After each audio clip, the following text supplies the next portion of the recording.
Hello everyone, welcome to the stream. Nice to see you all here. Thank you for tuning in.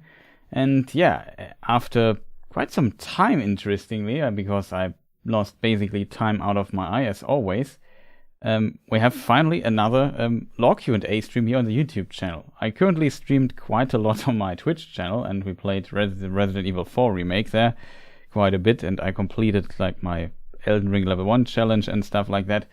So I was kind of busy a bit there and lost a bit track of time, I have to admit. So that's why there is not much going on. I hope sound is good, and I hope also that you're all doing well here and had a fantastic day, and that we now can discuss a little bit of Tolkien stuff. That would be pretty awesome, I think. So yeah, welcome everyone that tuned in, like RS Aurelian, of course, and Mark Shisa is also here. Very nice to see you. Melly, I saw, already got an interesting question from Darren G. We'll come to that in a moment. And Brothers of Kryn is here, another fantastic Tolkien content creator. Check his channel if you are at it here. Shoutouts to him. And yeah, all the others, Kevin, Felix is also here, and Anthony, also with an interesting question. So yeah, we are finally back here again and can do some stuff. I released a new video yesterday, in case people have not seen that yet. Maybe check that out later after the stream or something like that, where we discuss the question. It's an interesting user question, and I had to think about it also for a moment or two. It was like, how did Orome get the 3 Elvish ambassadors that are Ingwe, Finwe, and Elwe, later known as Thingol, from Middle-earth to Aman. So these ambassadors were taken to the west continent, Aman. Let me just see, we have the fitting picture here. They woke, like the elves awoke in Cuivienen and had to go, and the Valar invited them basically to dwell in Aman from now on. And then they said, well, we don't know how Aman is, so maybe we send 3 people of ours, 3 groups, clans with you, and they check Aman out and come back and tell us how it was.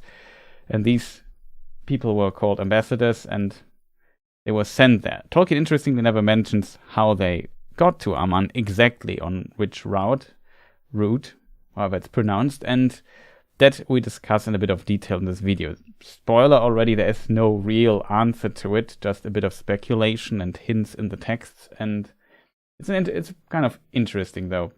It depends a bit about how you stand on mythology and stuff.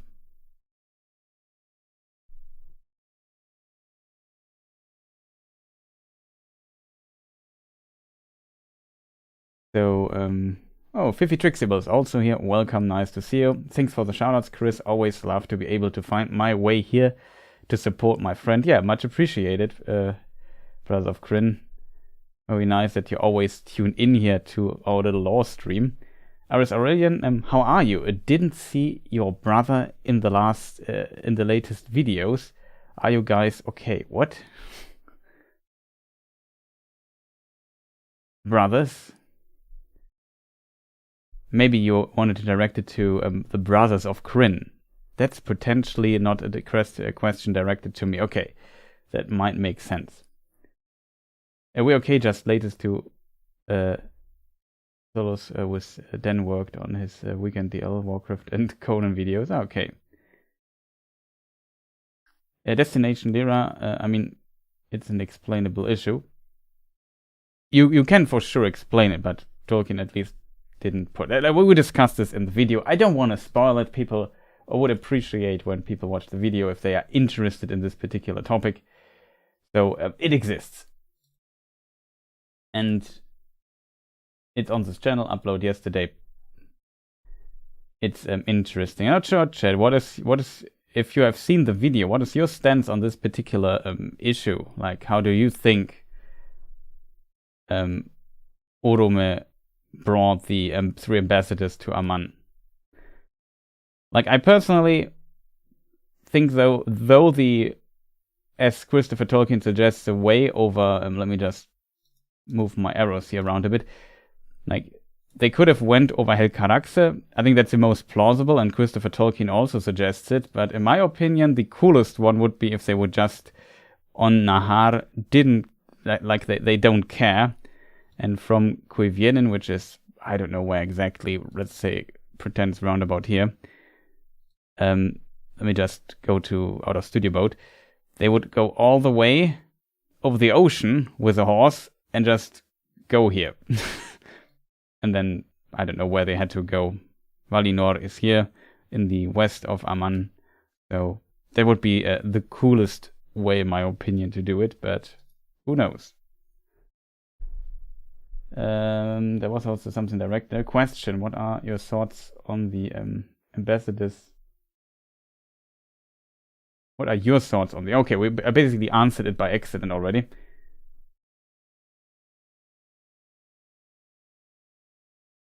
So yeah, I kind of like in a mythological world, maybe we can also just... what is going on with OBS? Okay, now it works. Kimberly 80 artwork of Orome, which I kind of like. There's also Nahar on it, so that is pretty nice to use. I have some, I think Jenny Dolphin also did an artwork in her style. So shoutouts to Kimberly 80, of course. Which is your favorite? I think, as said a moment ago, I think the coolest one is definitely where Nahar and Orome and the ambassadors just ride over the ocean. And just over land and sea, as Tolkien describes it. That I kind of like most. Stunning art, I agree with you. Destination Lyra, it's really fantastic. So that would be my favorite idea. Like maybe I can read the section from the Silmarillion where it states it's not exactly this journey, it's a different journey of Orome, but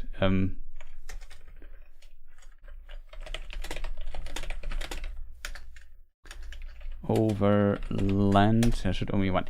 Orome tarried a while among the Quendi, that are the elves of course, and then swiftly he rode back over land and sea to Valinor and brought tidings to Valmar. And he spoke of the shadows that troubled Cuivienen. Hard to say word, kind of, or name.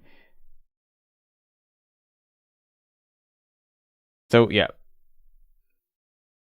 going over the ocean, definitely my favorite route or version of it. Oh, you mean which is your favorite ambassador?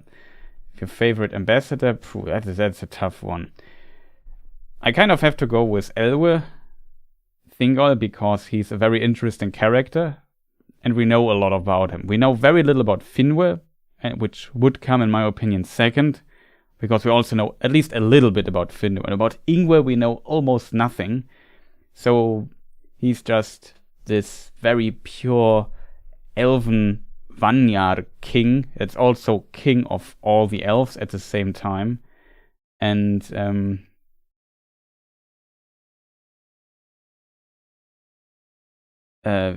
you know, he's of course powerful, mighty, and kind of special, I guess. But simply, he doesn't appear in many stories that much. So he's not that I wouldn't say that interesting, but you know, like Thingol is really a character. You know, he has his edges. He has some very cool stories that like him meeting Melian, like his wife, his later wife, basically a little love story and so on. You have there him founding Minegros, working together with the dwarves, and then later getting slain by the dwarves due to the strife, or let's say argument around the necklace, the Nauglamir with the Silmaril and so on. The story with Luthien and Beren, so his daughter and his later son-in-law, and so on. That's a very cool story simply. So Thingol is simply, yeah, a very, very cool character. Also, Kimberly 80 has, interestingly, it's a weird, I'm not sure why that is, But she has made different artworks of Thingol. Let me see if this is the right one. Yeah, that's the right one. I like this one quite a bit. She made a Thingol with black hair. I don't know why she did this, but she has one.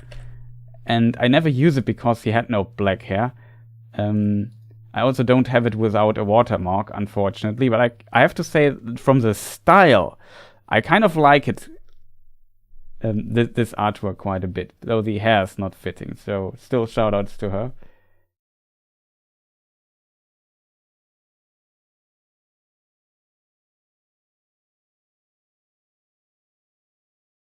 Thingol started the quest that got Finrod killed. That is true, though. So there is definitely a thing where you could argue, well, we don't like Thingol. Like, I can understand that Thingol as a character maybe comes often as like I said, he has edges. It's an interesting character, though, I would say. And I know Finrod, of course, is like a fan favorite in many ways. Here's like Melian and Thingol, also beautiful artwork of Kimberly. Like, there's so many fantastic artworks of those. Just very awesome. There was also another comment here, and I just need to get...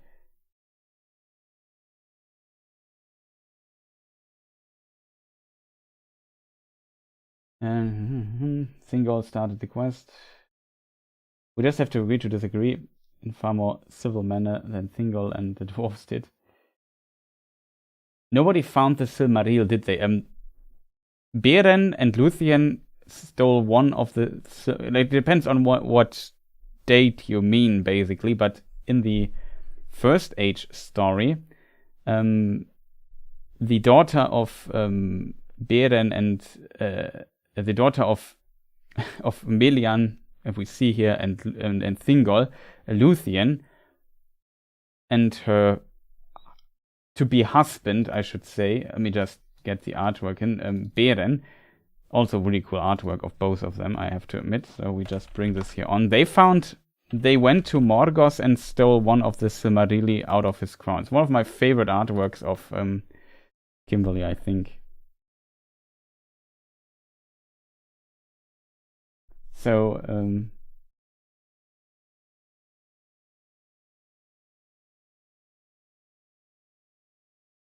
so this one they found, and then later when Morgoth, on their quest, they found one of the Silmarilli, then it got stolen. At the end, it ended up with Eärendil and as a star in the sky.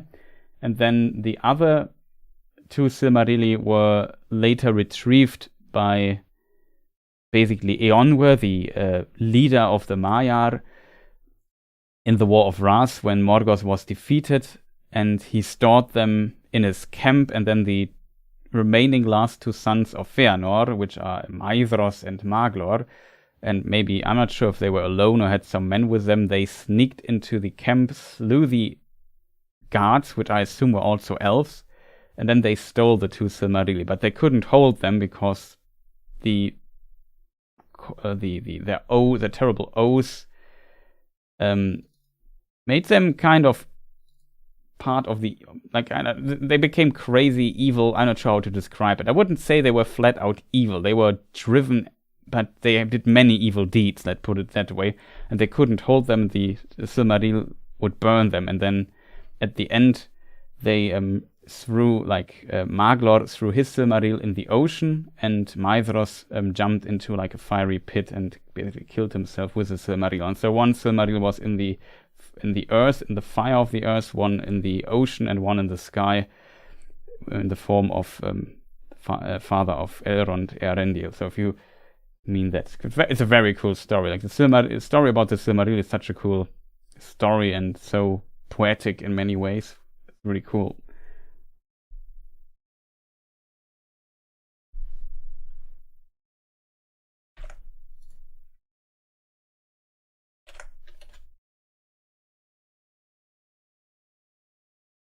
So, yeah, and after that, they were in the world, but as you say, they were not tangible anymore. So after that, nobody had access to them. They could just be seen. And I guess especially the Silmaril in the sky was, for the elves in elven culture, like Eärendil is revered by, I guess, men and by elves, and it's maybe kind of a symbol, let's say, of hope or something. So definitely an inspiring thing they could use there. There were also some other questions I want to jump back to.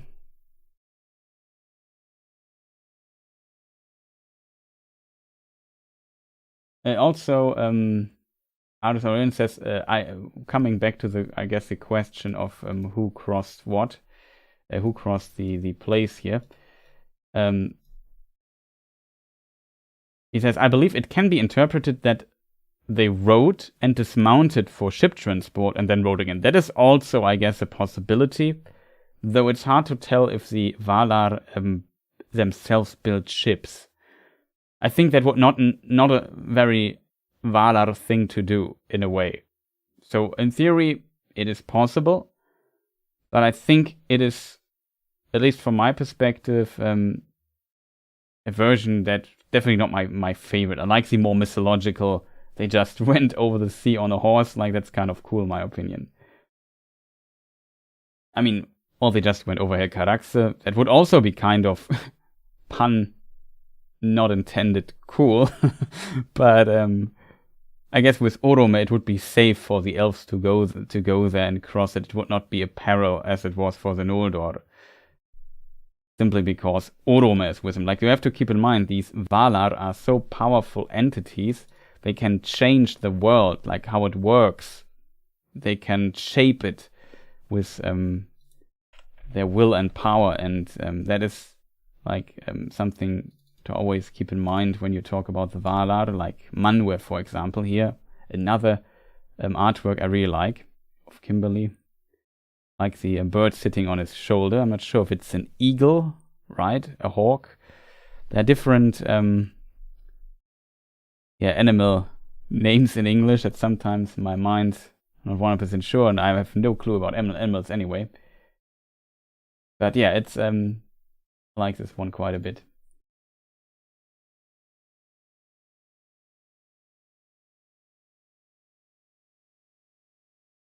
Yeah, he rode the beast and rode the waves. That's now I understand the Destination Lyra's statement here.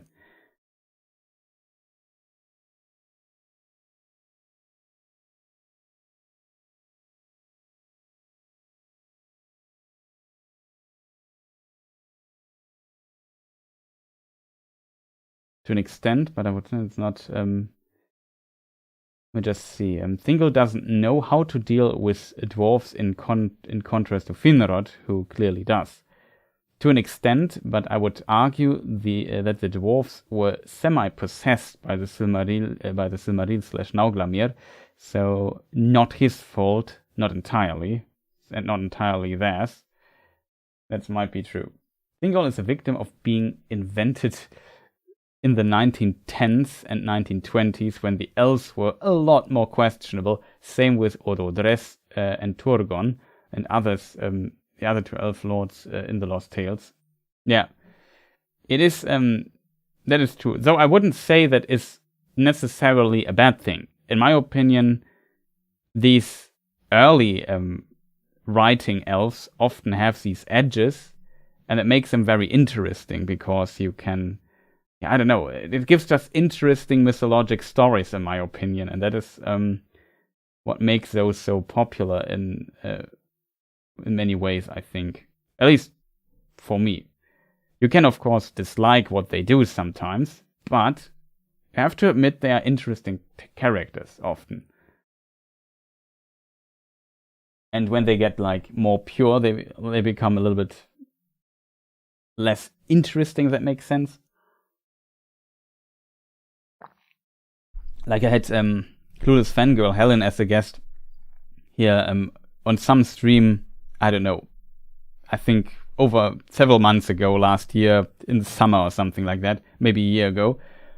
And she said the story or the book would basically boring if everybody would be like Finarfin, who does the right thing, who is wise, who does not have those edges, for example. And it's just listening to the Valar and does wise things all the time. And that is why she likes, for example, Feanor so much, because he is the exact opposite of that. And that makes it very interesting characters, if that makes sense.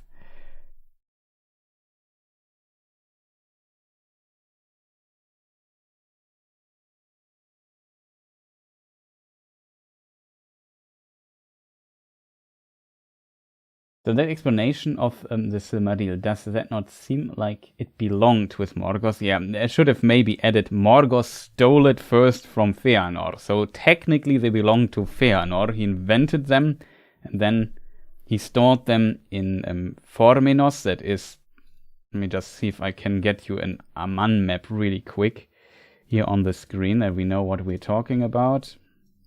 So so here's Forminos. That is due to Feanor being Feanor, that's somewhere here. Don't ask me where it is exactly, but on the map roundabout here where this arrow is, if we would zoom in, we would see this.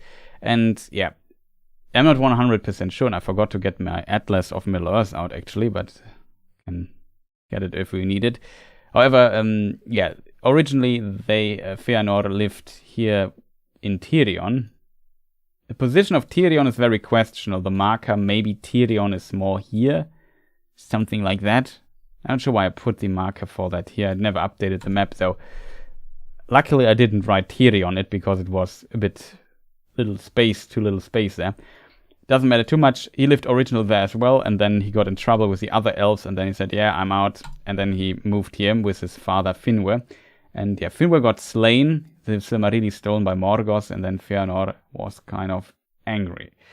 And then the whole story with the Noldor and going to Middle-earth and in exile with that against the advice of the Valar started. Morgoth is a Valar, though not a Maiar. Just to get nothing confused here. Though he was kicked out of the group of Valar, I guess, so he's at some point Morgoth is not a Valar anymore, but technically he is, you know what I mean. He's an Ainu for sure, though. All hail Ilu Thingol. Yeah. Is there any information about Angmar besides the return of the king appendices? It's a good question. I think, if I'm not completely mistaken, and that is for sure the case here, Unfinished Tales should have some information about the Angmar War. But I could be wrong. Map of Middle-earth, Angmar, east side of the mountains. Yeah, Kirion and Eorl, there is a few details here and there. Only a few references in Unfinished Tales, unfortunately. Just checking it here myself for a moment on the fly. There are not many references, though. The Istari thing, there's a small reference to it. So not a whole chapter just about it. One book that could have some information on the Angmar War, because it also has some Second Age information, is Peoples of Middle-earth. I don't think, though, there's much. Most is from the appendices and Return of the King. That's the most information we get for Angmar, I guess.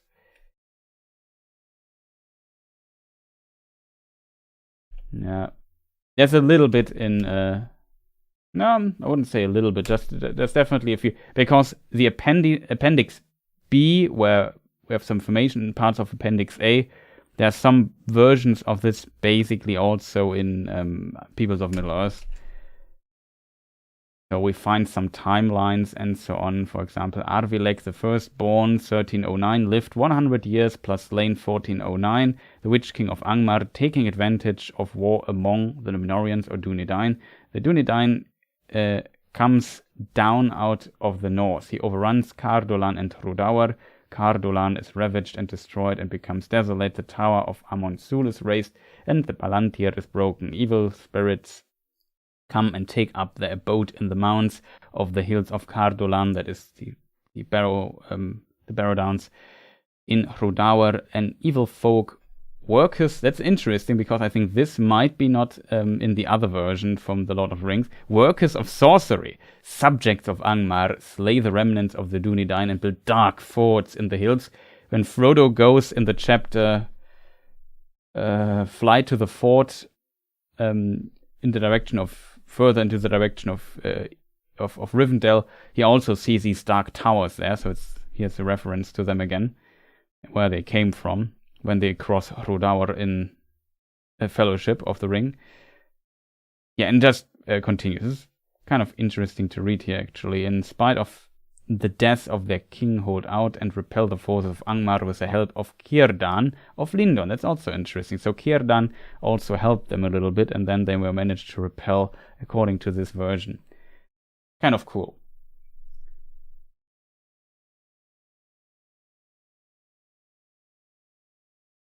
Oh, Tirza is also here. Welcome, nice to see you. Woohoo, I made it to the stream again. That's awesome.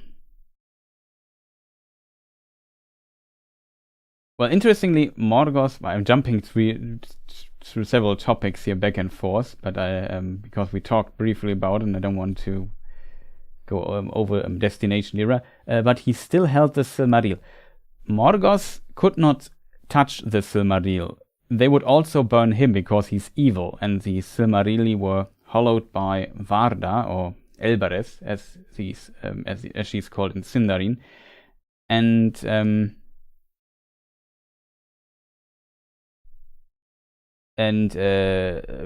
what I just wanted to say, yeah, he burned him, so he had to put him in his crown, and could not touch them. So his crown was made of some metal, and he put him in there. I think there's still discussion about not liking Thingol. That's kind of interesting to see. And yeah, Snow Warning has it had a right hint here. Maybe Heroes of Middle-earth, History of Middle-earth 12, that is Peoples of Middle-earth, in case people wonder, has some more info that got cut from the appendices. I'm not sure. Yeah. So as said, there's definitely some information that is not in the appendices that we find here in that. I think that in evil folk. Let me maybe see. It's kind of interesting to research.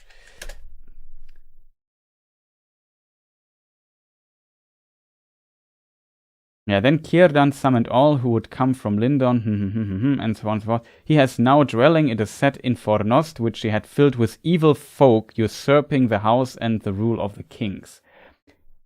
That was there was one version with evil folk in it. No, this is from another section. It's from the appendices, so yeah. So here in the other, like in the appendix, in the Peoples of Middle-earth version, we have also in Rhodour an evil folk, workers of sorcery, subject of Angmar. That did not make it into the, I think, into Lord of the Rings. That was potentially cut out by Tolkien. Reasons for that are plenty. Like maybe he for sure had a page limitation, so he had to compress his appendices and what he wrote quite a bit, and a lot of things just went out. But yeah, shout out to Snow Warning, who is, I think, leaving. Goodbye and best wishes. Yeah, thank you for giving here some hints and then going out. Or did you say goodbye to somebody else? I'm not sure, but if you have to leave, Snow Warning, always appreciate your input here in the streams. Have a good one. Thank you for tuning in. There is another question I actually wanted to talk about at the very beginning. Let me just check what I might have missed. Oh, diary. I'm not sure how it's pronounced. Actually, Drigon. What do you think of Shadow of Mordor and Shadow of War when compared to Rings of Power? I don't know. That's a really good question, to be honest.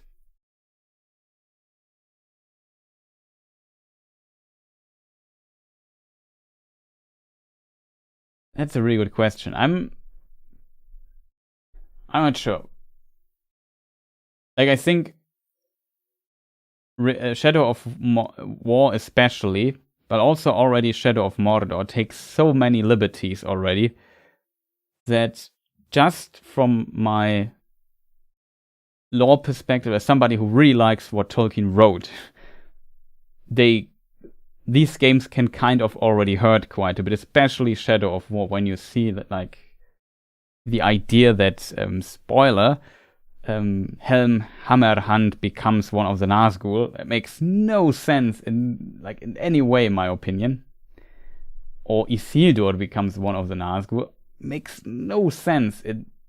Absolutely not. This makes completely no sense.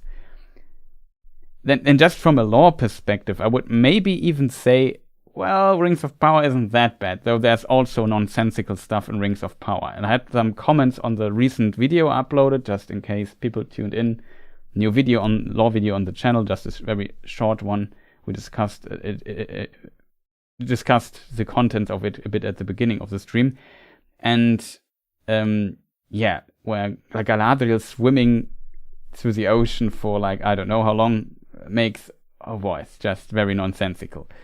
I mentioned it there in the comments as well. So some of the stuff infuriates me to this day, especially how they treated the creation of the 3 Rings of Power. I'm not a fan of that at all. But there's also some good stuff in it, so I guess in this regard it's kind of better. Though I have to say the idea behind Shadow of War is very interesting in some ways. And even though it stretches the lore quite a bit. But each of them have, like Shadow of Mordor, Shadow of War, Rings of Power, they have their certain goals. And Shadow of War and Shadow of Mordor are very fun games, though. And they also have a lot of interesting lore details that I guess a lot of people never got anywhere else. Same, though, with Rings of Power, I guess. So it's difficult to put them into, comparison. But I don't want to go too deep into the Rings of Power hole, because it makes a lot of people angry. And we want to have a good time here. Oh, still here, just saying goodbye to TBK. Oh, the Brother of Kryn is leaving. So yeah, then take care. Oh, now I read it. It's so many, I have trouble. People write so much, so I have a bit trouble keeping up with chat and not missing out messages. I got to go. I'm really tired and counting up a lung, and I'm coughing up a lung. So I'm going to take off. Thank you, Brothers of Kryn, again for joining, asking some questions and discussing some stuff here. Your visit was much appreciated by all people here, I think. So have a good one, and recover well if you're currently not feeling well. Get well soon. So yeah, now I got it.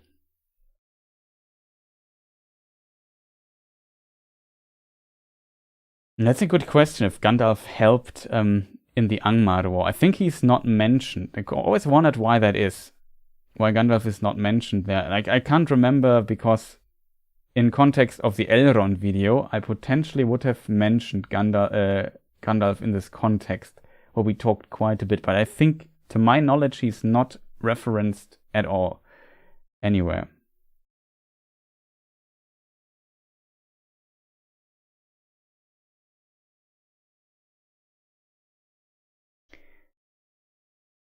Okay, we have many good questions here in the chat already. I don't want to go about gonna skip over Depeche Rob, because there's a question. I'm not sure if the user is still here, even in chat, but I want to talk about this. Darren G wrote, "How do hobbits govern themselves? Is there a hobbit government?" That's such a cool question. Darren, if you're still here, we come to that maybe in a moment. But let's not skip over some other stuff here.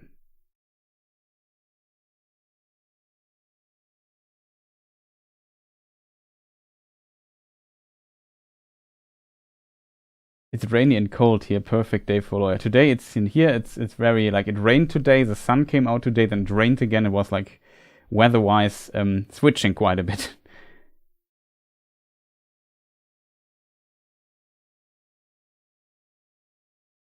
Derry also asked another interesting question. We'll come to that in a moment. Off topic, but it will be cool with there was a fanfic show on the history of the Ninth race. I guess stuff like this would always be cool, I guess, having some interesting ideas or so, but I guess for Tolkien fandom can be very focused on this stuff.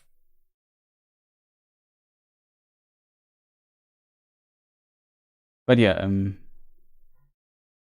where do we start? So the patch drops asks, I'm reading Fellowship with Appendices by the site. It said that the Istari arrived in 3rd Age 1000 approximately. Why didn't the Istari get more involved in Arnor and the wars against Angmar? ? And further, is there any evidence of the Istari getting involved there? It's a very good question, I have to admit, why the Istari were so kind of passive in that time. I think we had here always a question show thing. There it is. Just have to bring it on, just add your question there. Bring it on screen. Hope it fits here on because it's a longer written question.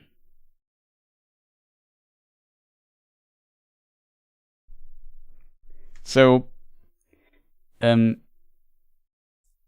it's a good question. I think the problem is a little bit that in the early writings, Tolkien did not put much emphasis on what the Istari actually did in this time. Like, there's simply not much information on this in the books, to my knowledge.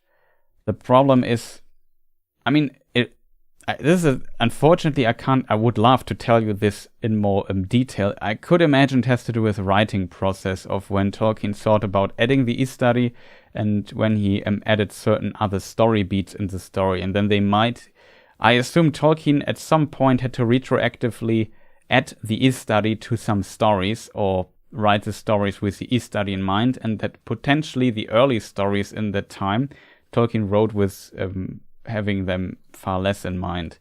This depends, though, when Tolkien actually started thinking about the Istari and so on and so forth. A little bit more later in his life. I think it was in the 50s, something like that. Though the idea of them potentially is a bit older. But I would have to look more into how the writing process was exactly in the some of the History of Middle-earth books. I can't tell you that out of my head right now. I would have to do research on this myself. It's just a speculation that welcome Rosie Gamchi here. So there is, or this is the potential problem that Tolkien often encountered. For example, like Galadriel also needed to retrospectively add to a lot of stories, and that's why some stuff changed, and why Galadriel is such a mess in the Second Age when it comes to her story and where she went exactly. Like, you can't form a consistent story out of that because all the texts are always contradicting each other in some detail. I could imagine that this was kind of also a problem why they don't appear in some of the earlier big events like the War of Angmar and so on. That might be a possibility. The War of Angmar was, let me just see the exact date. Let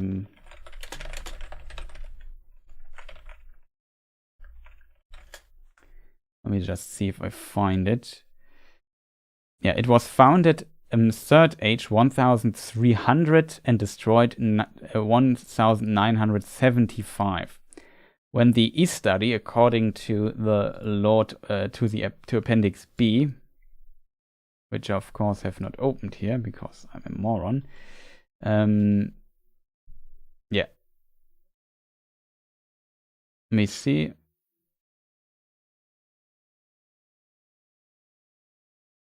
Is it mentioned here in this text?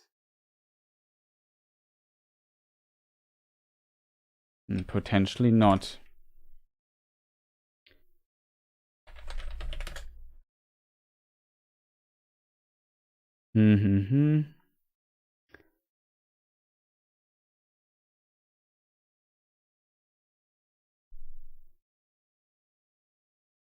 Here it is. When maybe 1,000 years had passed, the first shadow had fallen on Greenwood the Great. The Istari, or wizards, appeared in Middle-earth.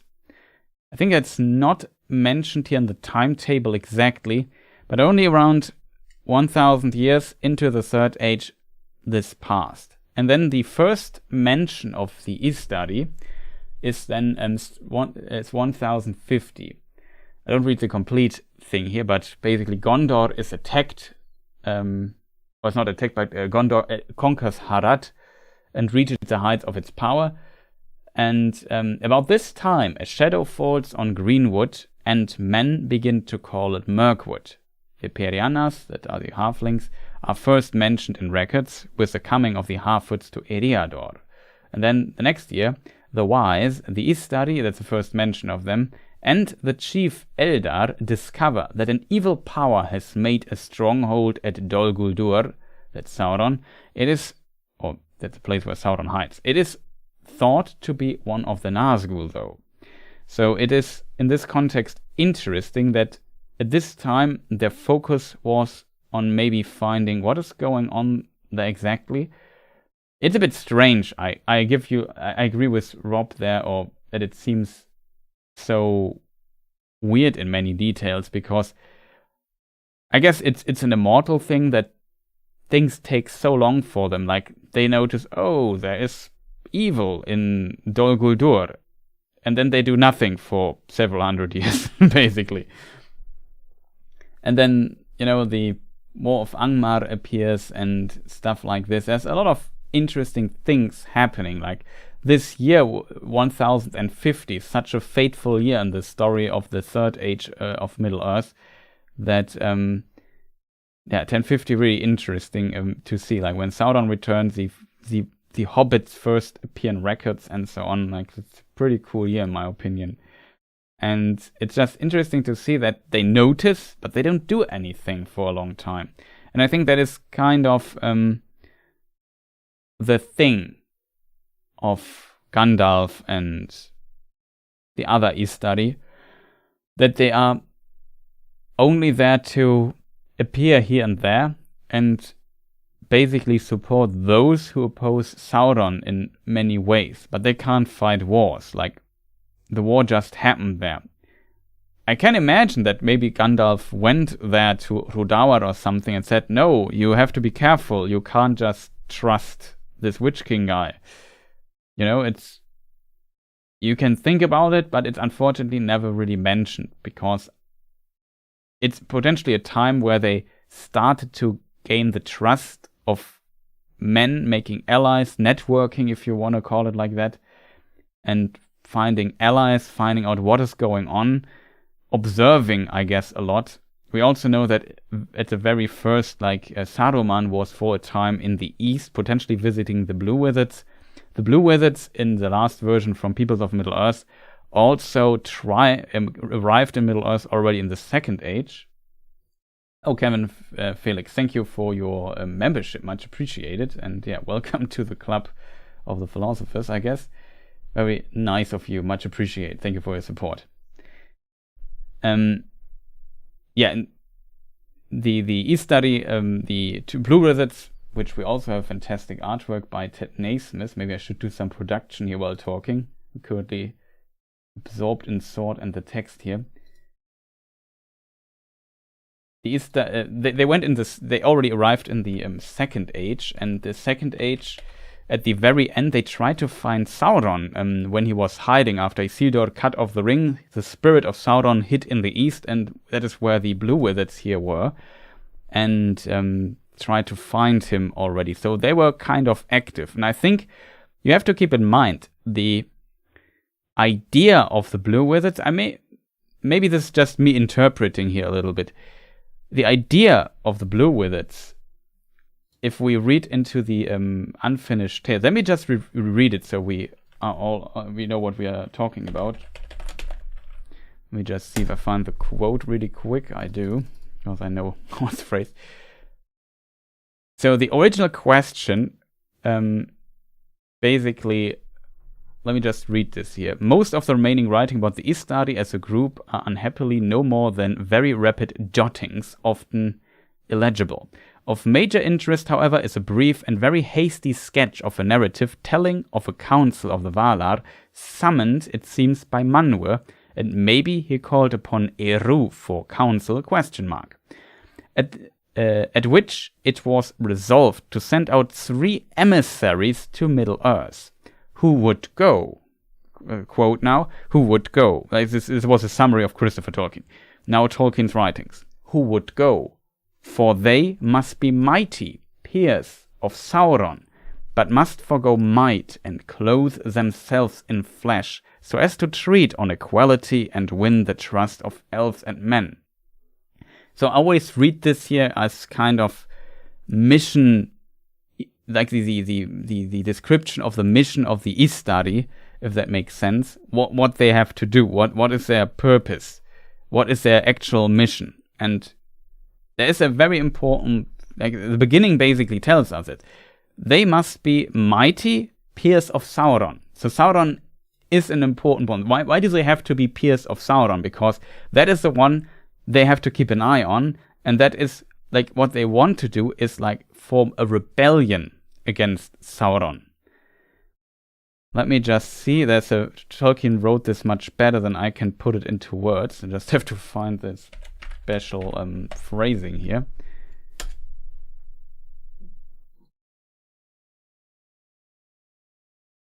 Of course, I don't find it now because I'm so bad. I forgot how Tolkien phrased it. It was not rebellion.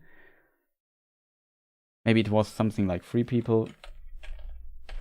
Let me just... Closed. It's always awesome when you want to talk about stuff and don't find the exact phrasing here. Maybe somebody in chat remembers it. It was not... He didn't word it with rebellion. He said something like oppose. No.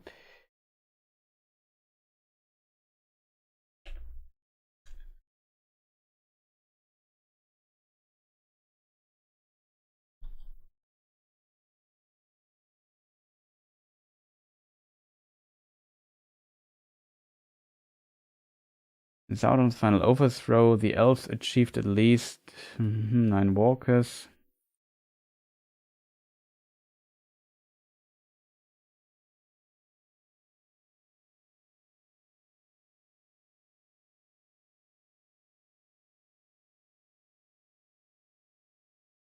No, I don't find the exact phrasing here. Uncorrupted his servants. Regent's resistance. But basically they say they... Resistance. Maybe I found it here. I hope I remember this here correctly. It's always sometimes tough to do this out of memory without preparation. Being made by men already Numenor, corrupted by Sauron, had become hostile in parts of Sauron's dominions. But the southern regions from Gondor were far probably considerable resistance, and also a place where Sauron was most busy asserted. No, that's not what I was looking for.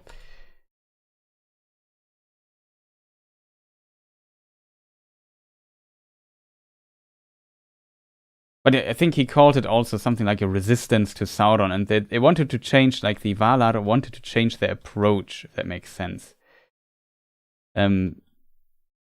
Basically that...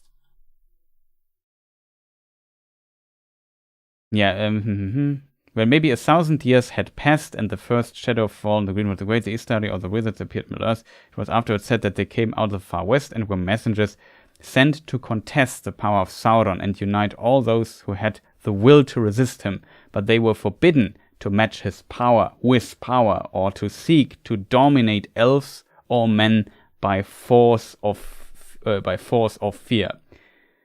They came therefore in shape of men, though they were never young and aged only slowly, and they had many powers of mind and hand. So this is what was I referring to. Finally, I found it. So mighty peers of Sauron they must be, because they are there to oppose Sauron primarily, and they can't fight the wars for men and so on. They can only give them basically counsel and basically strengthen the resistance of men against Sauron, and or resistance the strength of increase the strength of the resistance against Sauron inside the free peoples of Middle-earth. And that they kind of did. I think that is maybe the explanation why they are missing in many conflicts. I think later in the late Third Age, Gandalf became a lot more active. And Gandalf seems to be like an exception if you think about it. Like Gandalf was more active than all the other Istari together, I guess, kind of. We don't know about the Blue Wizards, to be fair, but like Saruman was sitting in his tower and plotting all day long, and Radagast was in his forest and talking to the beasts and birds, like Saruman calls him even Radagast the Fool, the Tamer of Birds, something like that. It's, he was also busy with nature, kind of. And only Gandalf was just, okay, maybe I get to Dol Guldur and check it. Oh, I found a key and a map from this old dwarf who might be Throin or Thrain. And then he went to meet with Thorin Oakenshield, and he gave him later the key and the map, started the quest to Erebor. This led to the defeat of Smaug, for example, and so on and so forth. So it is very complicated to bring this here. It's so complicated to bring this here, everything here on point, but it's just so much what Gandalf did in this time. He explored this. He tried to convince the council, but Saruman was against it because he was plotting, I guess. And then only later, Gandalf then starts the Fellowship of the Ring thing, because the One Ring, the final weakness of Sauron, in a way, or the way to destroy Sauron is found. He has it at hand. He just has to find a way to destroy it, and so on. So he sends Frodo to Rivendell, and then they continue from there, and then he goes along with them, and so on and so forth. It's a very... Gandalf is insanely active. I think Gandalf is operating at the absolute edge of his, basically, task. If we would take what the other Istari do as kind of, that's basically more the pace. Welcome to the Club of the Philosophers. Yeah.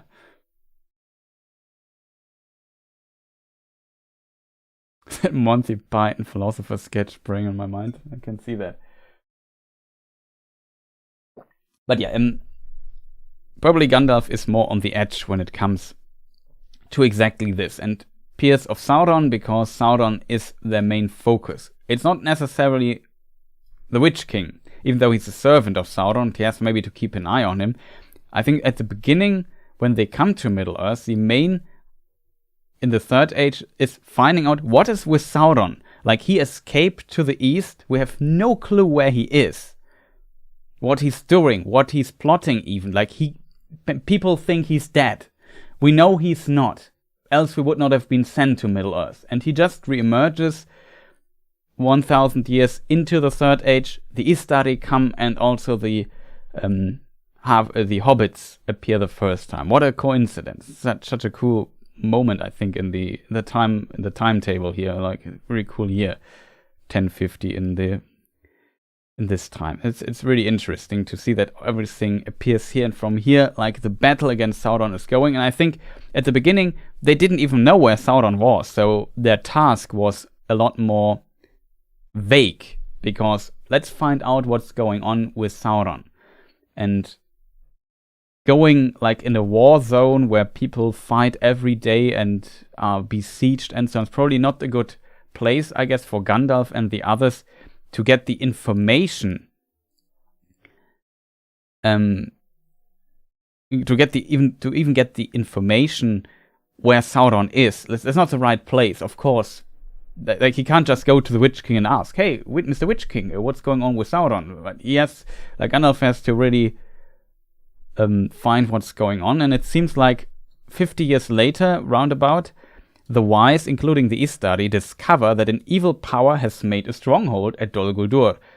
And from here, stuff happens. Of course, the Angmar and the Witch King of Angmar war starts a little bit later. But from here, things basically starts. We can read circa 1300. Evil things begin to multiply again. Orcs increase in the Misty Mountains and attack the dwarves. The Nazgul reappear. The chief of these comes north to Angmar. The Perianas migrate westward. Many settle at Bree. Then 6 years later, 1356, King Argilek I, slain in battle with Rhudaur. About this time, the Stuarts leave the Angle, and some return to Wilderland. 1409, the Witch King of Angmar invades Arnor. King Arvilek I slain. Fornost and Tyrngorthad are defended. The Tower of Amon Sul destroyed. And then it continues all these events related to the War of Angmar. But I agree, somebody also wrote in chat that the whole story of Arnor and Angmar and so on is such a cool story. I agree. Like, you could make easily a series out of this, and it could be, if done right, especially close to what Tolkien actually wrote, it could be absolutely fantastic.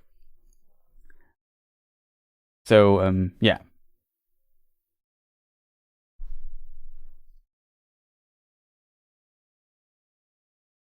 Thank you for answering to best of your abilities. Yeah, I hope this kind of helps. Yeah, I guess it's an unsatisfying answer, unfortunately, at the patch, Rob. Simply because we don't know for sure. But I like to summarize it. I think the priority of the E-study was finding what's going on with Sauron, not necessarily preventing all the wars that happened in the world, even though they might be related to Sauron. I think their focus was simply somewhere else, to just give the seal. There's also seriously poor supply in the north. The only reason that Theoden could ride lightly to Minas Tirith was that he could expect food and water from the city in victory or death in defeat. I'm still surprised the E-study didn't help out Mordor. It's true. They could have helped, they could have advised, or maybe it was simply not recorded. Or the people who recorded it were slain, or something like that. I think so on a meta level, I think Tolkien, it has to do with Tolkien potentially had to retrospectively add the E-study to the stories or something like that. Yeah, that is true. Imagine the E-study did much more than we know, especially as counselors. They might have counseled the kings or so and give them... It's just potentially not recorded. Blame Bilbo for not giving us more details in his translations. Exactly. It's all Bilbo's fault. No, of course, Bilbo is awesome, so... I missed a lot of messages here in the chat. Sorry for that. But sometimes if I talk myself and look into the book all the time, it's hard to keep on with chat.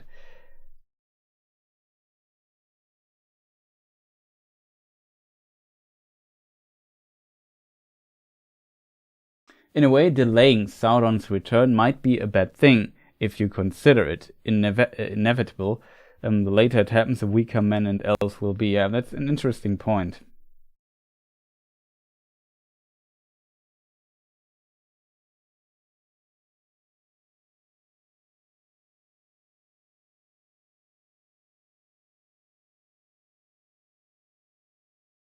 Oh, Rosie Gamgee is sick. I hope you get well soon.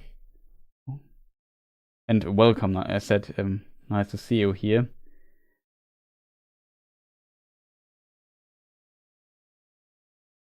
We can all agree that the orcs have the biggest army in Middle-earth, but who in the second is the second biggest army in Middle-earth? I guess it depends on the time. Men are definitely more numerous than, for example, dwarves, so I guess it would maybe Gondor in the Third Age, for sure. When it just comes to numbers. Potentially, I could imagine that the Easterlings or the Haradrim also had very big armies at points where they were very, very strong. And potentially we don't even know about those because simply not part of the story.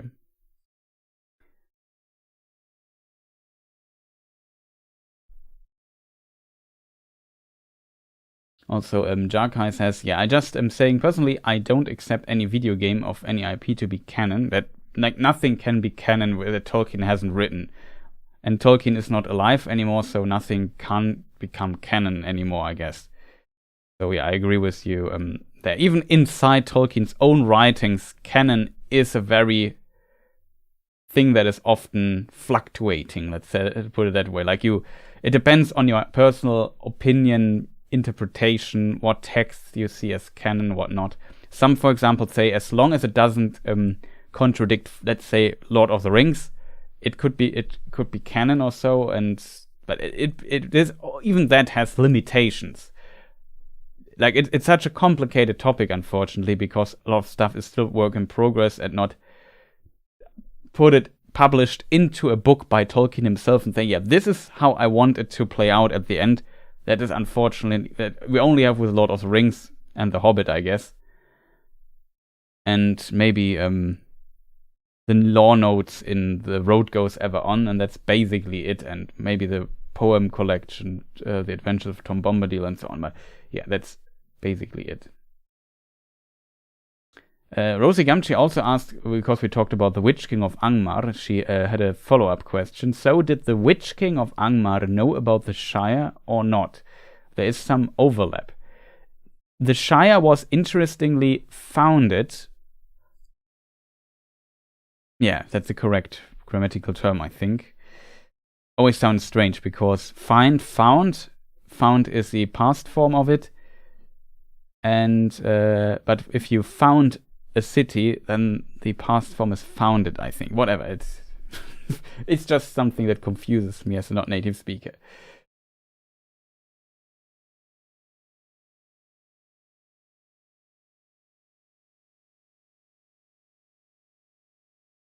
Yeah, here it is. 1609. Many Perianas is the Elvish name or the Sindari name for means halflings, the hobbits, migrate from Bree and are granted land beyond Branduin, that's where the Shire is, by Argileb II. And we can read the condition for this is that they maintain the bridges and allow the messengers of Argileb II, the kings of Arnor, or the remaining kingdoms of Arnor, can use this and can fast travel and so on and so forth. That's basically the condition. And this, if we look, now it's map time again, to answer this question a little bit further. Let me see that I put the question here on screen also for a moment, that people can follow it. I promise to do that somewhere in the comments. Here it is. Map time with Chris starts now. We are on the Third Age, so we take out our Third Age map. Unfortunately, I can't really show it you that well here on the map. But let's say, like, Bree is here on the map. And the Shire is basically, yeah, west of it. So here, kind of Hobbiton and so on. Oh, am I wrong? I'm a bit wrong. Hobbiton is here, of course. That was Buckland, in the old forest where I just had my pointer. Here is Hobbiton. This is the Branduin. And yeah, west of it is basically the Shire. The capital of the Shire is then, I assume it's pronounced Mickle-Delving. You can correct me in chat. There was some discussion, I remember in a distant past stream a paar years ago when we talked about, somebody asked how I would pronounce Mickle-Delving, and I always thought maybe it's Mitchell-Delving. I'm not sure, but probably it's Mickle-Delving, makes more sense. He also had a very good argument for Mickle-Delving, and I forgot what it was, unfortunately. But yeah, the Shire is here. So Angmar is here in the far north. And then Rhudaur is here. And then Cardolan is here. It's a bit difficult to show how this here works exactly. But the middle point of these kingdoms, Rhudaur, Cardolan, and the last one is Arthedain, more in the north. So I have a map in one of my videos, like if you the Who is Elrond video, for example, there's definitely a map that shows. I'm not sure which part it is. There's one part about Angmar in the Third Age, and the middle point of all these, where all these three realms touch, is Amon Sul. And if we can see this, so basically, I'm not sure exactly. I think Cardolan goes down this river here. Maybe here, Minhiriath is part of Cardolan, I would say, going along this river here. And it somehow connects up here, and this section here along this river to Amon Sul and so on is Rhudaur, the Troll Shores. I think this angle stuff here is also part of it. And of course here is Rivendell that also eats a bit of Rhudaur. But yeah, and Arnor and Rhudaur ally, not Arnor, Angmar and Rhudaur ally. So this whole region here becomes basically Rhudaur, and Arthedain is basically, yeah, it's really difficult to show here on the map without having fields on the map shown. Unfortunately, I don't think I have a good screenshot for that to show you, unfortunately. What this means though is that the Witch King conquered Cardolan, Rhudaur, and of course he had Angmar, but not for a long time, not Arthedain. So when the Shire was basically taken, it was always outside of the conquered area of Angmar. Like, it was always part of Arthedain here. However, Arthedain was at some point conquered. To be precise though, Fornost was conquered, and Arthedain was pushed back quite a lot. And then later, here from the south, the forces of Gondor came to Mislond, and then together with Círdan and so on, they broke out and destroyed Angmar. However, Fornost was taken by the Witch King. I assume that the approach of the Witch King was always around this place here, so never really into the Shire. It was almost like, you see the main infrastructure of Arthedain is here Fornost, then he has Anuminas and so on, which was the old capital. Fornost became the new one for reasons. And what is interesting in this context is I assume he was so busy with this Norse fight here that he completely neglected the Shire and stuff. Like, I assume he didn't even have much knowledge of this place, how it was called, where it was exactly. It might also be that the elves were very close. Like, if you say this is basically the territory of the elves, even though it was officially of Arthedain, but in the Angmar War, I could imagine that the elves also protected it a little bit, and he said, okay, I don't want to get too close to, like, I want to fight Arthedain, I don't want to find the elves and Arthedain, that's a stupid idea, so I just go here and here instead of going in between both of them. So I assume the Shire is kind of protected by its position being further south compared to the main capital or the main cities of Arthedain. And this must be the reason, in my opinion, that Sauron does not know where the Shire is. If the Witch King knew where the Shire would be, he would not search it later in the Third Age, because Sauron actually sends him to find, or the Nazgul to find the Shire, because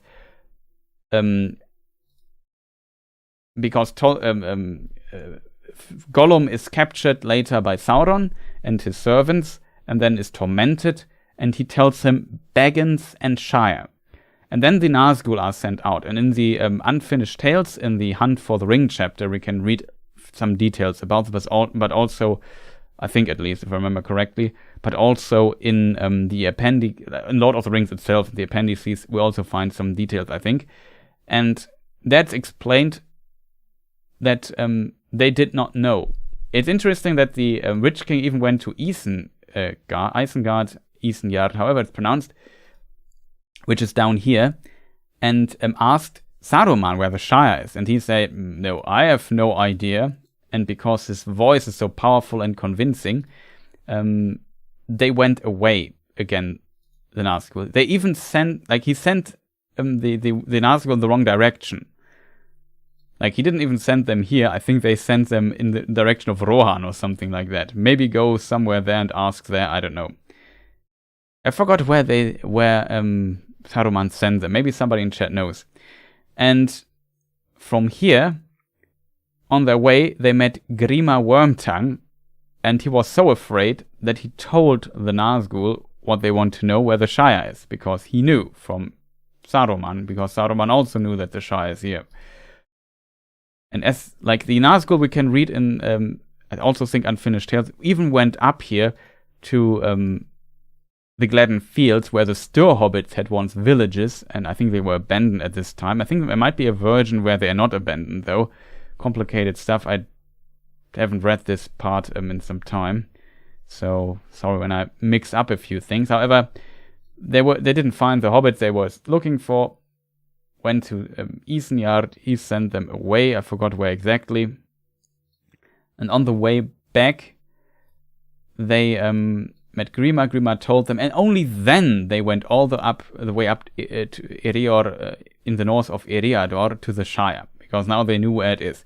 If the Witch King, during his Angmar time, except the Witch King is very bad at memorizing places, then he would have known where the Shire is. So I assume that this is basically the explanation that maybe I should have shown you it a bit like this. So yeah, the Nazgul went down here, met Grima. Grima told them, but he didn't tell Saruman that he betrayed him.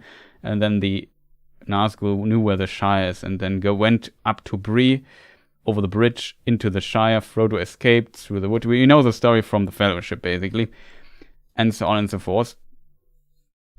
Showdown on the Weathertop and so on, with Gandalf distracting them before, so there were only 5. And then Glorfindel is met here, like later around here in this area.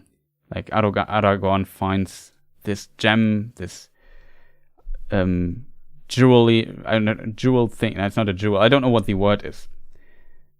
Like a decorational piece with a gemstone for a person, whatever the English term for it is. You know what I mean? And yeah, they then escape. It's basically the story. So it's very unlikely that the Witch King knew where the Shire is, because if he knew, he would have just went there directly. But Tolkien spent a huge time writing where the Witch King went, and he went everywhere except for where the Shire is.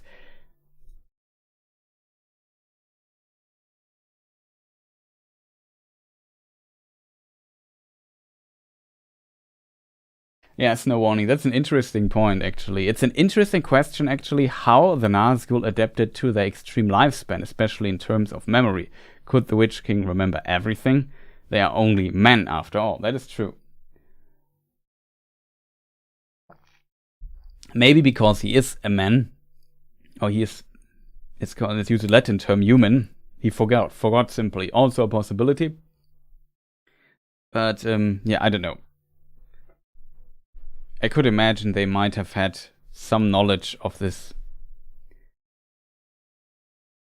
If, like, it's often, sometimes you can't remember something exactly, but when you look at it again, like at a record or something, could maybe argue he had no records of this, then you would remember it again. Like, at least that's how I feel. But yeah, it's interesting to think how this might work.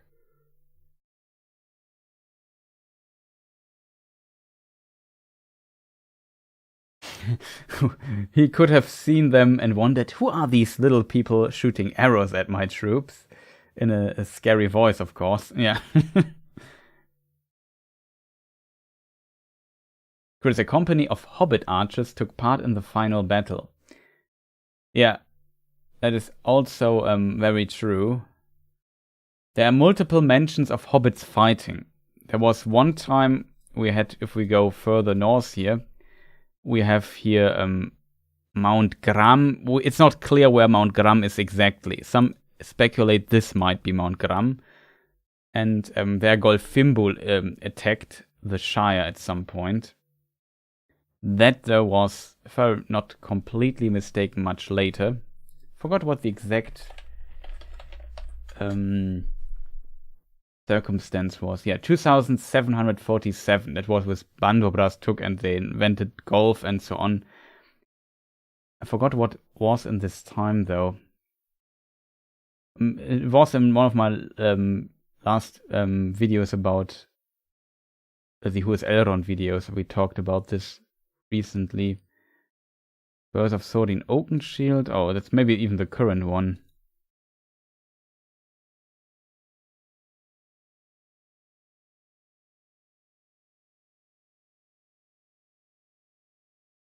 Was this?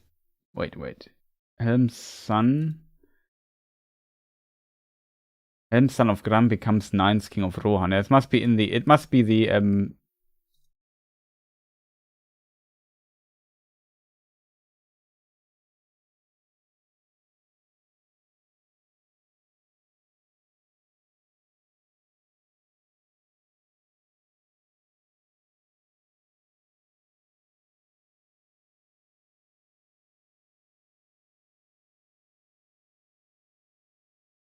it was at the time where Hammerhand was attacked.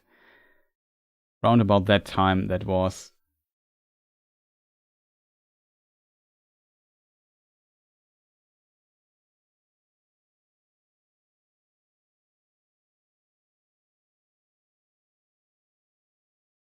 Kind of interesting.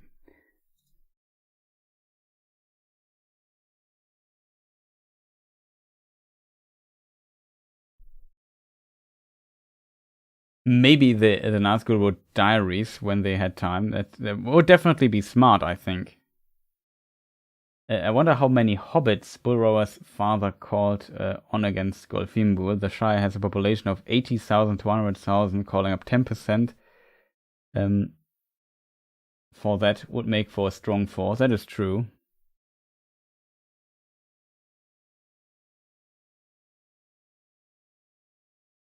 But yeah, it's interesting that they also participated a little bit in this context.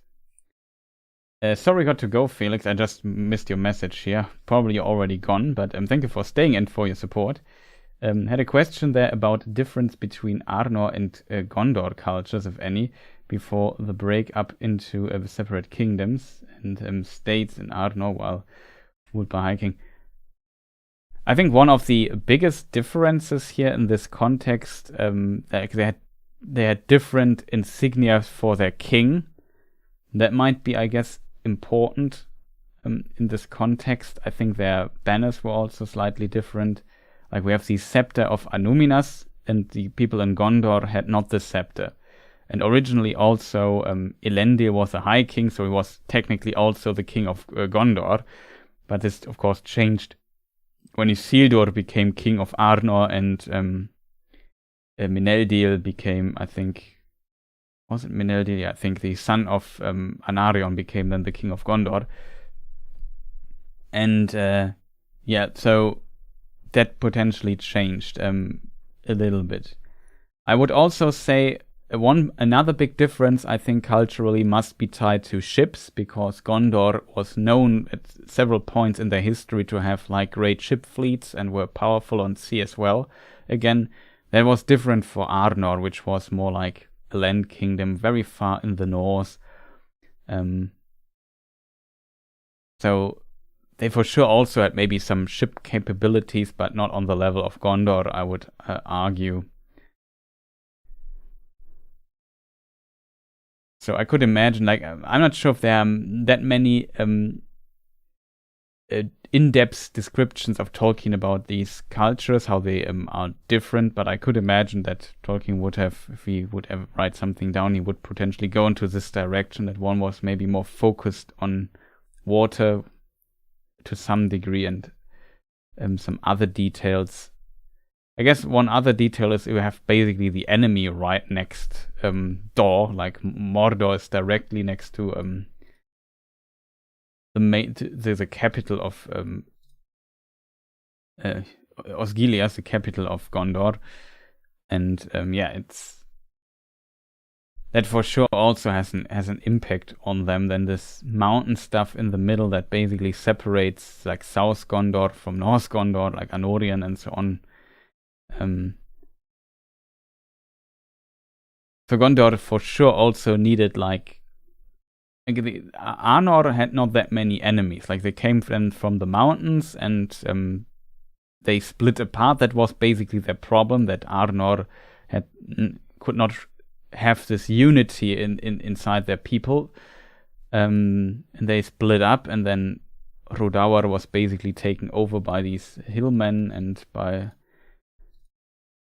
later Angmar and so on. So that is for sure a very big difference. I could imagine, because it worked so well for Gondor, that Gondor, maybe due to consistently be pressured by enemies from the south and enemies from Mordor and maybe even the Easterlings attacking them, that they had they knew, okay, we must stick together, else we can't defend against all these enemies, and only together we are strong. I think that could be a mentality difference between Arnor and Gondor. While Arnor here in the south, in the north, had the elves were right next to them. They had the Misty Mountains. Imladris was there.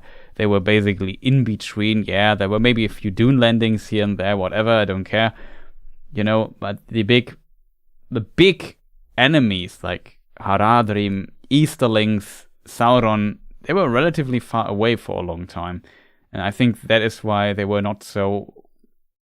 Why it potentially was easier for them to break up into separate kingdoms, because they don't had this common enemy and a lot of peace for a long time, and something like that. Could imagine that this might have had a difference. I hope this kind of answers the question. Fifi Trixable also asked the question, I read your question before. I forgot that you asked it, though. Good that you reposted. So people, feel free to repost your questions if you haven't gotten into them. Fifi Trixable asks, who planted the last sapling of the white tree on Mindolion? How do you think Gandalf knew about it? That's a really good question, I have to admit. So for people wondering, we have this white tree of Gondor. There's a beautiful artwork of it by Ted Naismith, which I want to bring up here in a moment. Let me do this first. And yes, in the Lord of the Rings, the tree is basically withered.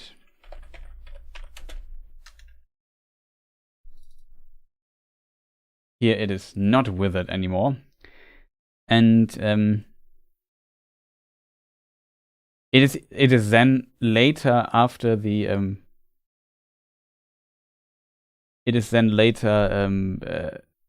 even when Aragorn becomes King Elessar, it is put into the tombs of the kings in Gondor, and kind of laid to rest there, the remain of the white tree. And then Gondor had no white tree anymore. And then Gandalf led King Elessar, as Fifi Trixable correctly states here, to Mindolluin, that is basically the mountain right next to Minas Tirith. So basically, if you go out of the back door of Minas Tirith into this mountain, not sure it's here, it's here, something like here, he led him up there into the mountains, and there he found a new white sapling. And now the question, how does the sapling get there? The tree was dead, it was withered for a long time. How did it grow there? It's a really good question. I like Mark Shees's idea quite a bit. He says maybe Gandalf himself did plant it there. I could imagine that might be true. I like the idea Gandalf did it himself, because you have to see it this way. Gandalf is, what this tree represents is a friendship of the West continent, of the powers of the West, and the elves especially of the West, because the elves brought this tree from Tol Eressëa, it was a sapling. It's a complicated family tree, Yes, I said this before, pun not intended. From this to Numenor, maybe we need here the Numenor map.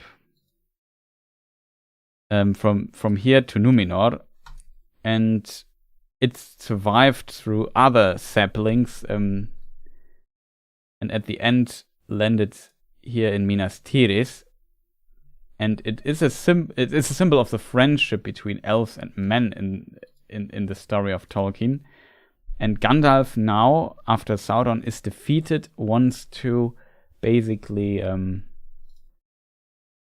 renew this friendship of the West and the Fourth Age, men, and at least the men of Gondor, the Dún Edain, are now faithful again, or united under King Elessar, become faithful as a whole again, and this it's basically renewed. The bond between, the friendship between the West, not only the elves, but I would also say like the Valar and the Maiar and so on from Aman. And so as a token of friendship, this tree needs to be renewed, I would say. And it makes kind of sense that Gandalf, or maybe the eagles bring the sapling there and Gandalf plants it, something like that. Maybe Gandalf had a sapling all the time with him and put it there just in case man wins, as he foresaw, something like that. I could imagine that this might be the thing. Let me just see if I find it.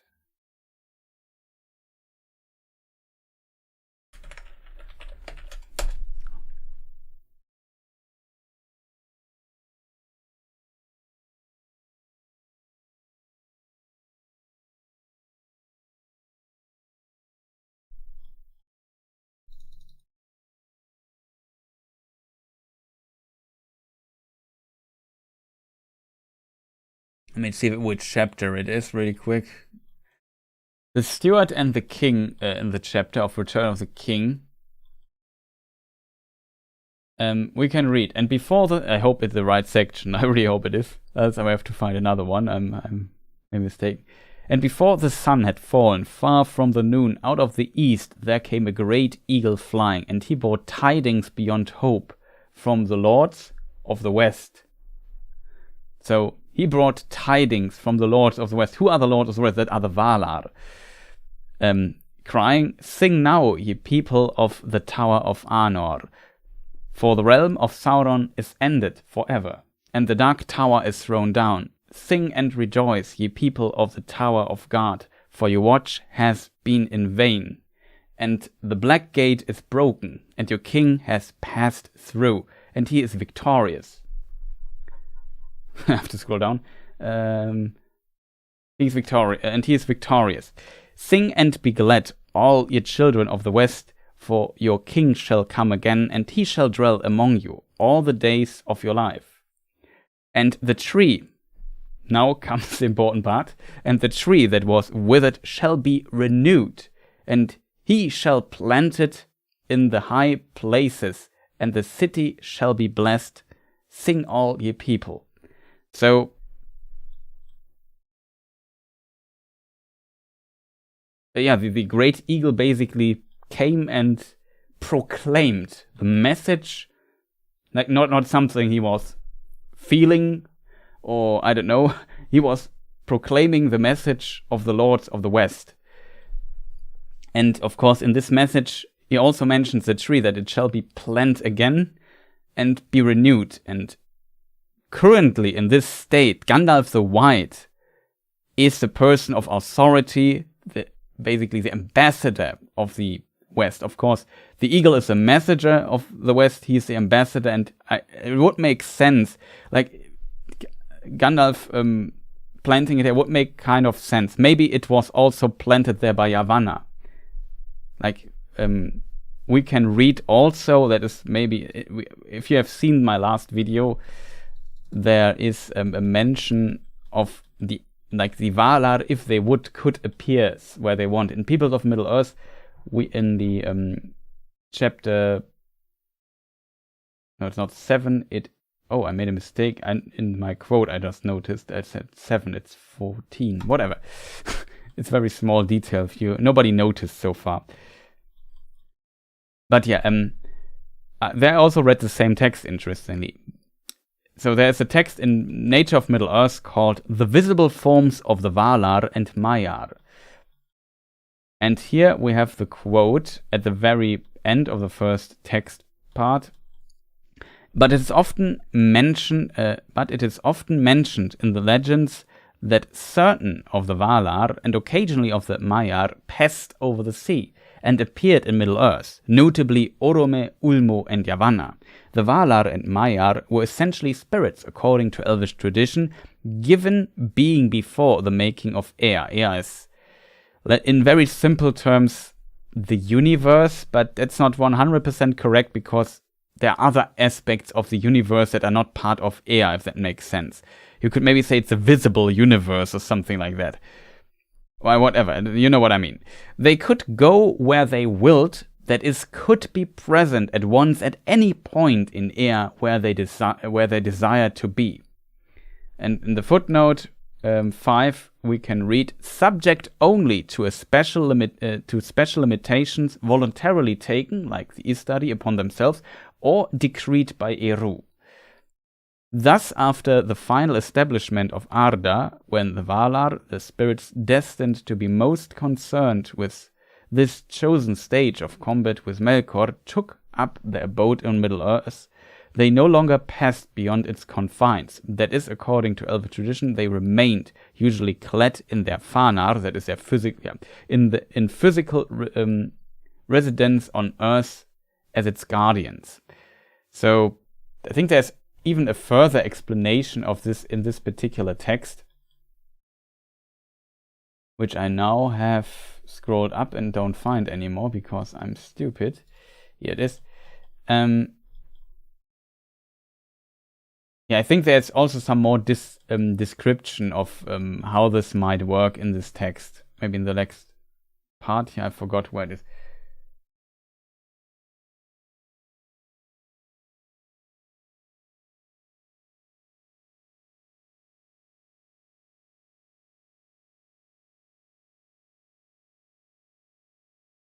Interesting. But yeah, again, in this text, basically they could teleport. So in theory, a Valar could just teleport there and plant the tree. That's also a possibility, I guess. But hello, I made it. Chetty Lumpkin, nice to see you here as well. So in theory, they could teleport there, and Yavanna could just maybe make a new tree like this. I like the idea, though, that Gandalf planted it there. Maybe had the sapling with him from when he traveled over from Aman and so on. Something like there are multiple explanations possible how the tree got up there. Like, it's a supernatural thing. The Valar just made it appear there. If they wanted, they had the power to do that and authority for that as well. Gandalf planted it there would be also a possibility. I mean, you could... No, that wouldn't work, I guess. No, yeah, I think Gandalf is the most...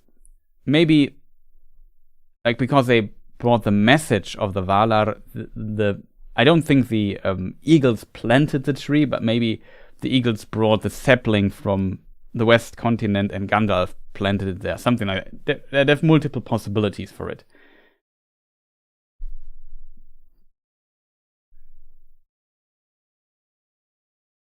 Is it? It's...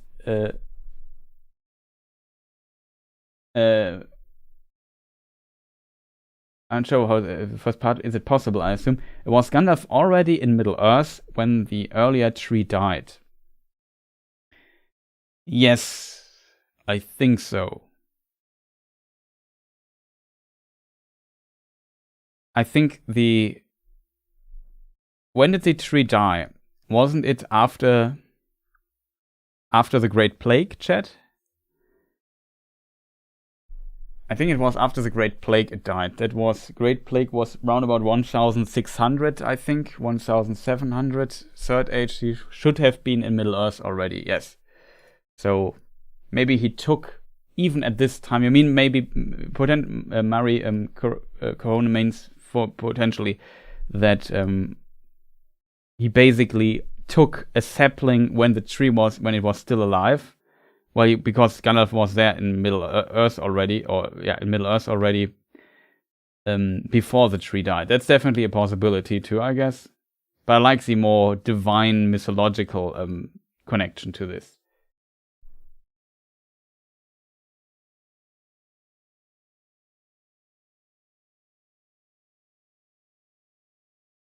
How much of their divinity and past life at Aman do they... Istari past life in Aman, do the Istari forgot once they arrive in Middle-earth? Did Saruman forget his craft prowess? I don't think he forgot it. They definitely had some struggle with it, but I think it was not completely gone. If we read the section with the mighty peers, They Must Be Mighty, Peers of Sauron, a bit further, we can read, but this would imperil, like if they clothe themselves in flesh, as Tolkien describes it, but this would imperil them, dimming their wisdom and knowledge, and confusing them with fierce cares and wearinesses coming from the flesh. So they would be confused in a way, but it would not be like everything would be gone, I think. But they were definitely limited in some way.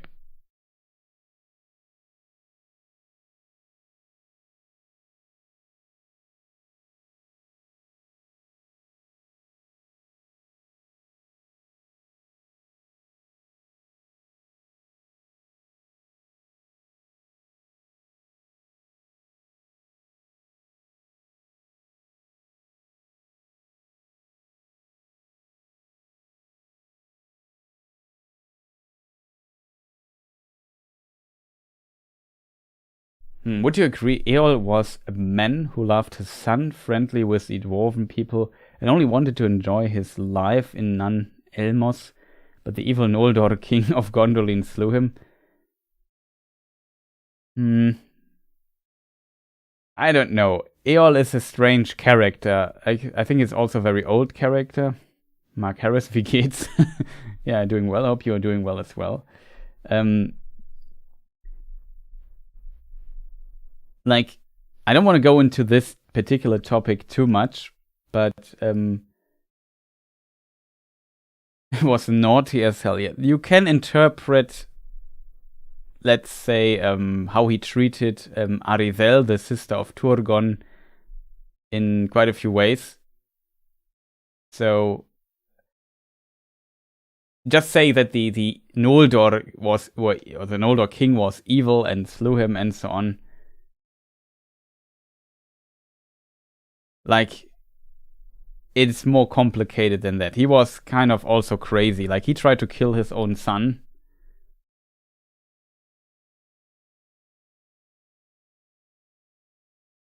And then, he killed his wife. You could say it's an accident, but the intention was, I don't know. Eol is a strange character. I would not necessarily agree, Sander. I think it's more complicated than that. I can see that Eol also had it tough. I agree on that, I would say. Like, I can understand him to some degree, but it's not like Eol is completely innocent in every possible way, and it's just the fault of the others. I don't see that. He definitely also... like, it's also his fault in parts, in my opinion. Not fully.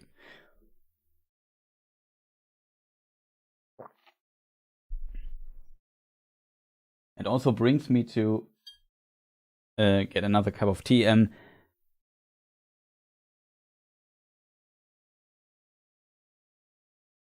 I remember Gandalf the White said he remembered much that he had forgotten. Yeah, that's potentially true because it's so long ago. But I think some very basic stuff they potentially kept. Like, they for sure had not access to their full prowess of, for example, like Saruman of his craftsmanship, for sure. But yeah, it's complicated.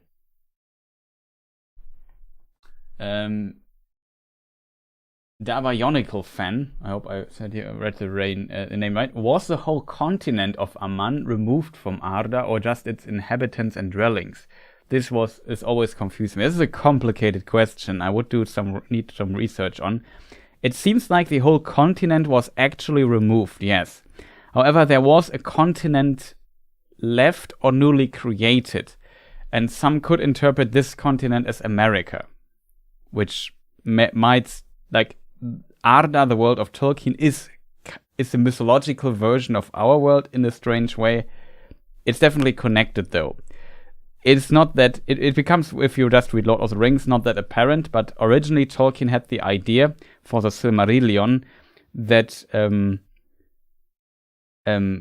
Elfwine, Anglo-Saxon king, I think, sailed over the ocean and found the straight road to Aman. And then there he made contact with the elves, and there he learned the law, and then returned and brought it into our world. And Tolkien found it and translated it into modern English.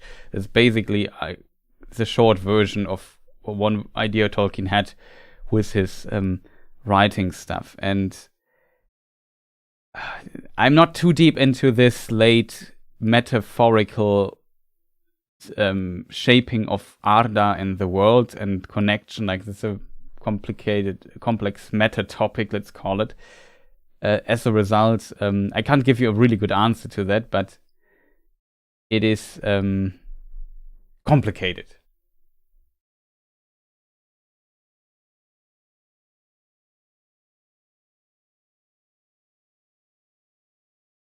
Why were the Istari cloaked and nerfed? Meanwhile, Sauron descended Middle-earth and even grew in power. Because last time the forces of the West went to Middle-earth to fight a Dark Lord, parts of the continent got destroyed. And they did not want this much destruction of the world. Like, the world is already marred in of itself. It does not need more marring. It doesn't need to be more marred. And this time they decided for a more subtle approach, sending basically these mighty peers of Sauron, but they must forgo might and clothe themselves in flesh so as to treat on equality and win the trust of elves and men. So that's basically one reason. And it worked pretty well, you have to admit. Like, Sauron did a lot of damage, but the northwest continent of Middle-earth was not destroyed in this conflict as a whole, and complete people got wiped out and so on and so forth. So there was definitely some, let's call it, advantages to this approach. And so this kind of worked.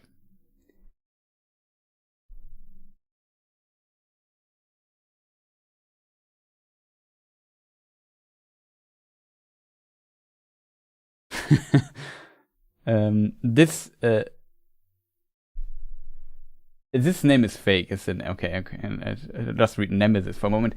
This name is fake. Piggybacking off the patch Rob's question about lost memories. When Gandalf retakes his Maiar form and remembered his entire life, would he be like, screw these mortals, I sang in Eru's choir? Maybe, but I think Gandalf is the wisest. Like, in the Silmarillion, we find the statement that Gandalf is indeed the wisest of the Maiar, so I think he kind of has the ability to understand. Wisest of the Maiar was Olorin, that is Gandalf. He too dwelt in Lorien, that is not Los Lorien, the Lorien in Aman, but his ways took him often to the house of Nienna, and of her he learned pity and patience. So, yeah, that is his story, I guess. So he's considered wise enough to potentially not go with this. But he for sure was sometimes pretty, even when he had not had his full Maiar power, annoyed by the mortals, I think. I like how Peter Jackson portrays this at times in his film, that Gandalf is sometimes annoyed, especially in the Hobbit films with the dwarves and their stubbornness. I find this very funny. And kind of understandable. Relatable is maybe a better word.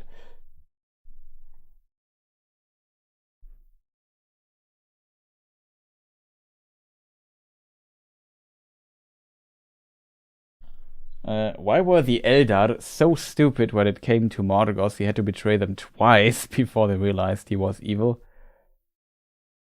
Well, he is a powerful entity. He could be very manipulative, I guess. And Fëanor also, was a special person, let's put it that way.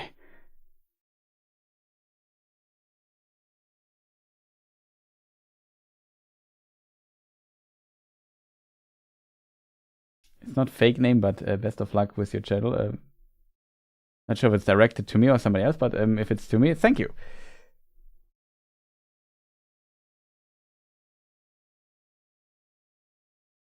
It seems odd that a powerful immortal being like Gandalf, in his unnerved form, would still care as much about personal relationships with mortals once they got their powers and memories back. I think you underestimate Gandalf in this way, because, I mean, it's not about the text here that we can read in the Silmarillion about Gandalf is, but of like it's literally the next sentence. Of Melian, much is told in the Quenta Silmarillion. Now back to Gandalf. But of Olorin, that tale does not speak. For though he loved the elves, he walked among them unseen, or in forms as one of them, and they did not know whence came the fair visions or the promptings of wisdom that he had put into their hearts. So sometimes he just, in disguise of elves or even unseen, maybe invisible, he's a spirit being, like an angel, basically, put wisdom in the hearts of the elves, and he potentially because he cared about those beings, even though he was a powerful, even more powerful than an elf entity, wiser than an elf, and so on. He cared for them and prompted wisdom in their hearts, or visions of wisdoms, fair visions and promptings of wisdom that he put into their hearts. Like, he cared about people. Like, that is Gandalf's nature. He's not pretending there or so, or that he doesn't care about these beings because he's on this mission. He actually cares. That is why he is sent there, I think.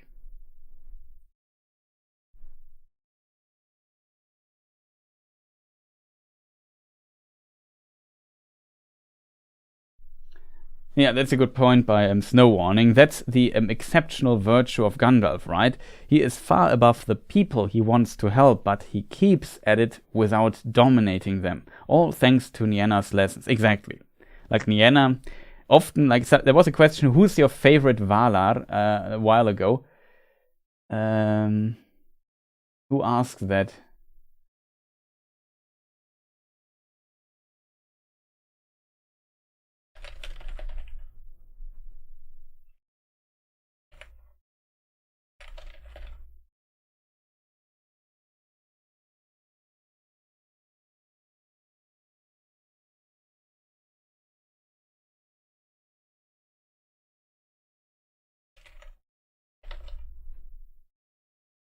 Here.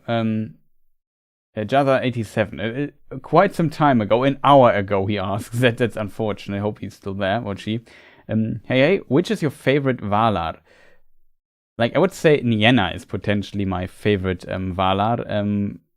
I think because I kind of like wisdom. I think that is so important in the story of Tolkien's. Wisdom is so important. Like, it's in the end what defeats the evil all the time.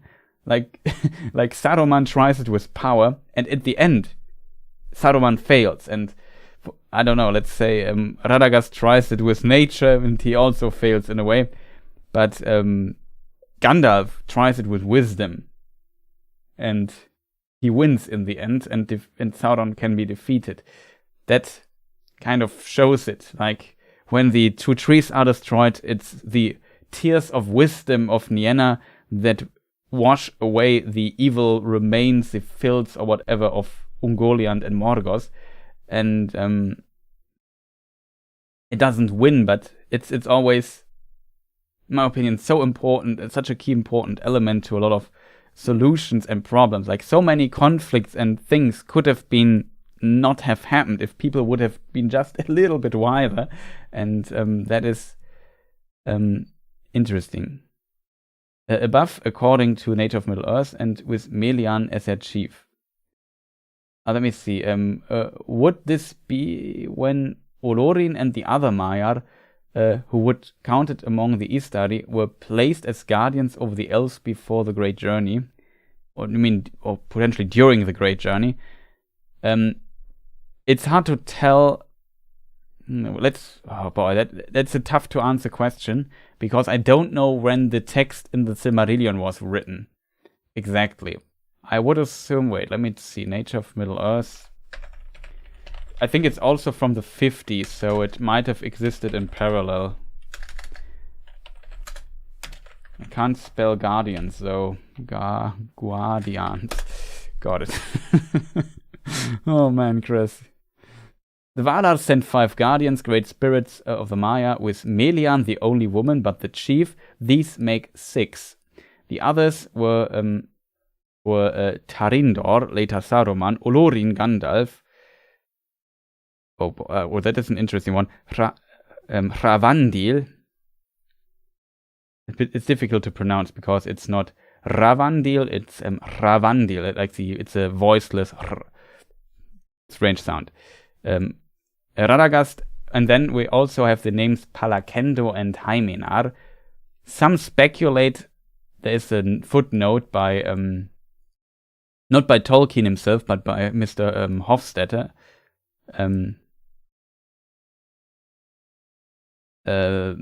7. Aside from the name Olorin for Gandalf, these Quenya names of apparently the Istari are nowhere else recorded. They apparently mean Tarindor, High, Wise, Mind One, Ravandil, Wild Beast Friend, Palakendo, Far-Sighted One, Hymenar, Far-Farer. Most likely the last 2 are the 2 Blue Wizards.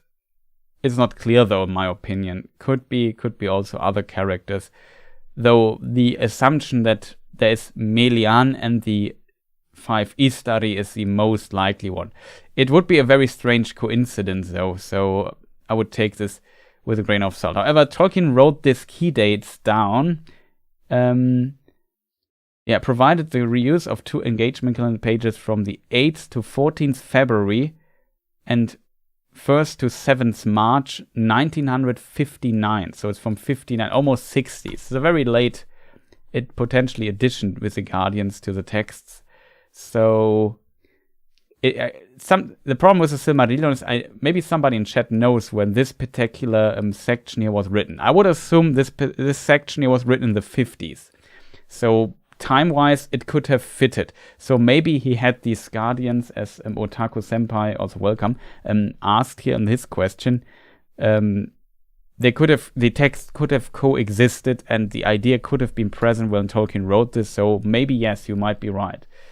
That it was what he referred to. I would even assume it was maybe earlier, or it could have also been while the elves are actually, like the elves come to Aman.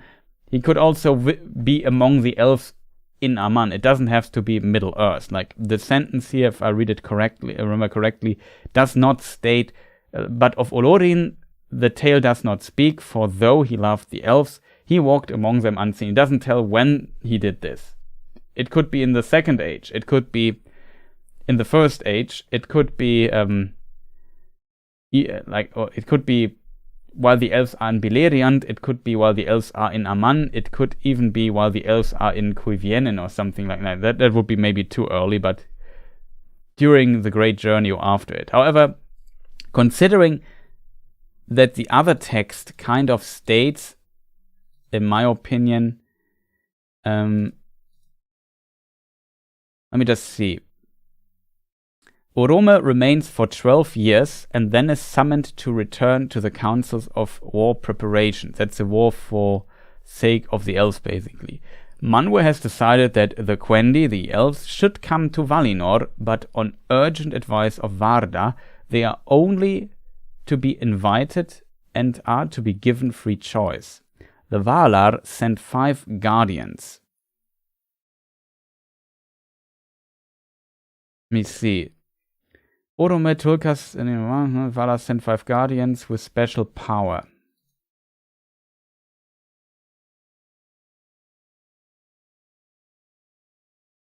It's not clear if the elves know that these guardians are around or not. I would assume the elves know, to be fair. But it's such an unusual text. Or special note in this text, yeah, that is the Hofstadter note, I think. Yeah, it's only these mentions here.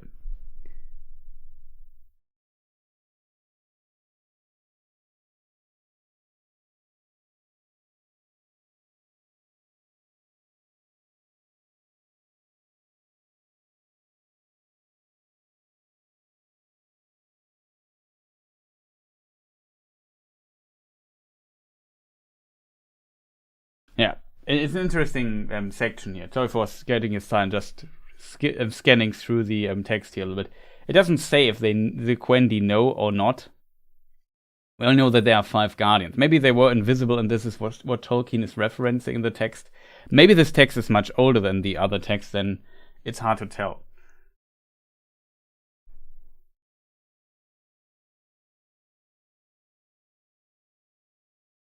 I don't know how much you have played Lord of the Rings on, but is Forochel an area made up by the devs? No, Forochel exists in the books. We have the snowmen of Forochel, for example, and the Lossos. It's even mentioned in Lord of the Rings. I would say, let me just say, Arvedui drowned in the Bay of Forochel, for example, 1975. Arvedui is the last king of the Dunedain in the north, of the remains of Arnor, for example. In the other appendices, we also find some. Yeah, we find even the story of Forochel. So yeah, it's definitely mentioned in the Lord of the Rings itself.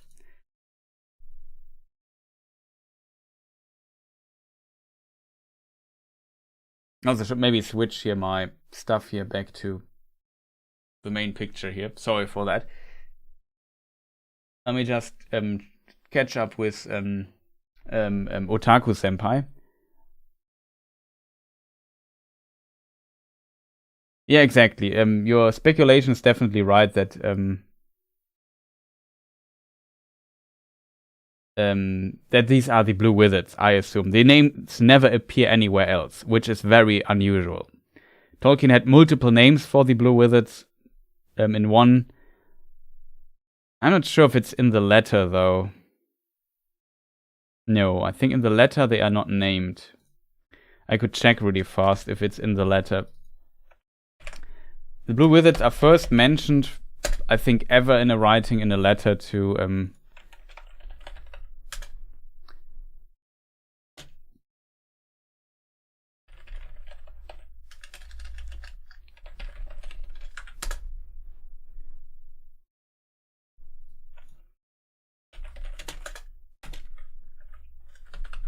I don't know the letter number, unfortunately. I think 211.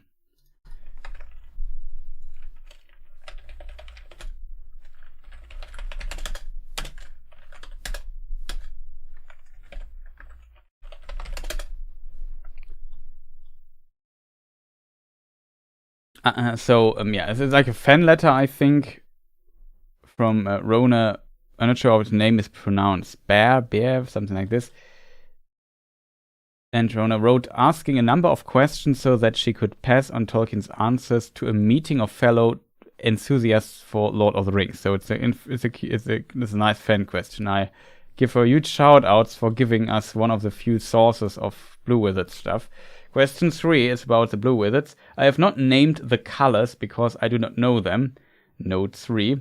I doubt if they had distinctive colors, which is it's a strange answer, in my opinion.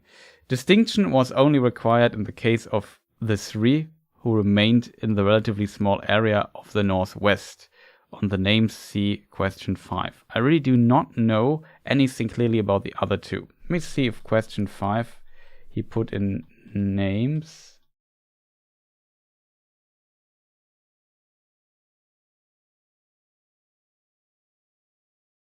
Let me see. So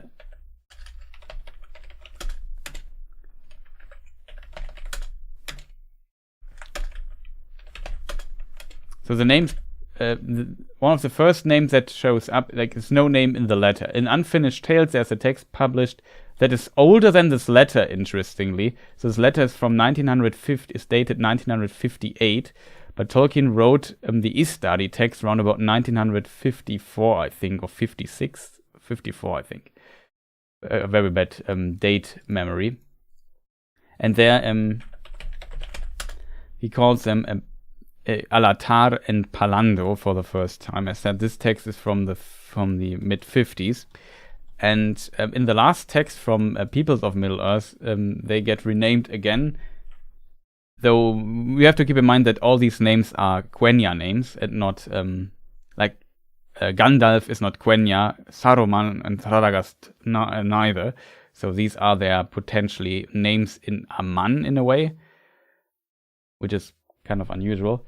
And there they are called Morinechtar and Romestamo. Romestamo, Darkness Slayer, Morinechtar, Darkness Slayer, and Romestamo, East Helper.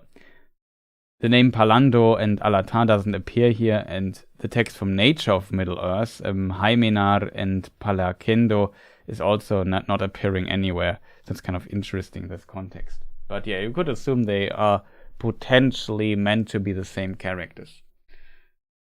Let's just say it's speculative, I guess. I agree on that.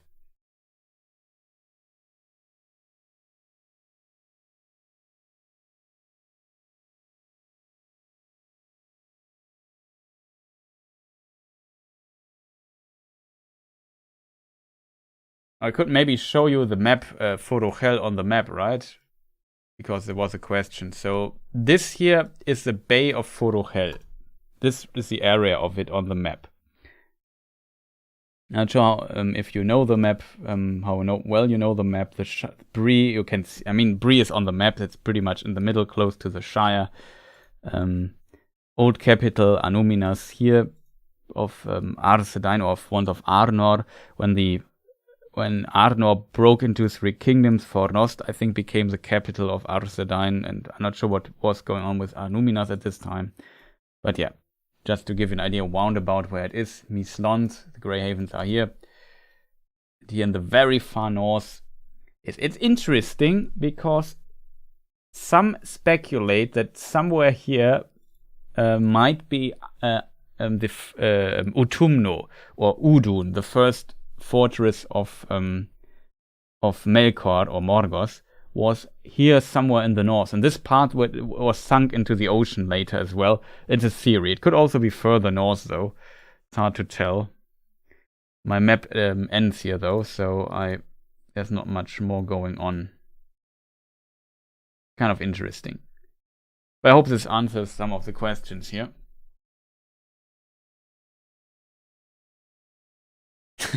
Morinechtar, Darkness Slayer. If that isn't a cool name, I don't know what is. I agree on that. It's a pretty badass name, I have to admit.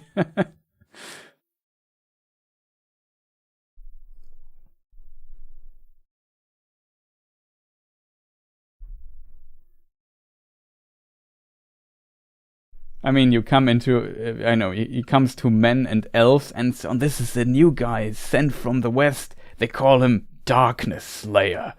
It's pretty epic, I think.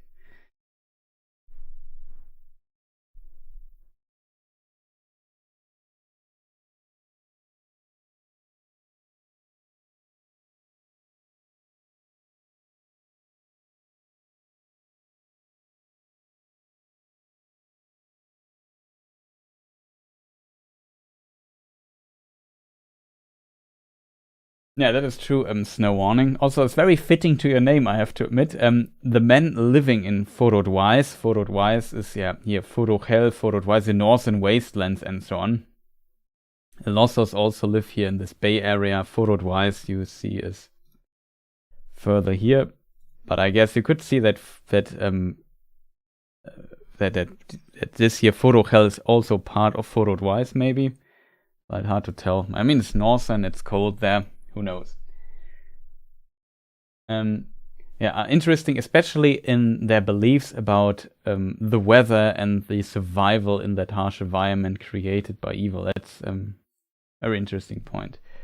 What is the significance of the wizard's colors? For example, blue versus white versus gray. It's a good question. I don't have a good answer, unfortunately. Maybe somebody in chat has a better one than I have, but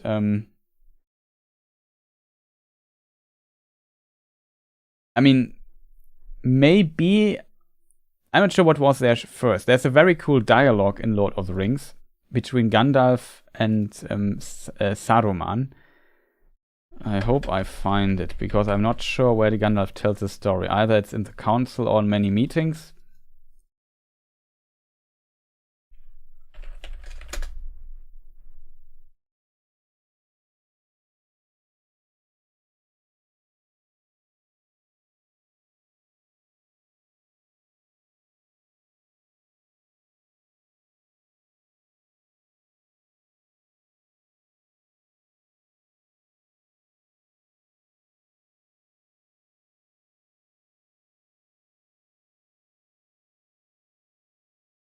Of course, I don't find. There's much more mentioned of mentions of white.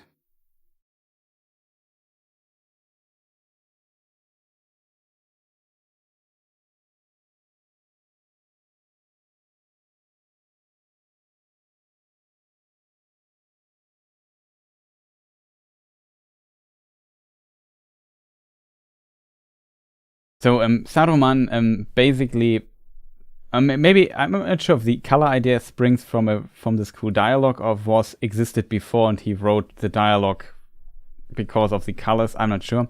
And here you will say Gandalf the Grey and rest from journeys.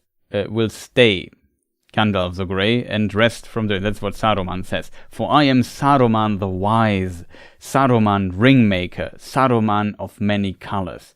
I looked then and saw that his robes, which had seemed white, were not so, but were woven of all colors, and if he moved, they shimmered and changed hue, so that the eye was bewildered. I liked white better, he said.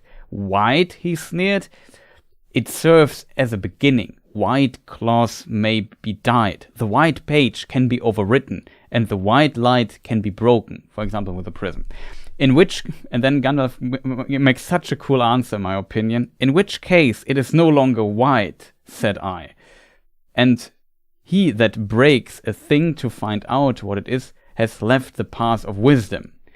So, it kind of is a very cool thing here, in my opinion. Like, white is like the combination of all colors. Like, the light of the sun is so bright and though there is some dying due to atmospheric effects with the color and so on, but of the sun, but basically it's very white light.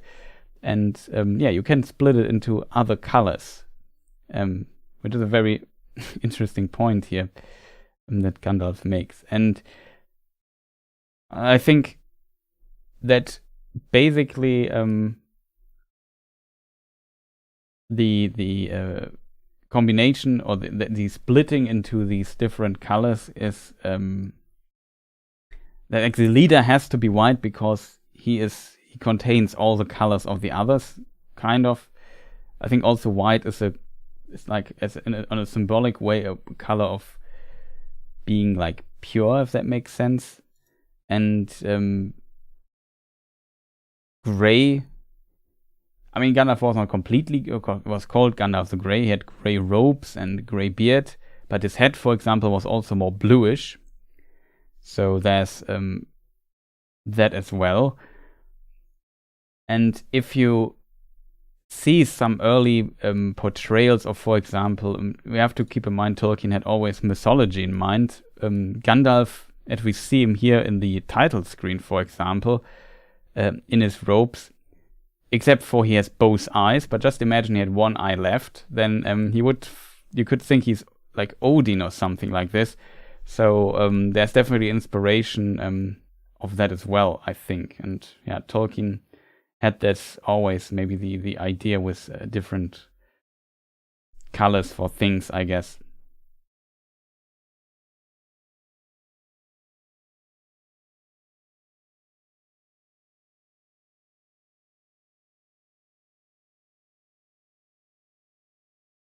Yeah, maybe gray is also like a color of kind of, I don't know, if you are old and gray, you're potentially also wisdom. So maybe gray is also like a color that represents wisdom. Brown is maybe more color of earth or something. So somebody's closer to nature.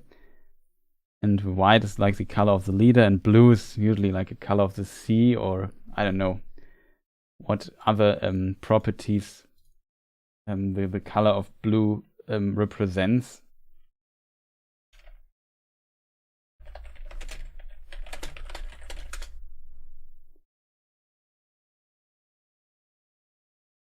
Inspiration, freedom, intuition, imagination. That's, I guess, something for blue.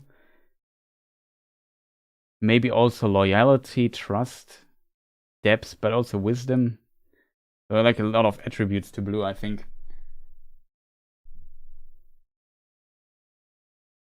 Yeah, that's also a good point by Dominic. I think white is firstly meant to symbolize light as opposition to darkness. That's a very good point. That's why Gandalf said, I'm Saruman, when he takes the role of the chief of Gandalf. Yeah, true.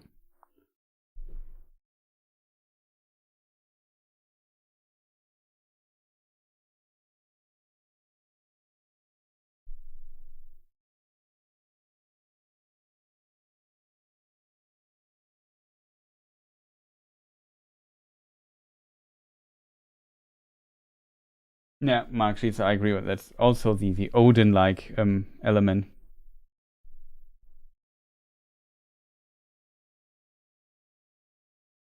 I obviously mean chief enemy of Sauron. Yeah.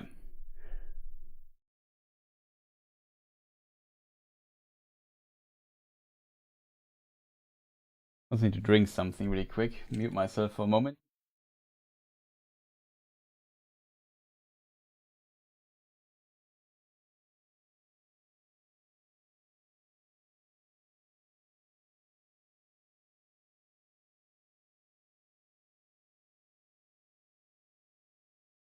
I love the answer. Tirajit, thank you that you. I'm glad you like the answer. I have an idea. A white cloak. You could never keep clean on the road. That is why Saruman stayed at Orthanc most of the time, and Gandalf was always wondering. Yeah, maybe that's also some practical use. So, Saruman was in Middle Earth for 2,000 years almost. No, for 1,000 years almost. Like 1,500, 700. Wait, I forgot when he took Orthanc. I have to admit, I'm so bad with memorizing stuff. Let me just see. Prince of Dol Amros. Bolger.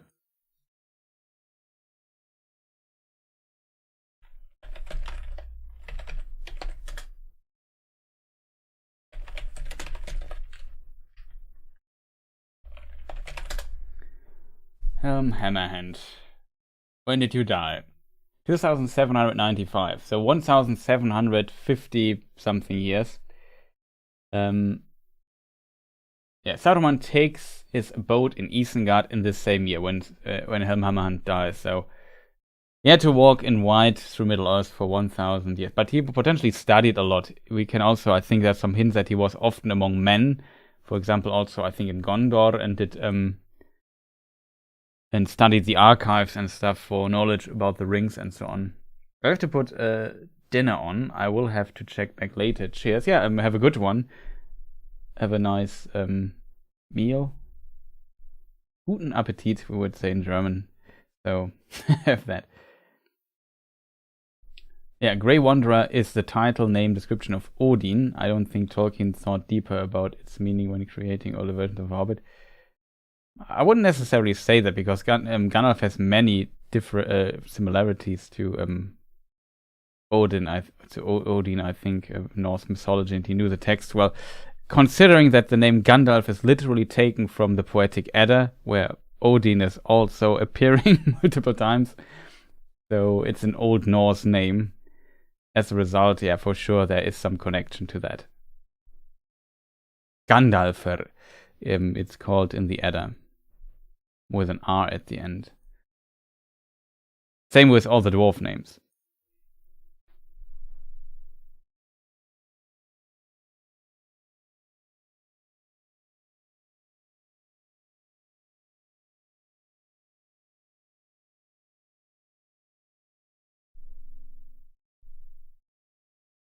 Also hope the sound is good still.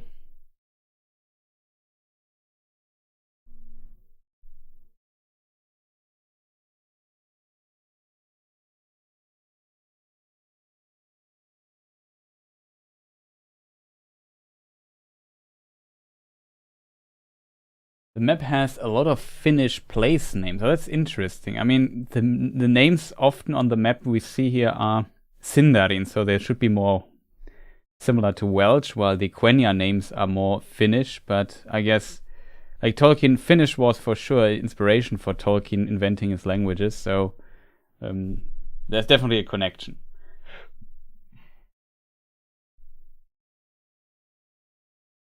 I have another stream to visit. Otaku Senpai. Oh, then I wish you have fun there. Glad you were here and asked some awesome questions. So much appreciated. I would like to go to the question that was asked first today, before the stream even started. Darren G asked, that is an interesting question. Problem is a bit my Hobbit lore knowledge isn't that great, I have to admit. It's okayish, but definitely wouldn't say I'm a Hobbit lore expert. But yeah, how do hobbits govern themselves? Is there a Hobbit government? That's an interesting question. And I think from the prologue of Lord of the Rings, we find quite a few details about our good old Hobbit friends. We have, before the stream started, I looked a bit into it.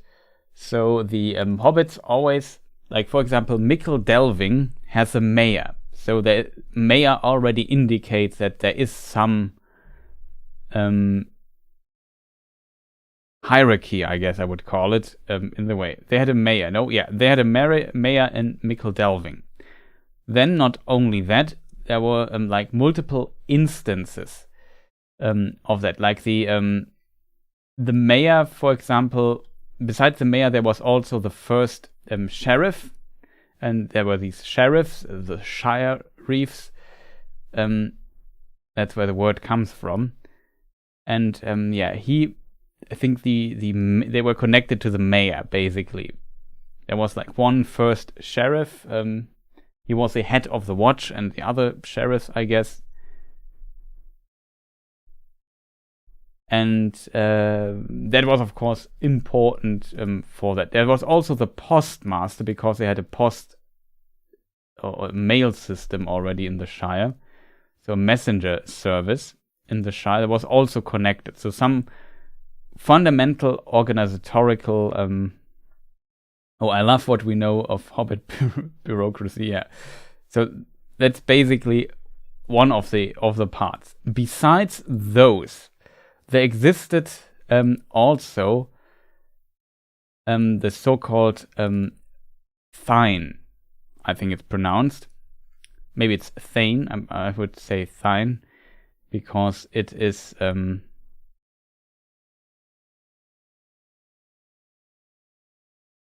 it could be Thane, actually, because in Old English it's written Thane. Maybe it's Thane, then. Maybe somebody... Wait, does this word exist in the Oxford Dictionary? No, tough luck. Not sure. Maybe somebody in chat. It's spelled like that. How would you pronounce it in English? Thane? Thine? Like, English is kind of sometimes hard to predict with these words. In Old English, it would be pronounced Thane, though. The spelling Thane appears in a verse, The Master of Rohan. Oh, that's interesting. It's also spelled Thane one time, so maybe it is pronounced Thane. Whatever, it doesn't matter too much. He is like, it's like an office, like Tolkien Gateway says, office of great respect in the Shire. So he has like a lot of influence, and what he is the he's the master of the so-called Shire Moot. And this is like when there's an emergency, there's a meeting of very important people in the Shire. And in the Shire Moot, if we look into that, we see like there can be several things done. For example, can be a Shire Master, and the Shire Master, for example, can basically raise a militia of hobbits, hobbitry in arms, as the article is called in the thing here in the Shire. So that is done through the Shire Moot, and I think part of the Shire Moot is also the so-called Master of Buckland. Before King Elisar, if I remember correctly, Buckland is not part of the Shire. Of course, they're the Buckland hobbits, and they have their own big boss, basically, the Master of Buckland. That is later Meriadoc Brandybuck.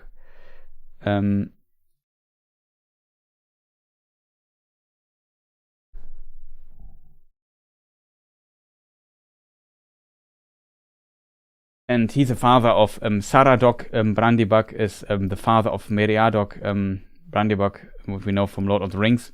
So his father is the Master of Buckland. a very influential person in this. Later, it becomes part of the Shire. This part is connected, it's complete. Yeah, exactly. It is written Thane and Killswitch. Welcome, nice to see you here. Exactly. That's why I read Thane. It's spelled with a G, but the G would become in this case an I-ish sound that sounds more like an I. So Thane. Thane.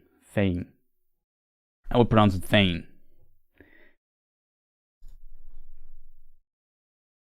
I would assume. I don't see it becoming fricative here. The G is always complicated in Old English. So yeah, they're important Shire folk. Is there anybody else in the thing here? I think I had some other. Shire Mood, Hobbit in Arms. Yeah, and the Thane is, or is it the mayor? Yeah, the mayor is elected at the Free Fair. That's in the middle of the year in summer. That is also kind of important. That the mayor is. I think I could imagine the mayor is also part of the mood, but I'm not 100% sure on that.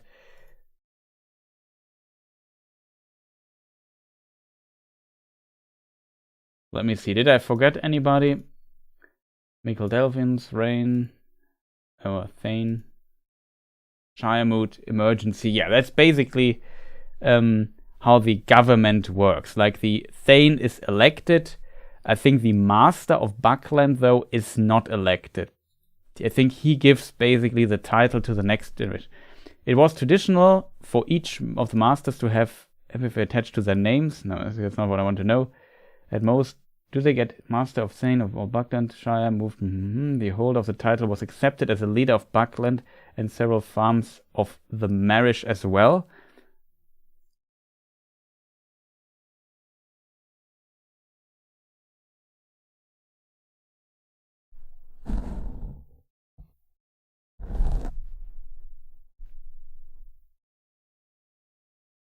Bacon.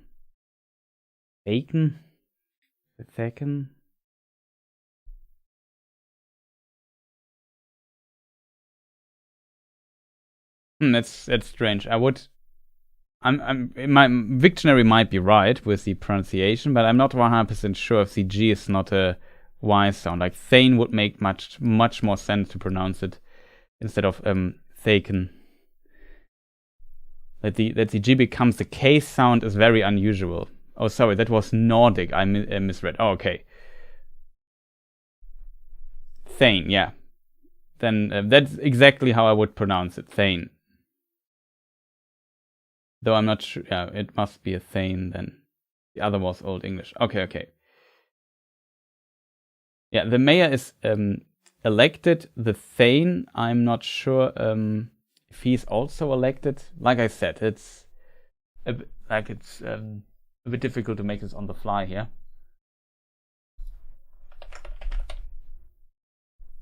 The first Thane who was elected by the Hobbits after his predecessor abdication. So the Thane there seems to be also elections for the Thane. I'm not sure though if it's true or not.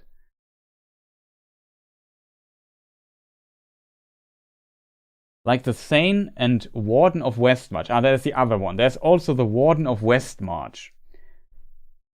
Warden of Westmarch was a title granted by Thane Peregrine I to Festrid Greenholm in Shire Reckoning 1462. This was done at request of Festrid's father-in-law Samwise Gamgee, who was the mayor of Mickledelving. The title was hereditary, passed by Festrid to his son Ilfeston Fairbairn, and associated from them to the Fairbairns and of the Towers.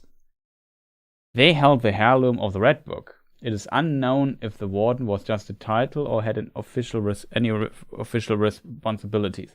So yeah, though 1462 Shire Reckoning is already in the Fourth Age. That is the year Fourth Age 41. So yeah, it's complicated. So the Warden of Westmarch might have been a later title. And Saint Peregrine I is Peregrine Took, of course. Hard to imagine that he becomes, but I mean he's not that bad. Like when I think of Pippin, I always think of film Pippin, and in the book Pippin is not as bad as in the film. So, but he also grows up during the film and makes him very likable, I think.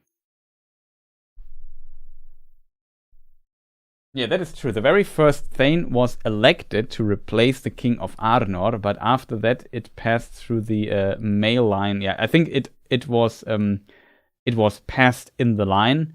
The first one was elected though, because as Snow Warning indicates, and we mentioned earlier in the Appendix B, which I have not opened anymore.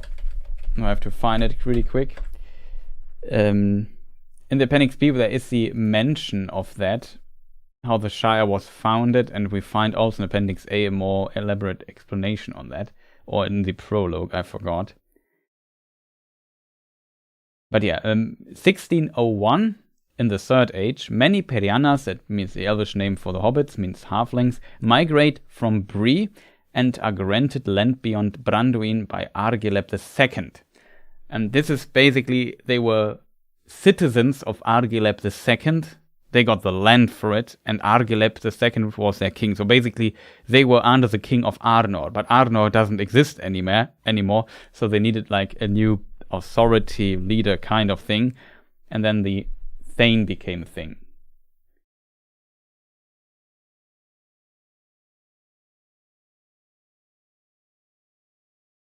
The mayor of Micheldalving is elected, who controls the Shire-wide mail and security services. Yeah, exactly.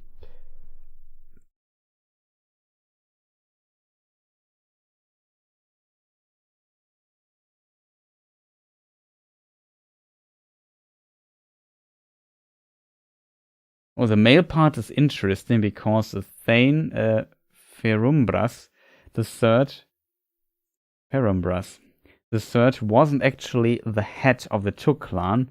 That was his mother, Lalia. Interesting. Lalia was very controlling, and she ended up dying in an accident. Okay, that is interesting.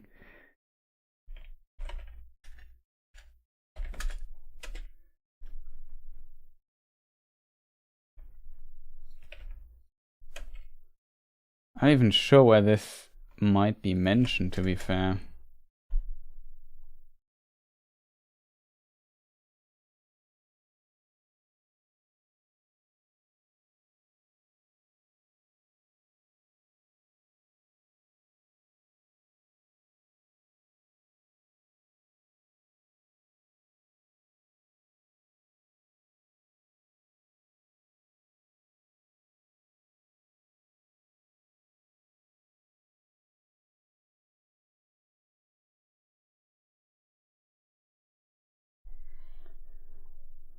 Okay, it's very interesting.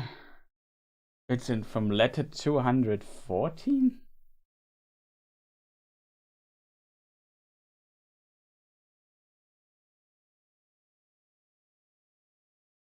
I think she's only mentioned in Appendix C in the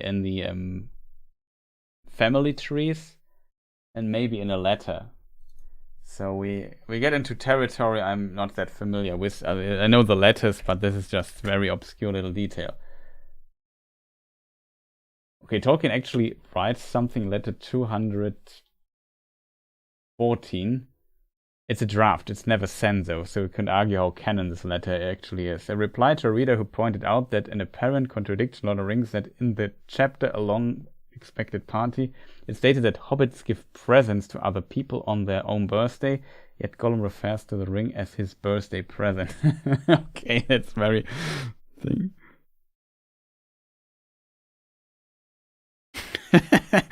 Oh man. That's a classic internet comment, kind of. Very funny in a way. Nothing changed in many ways.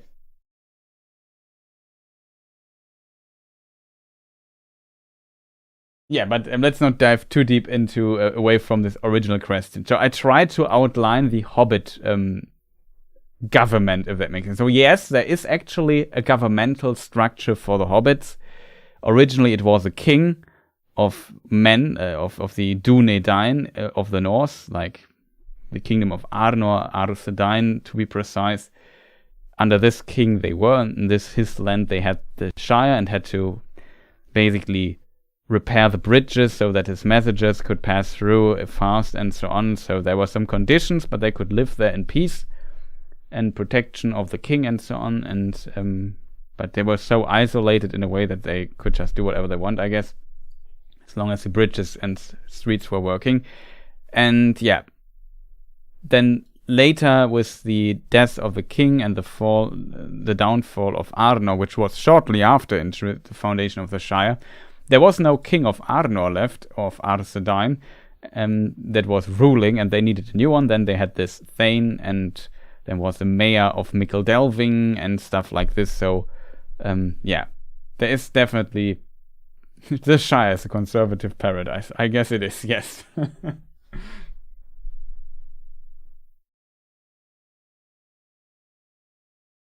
Tolkien just went off on a long exploration of Shire culture when confronted with that question. Really productive. That is true. It's also likely that the heads of the great families were pretty powerful. Yeah, for sure. There were a couple of very influential Shire families and so on. And I guess the Brandybucks, for example, the Buckland Master family is for sure one of them, and so on and so forth. So yeah, it's pretty interesting to see that.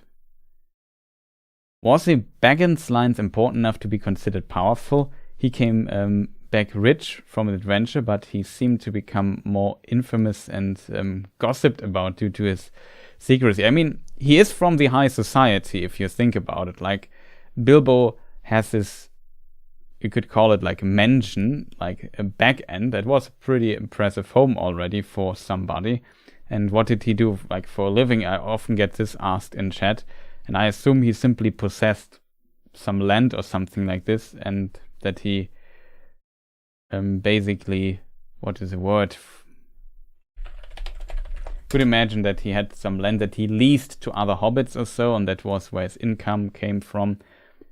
I guess he wasn't the most important one, but I think he was kind of more important. Like, you have to think of, like, this was more, I don't know, Victorian England countryside stuff, I guess. So, I'm not even sure if that's a good comparison, to be fair, but you know what I mean. Like, it's pretty old school there. And I assume, yeah, that is... Well, and later, of course, he went on his adventure, and then he had some riches that he could brought back, and Bilbo for sure had some influence on the Shire, but it's hard to tell how popular he was for me right now. It's very interesting, though. I imagine it a bit similar to the Romans, where heads of family represented their families legally and had control over what happened in their families. Less Arthurian than in Rome, but still. The first recorded Baggins was 2767, so not too old of a family. Yeah, that is true. But well-to-do and respectable. I think it was like respected. They had potentially some land or something like that. They are connected to a lot, like Bilbo's mother is Belladonna Took, and she is the daughter of Old Took, and the Tooks are, of course, very important in the Shire family if you think of the family connection.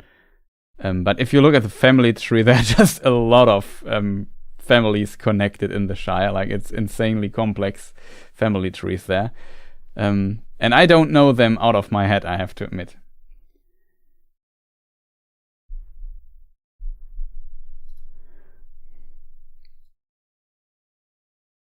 Let me just see. The Old Took, that is Gerontius Took. He was also a Thane of the Shire. in his time. So he had his daughter, as said, was like he had a lot of children. How many children did he have? I can't even count this. He married 12 children. Isegrim III, Hildegard, Isumbras IV, Hildegrim, Isembold, Hildefons, Isembard, Hildebrand, Belladonna, Donnamira, Mirabella, oh man, Tolkien, Isengard. Kind of funny, I have to admit.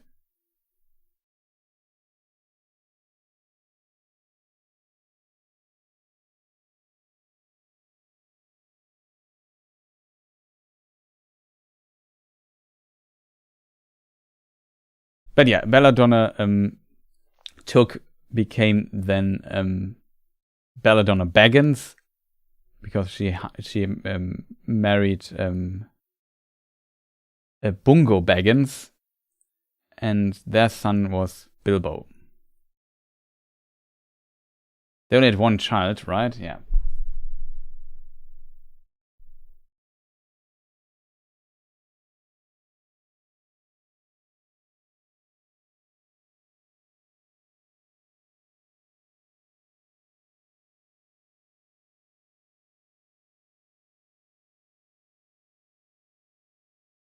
Well, that's also an interesting note here.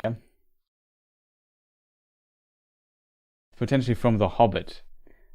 She had 8 older brothers and 1 younger, and was eldest of 3 daughters from the Tolkien Gateway. Belladonna married Bungo Baggins, who built a spacious hole for her, partially with her money. So it was through Belladonna's Took's influence and wealth that he potentially got from her Took line, that this Baggins residence back end became a thing, and yeah, there Bilbo was born, and so on and so forth. And Bungo Baggins is then somehow related to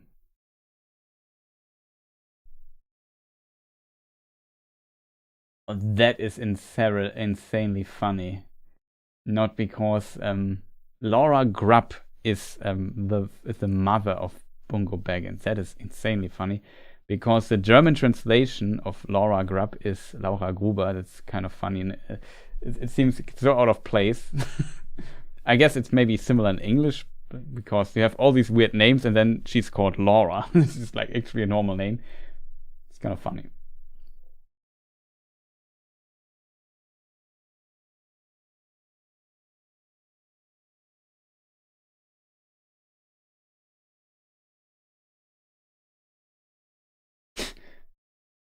As Lord of the Rings notes were around way back when George was writing Letter to John. Yeah, that is true. There were definitely nerds like us way back in the day. Like in 1959, the letter was written. Or 58, something like that.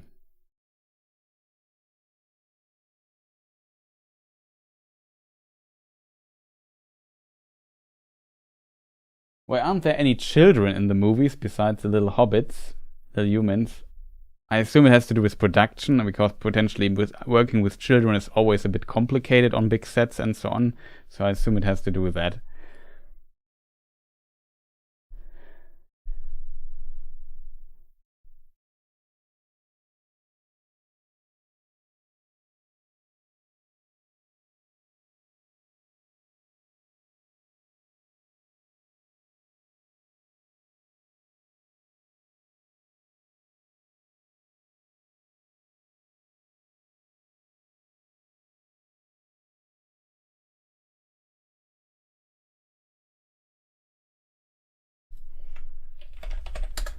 Fortunately, there's no family tree of Frodo.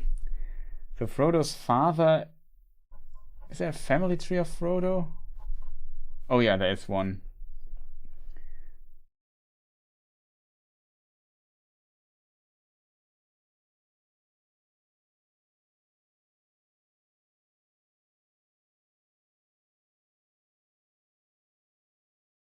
Drogo Baggins.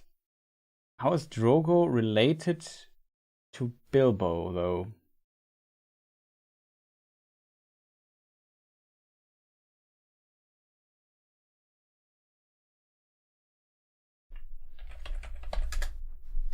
I don't know that. I would have to look at Lord of the Rings family tree. Now here's maybe a better one. Bilbo. Bungo Belladonna. Bungo is related to... Where's Frodo?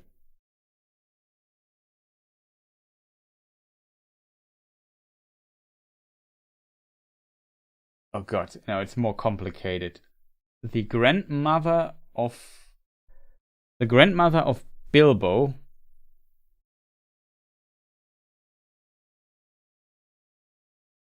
by his father's side. No, the grandfather, Mungo. So his father is Bungo, his father is Mungo, and Mungo is related to Largo, and Largo is the grandfather of the father of Frodo. So that's the connection. Easy.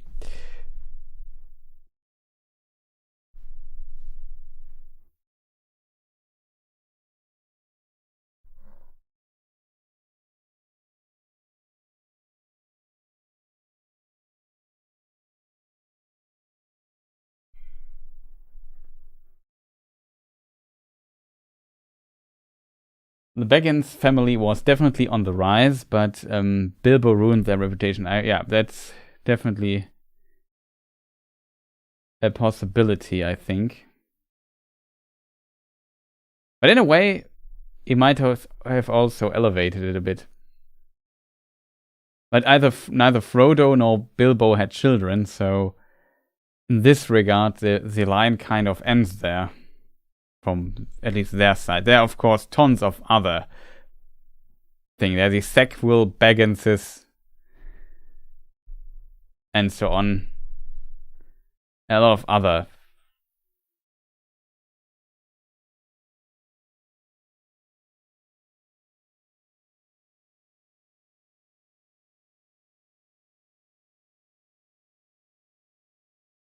There are also the Chubb Baggins, interestingly. Oh, very funny.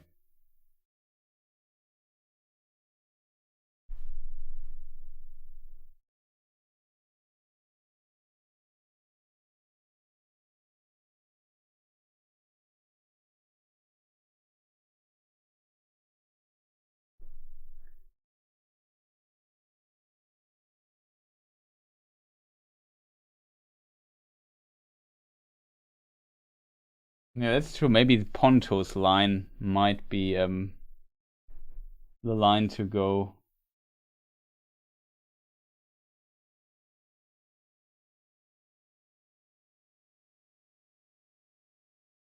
Who is somehow related to Merry and Pippin, which is just my head starts spinning looking at this family tree.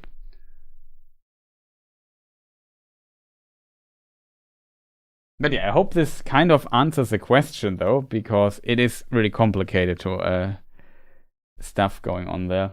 Let me just double check. Yeah, sound seems to be good. Yeah, it's just the plant belladonna is poisonous. It's kind of funny.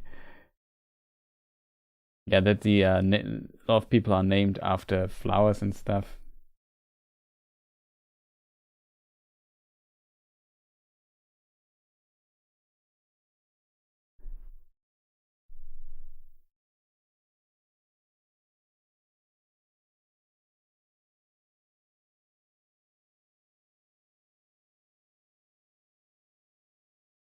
So yeah, that was we got a bit distracted here with the original question, but I hope that kind of answers your question. Like, yeah, there is definitely some. I think the hobbits are one of the most structured people, or people among the most structured peoples in. Well, we couldn't say it like this, but modern. Like, they are relatively modern for the world. Like, they are really almost anachronistic to compare to others. Like, they don't have a king. They have a postmaster. They have a mayor. Like, it's kind of funny.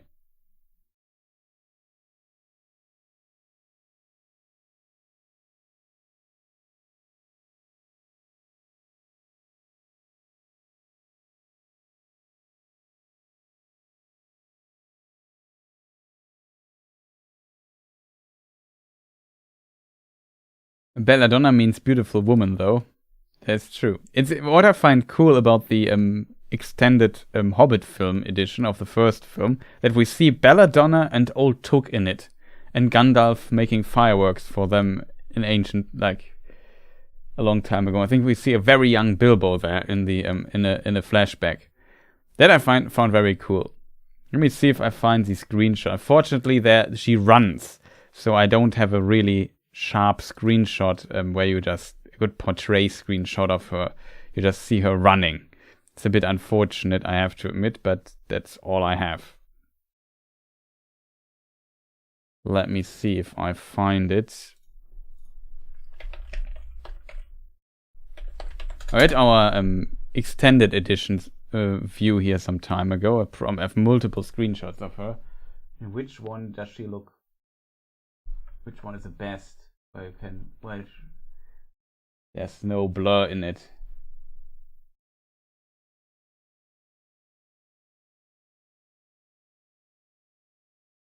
Yeah, here you see what I mean. She's running. Currently the camera is moving a bit. Oh, that's Fellowship of the Ring, it says. It's not Fellowship of the Ring, it's from the first Hobbit film. I think it is the first Hobbit film, though. I'm not sure. I think it's Unexpected Journey. There's a flashback, and there we also see at some point good old Took, her father.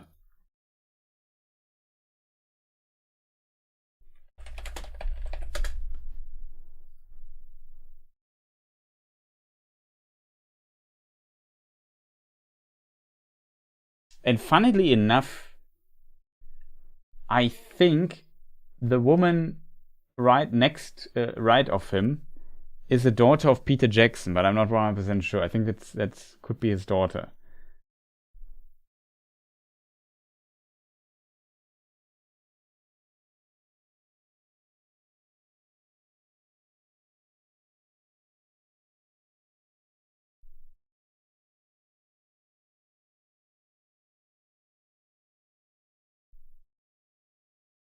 But yeah, this is Old Took. Or Took.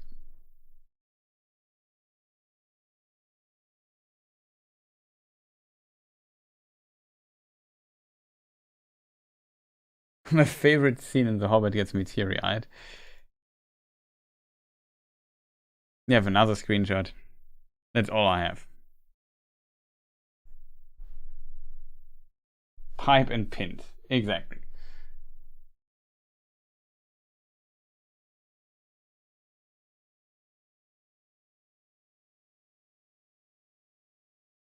It took me way too long to figure out that Elanor isn't a translation from Westron to Old English, but a Sindarin name, Elanor Starsun. Yeah.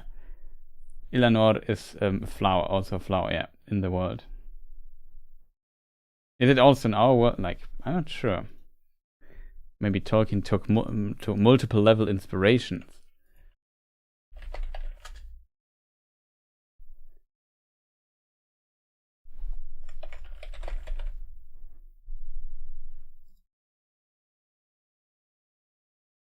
No.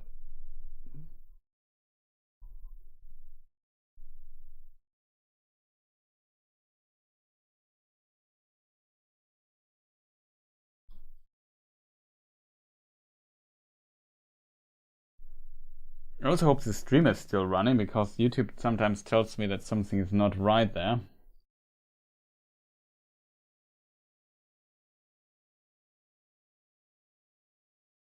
Yo, Chris, it's the same thing with the title of Isildur.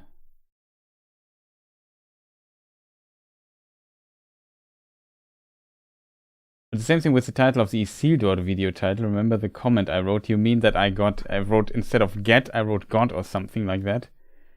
Let me just look into that, because yeah, sometimes I write these titles usually when I upload and publish a video, I just finished it, and it's very late, and I worked on it for 12 hours, and I'm tired, so I don't notice these.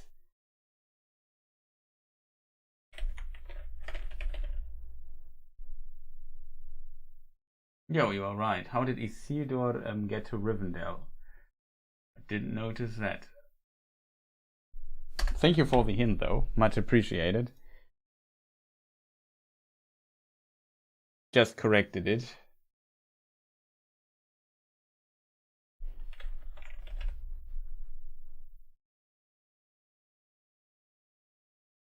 There's one title called How Gollum Got Caught. That is correct, though, I think.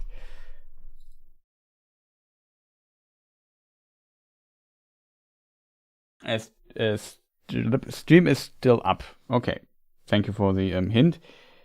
That's good to know. Maybe I've just streamed with far too high bitrate or something. Yeah, that's correct. Awesome. And the old Took is a member of the cast and crew. Oh, okay. That's good to know.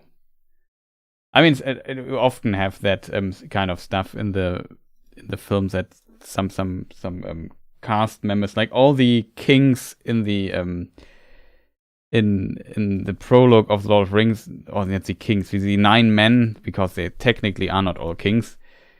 So it depends, I guess, on the version. This here is also like production crew.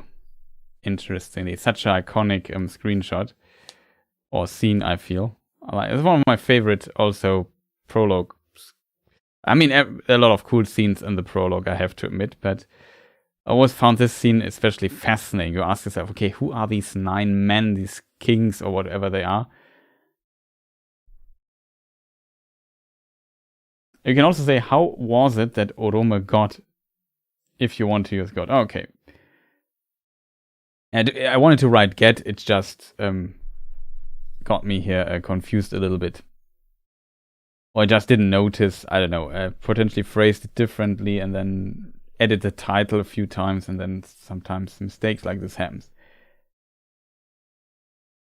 But yeah, much appreciated, Peter.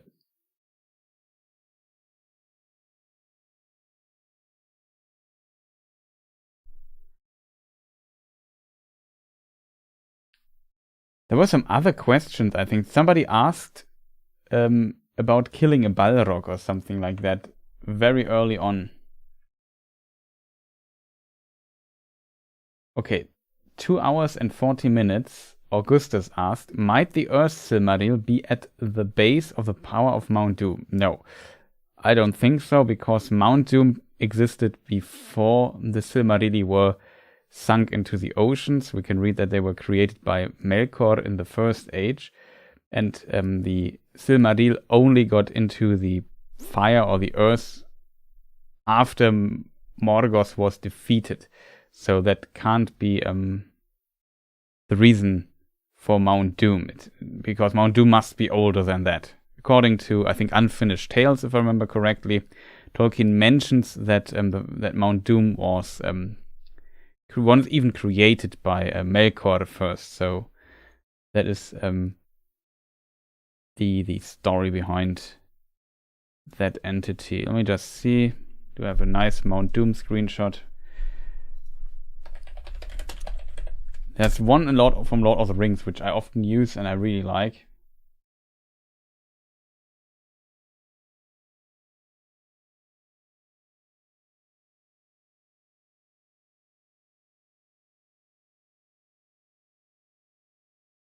Though I have to admit, this one here is also pretty good. It's not from Fellowship of the Rings, though. I have to admit, from which film could this be, chat? That would also be like a funny quiz or something like this. You have to tell me from which film that scene is. It's either Two Towers or Return of the King. I would say it's Return of the King.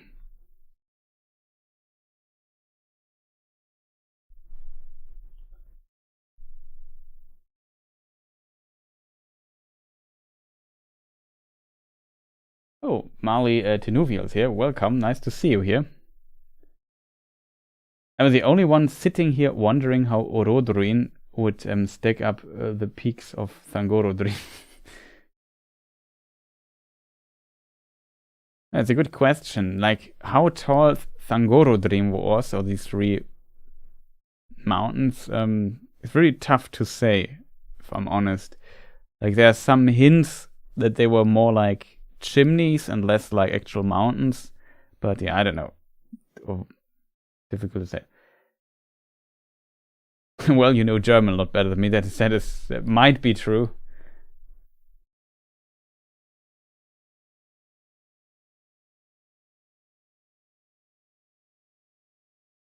I liked the little thing in the ChatGPT video where you put why you call GPT him at times, the German language thing. Yeah, because for people wondering, like if you say bot, it comes from robot, and in German the word for robot is Roboter, and that is masculinum in German. So it would, if you would say the robot he,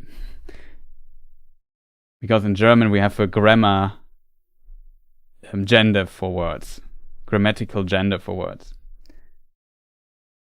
It got flat quick. That is true. It got flat quick than the mountain. But it's kind of interesting that like English, Old English also has a gender, a grammatical gender, I think. But especially also all Nordic languages and so on, they kind of consider all of that. But the English, modern English got rid of it, or Middle English already. I'm not sure. I think Middle English also already got rid of it for the most part. And German never got, and that's why German is a bit, in comparison to English, a bit more complicated many grammatically at times.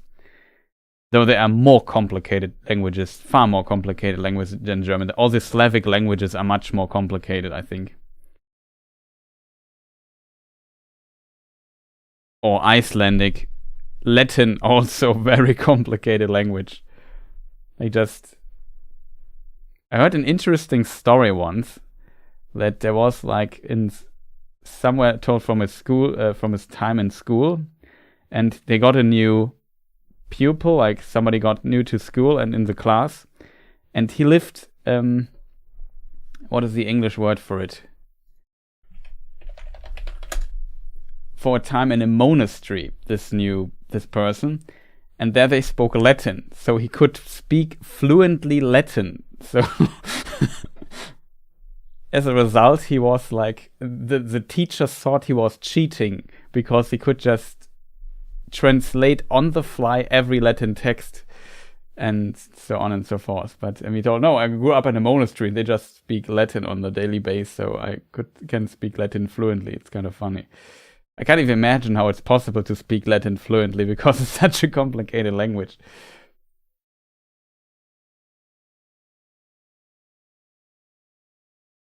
Yeah, English is very easy and convenient that way, I agree. So the English pronunciation is very complicated, I think. You can tell what grammatical gender a word has just by knowing what it means. Yeah. I like how you can create complex compound words in German that don't exist but are understood. My father told me that he read and wrote in German well, spoke it with American Southern accent. Oh, nice. Yeah, that's true. In German, you can form, especially some people who make laws and stuff, have a lot of fun inventing unnecessary long words. I mean, I think isn't that also a thing in the Finnish language, if I remember correctly, that they also form very huge compound words?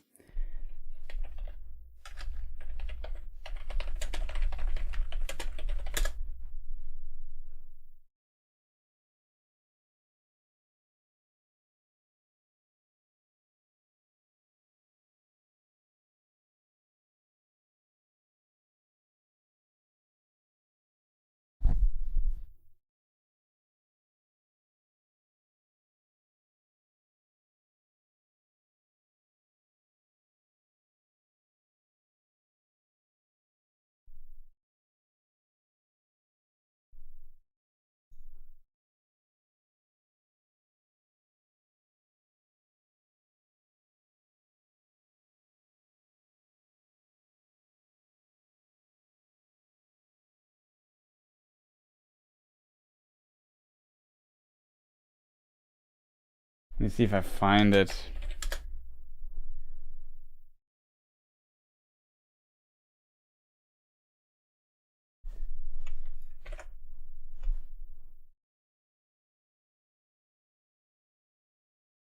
Yeah, I know. There are several of those.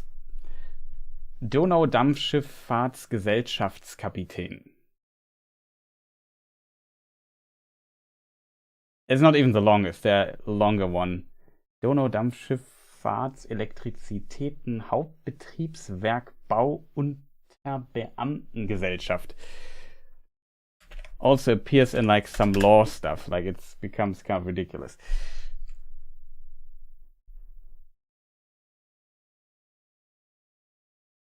You're still there. I'm still there, of course. Welcome back, Priscilla. Nice to see you here as well.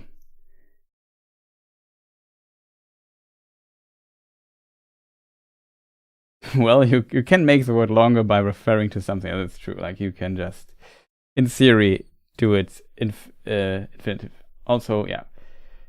Oh, Killswitch also wrote it. Donaudampfschiffgesellschaftskapitänskajüte. Oh, boy.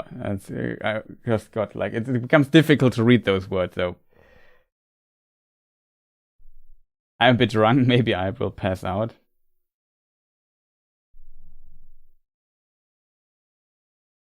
Oh, here we have some Finnish stuff, which is even more hardcore. I can't read that, unfortunately.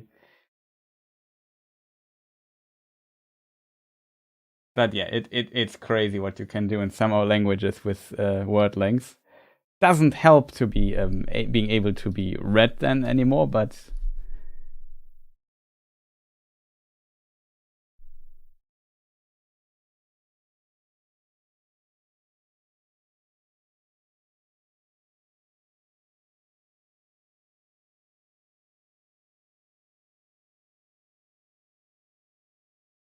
in Portuguese it is not that fun. In theory, that is true. You could do it in English, but in English, I think it's more uncommon. German has like a tendency to form some weird words like that. Not this extreme is even unusual for German, but yeah.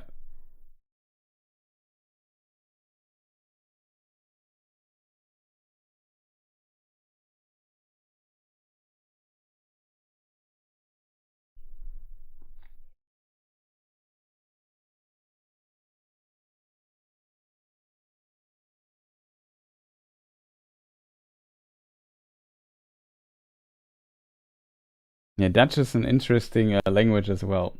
I have to say, I really like the Dutch accent. Like people from the Netherlands, I think if they speak English, they have a very cool accent. I like really listening to them. There's some StarCraft commentators or casters that cast professional esport matches in StarCraft 2. Like one is called Rotterdam because I think he is from Rotterdam, and I think Loki is also from there. Loco, not Loki. Yeah, stuff like that. I really like listening to those guys. So that is always yeah, pretty nice. Like the Swedish accent is also kind of cool.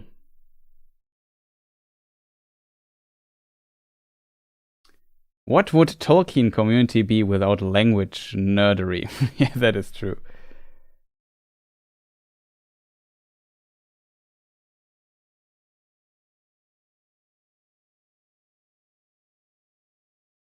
But it's very cool often here being in chat and seeing that from all over the world people are here and commenting. It's always pretty nice that so much language expertise and knowledge is just there.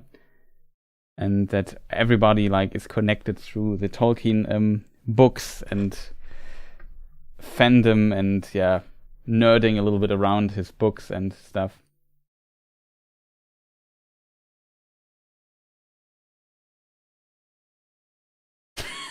Okay, Priscilla goes full ham here.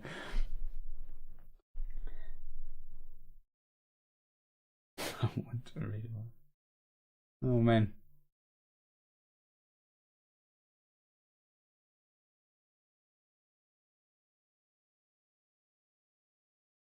Oh, the monos.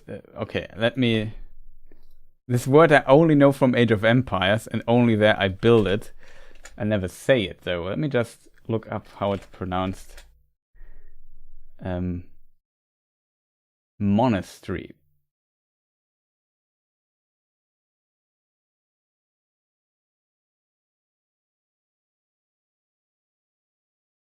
Monastery, not monastery. Okay, okay. Got it. Thanks for the hint, homeboy. Much appreciated.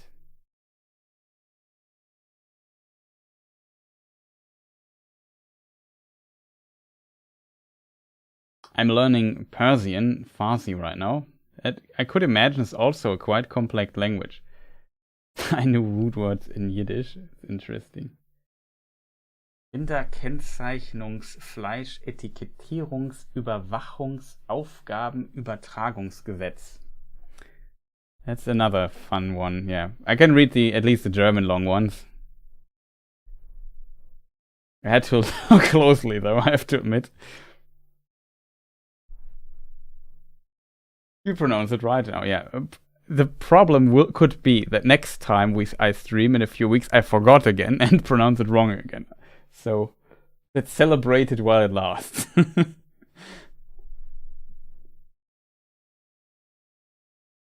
Yeah, it's also interesting that I think Persian's also an Indo-European language. It's so crazy, kind of.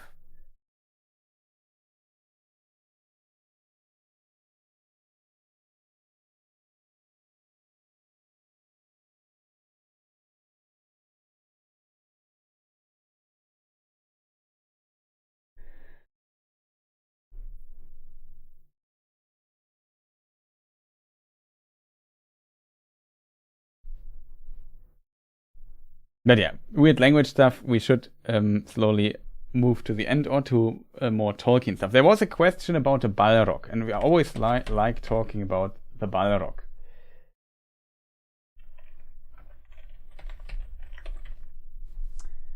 I think it was so long ago that this question was asked that this is not in chat anymore. Maybe the person who asked the Balrog question is still there. I don't think so, because we're streaming for 3.5 hours, and people usually don't watch a stream about nerdy Tolkien stuff for 3.5 hours. I'm still surprised that so many of you are still here.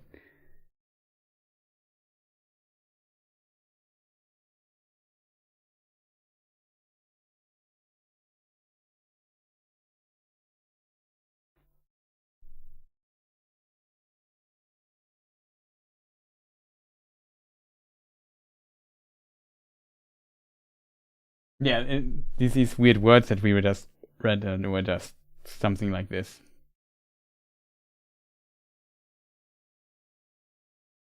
But let's get to Balrogs. Did somebody remember in chat how the question was? It was something like, how could normal weapons slay a Balrog? Something in this direction, right?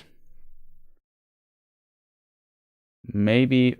I think I don't have any Balrog artworks, I think, in case people wonder, why is he never showing Balrog artworks? I think I don't have any. I have one, I think. Yeah, from Laura Taunton. That's not true. I lied.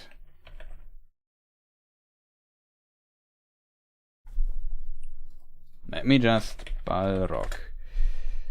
I have multiple, actually. Ted Naismith has made 1, 2, 3, 4... Oh, Peter Macri also made a very interesting interpretation of Balrogs. I could imagine that people might not like it, because they are female Balrogs, but it is, in my opinion, an interesting approach.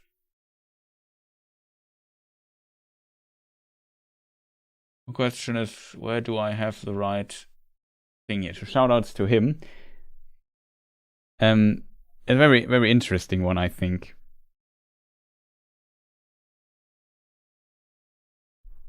I usually don't use it because I know that I don't know.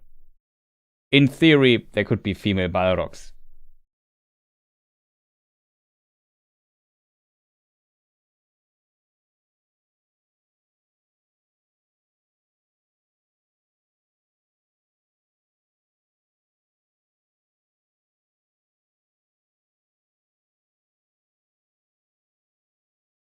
That is interesting point, Snow Warning.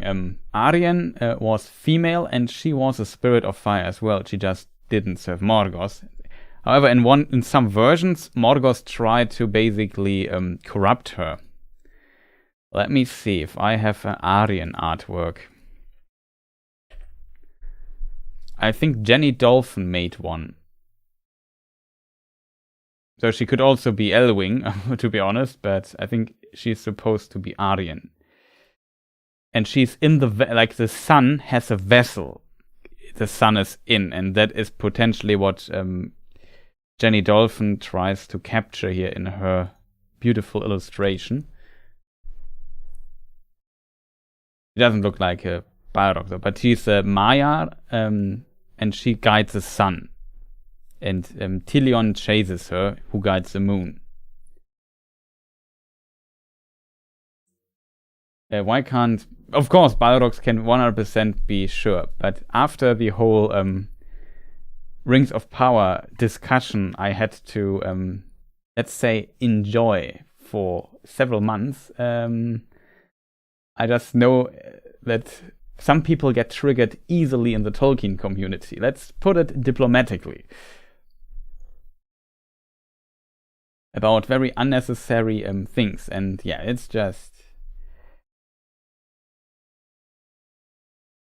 So I'm a bit careful with it. So, but I don't mind. In my opinion, yes, Balrogs for sure can be female, but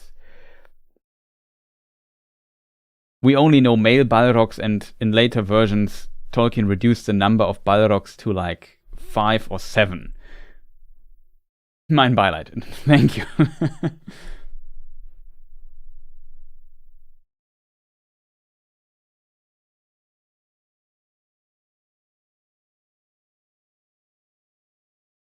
Oh, hey Chris, I was actually on your Discord server years ago. I was the one with the username Eonwe, the Maya, or Eonwe Urion. I remember you, or that name. Now you know how you're called. Did you change your account name? Hadn't you also a YouTube account name, Eonwe something, for some time? I could swear there was a Eonwe Urion or something also in chat.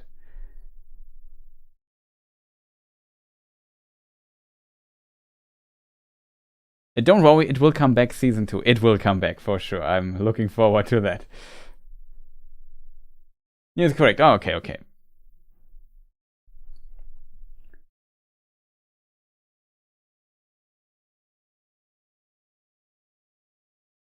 Yeah, the Silmarillion describes her as a spirit of fire who Melkor had not deceived nor drawn to service. Tolkien changed his mind, I think, in a very early version, though he tried. But it seems very unfortunate. The Balrog question, I can't fully remember it anymore because it was so long ago, a few hours ago. Somebody asked something like, can a Balrog be slain by normal means? Something like that. It phrased it a bit differently, so I'm not 100% sure. Galadriel is still swimming. Let's not go into this territory. I wonder what image of Balrogs Tolkien had in mind when he wrote the encounter with Durin Spain, because the reduction to 3 or 7 Balrogs only happened in a note from 1959, long after Lord of the Rings. Yeah, it would be that would be a very interesting, I think, to really know what Tolkien imagined, how they look. We have only very vague descriptions. I think they potentially shrink in size. Or no, they didn't shrink in size. It says basically they are twice as... I think it was... Tolkien said something, they were twice as tall as an elf. However, the elves in these early writings are still called the gnomes, and they aren't as tall as the elves. Like, they are not 2-meter-10 tall elves. So they're potentially smaller in this particular context. That makes this topic often very difficult to discuss. There's also another Pete Macri Balrog artwork of the same, just from a little bit further distanced. What on earth, chat?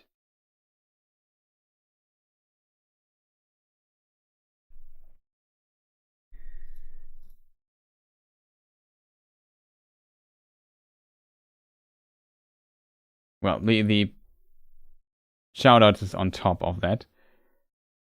So yeah, very interesting idea. I have to admit though, I really like the film Balrogs also quite a bit. Like I think the film Balrogs, the Balrogs is the plural, the singular. The film Balrog looks pretty cool from the Peter Jackson films. I think, yeah. Like I remember this scene here, this close up, and when he shouts and opens his mouth, you see the heat flickering. That flashed me so much. I really liked the design. I know some people don't like the design of the Balrog from Lord of the Rings, from the Peter Jackson films, but I'm kind of a fan of it. Like I find it looks really good still, even though it's like you have to imagine this is 23 years old or something, 22 years old. It's very old.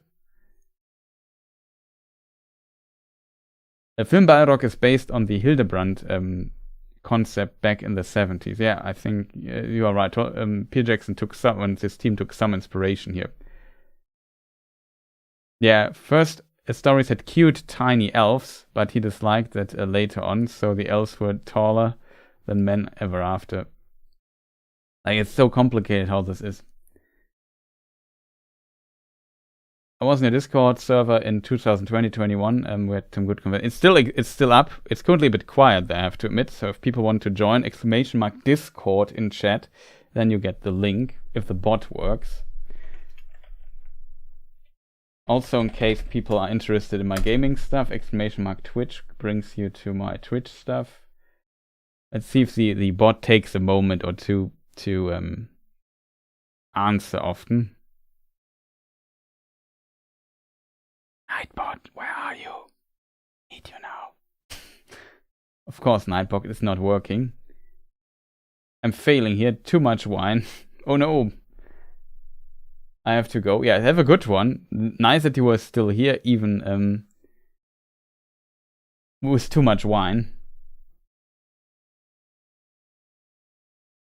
Yeah, he doesn't do his counter spell in the films, or the spell on the door and so on. No, it's a counter spell on the door. Gandalf seals the door with a spell. Something like this, right? Yeah. It's pretty cool. The movie Balrog is cool, just a very different idea. It feels like Gandalf is fighting a demonic beast, not a large humanoid being of the same kind as Gandalf. That is true, of course.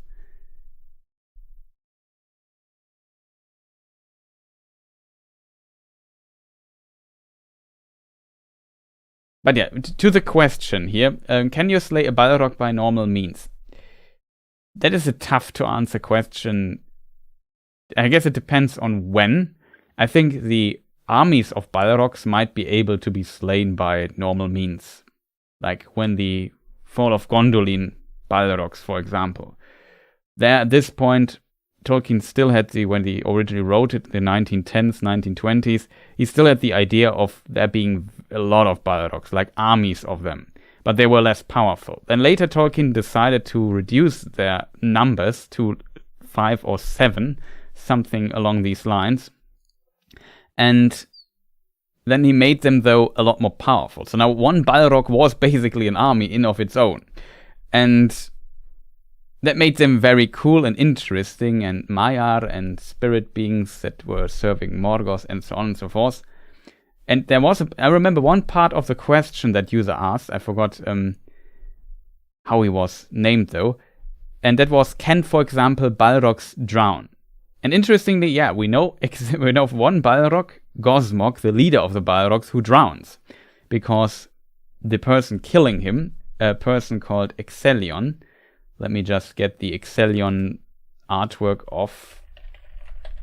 Who did it?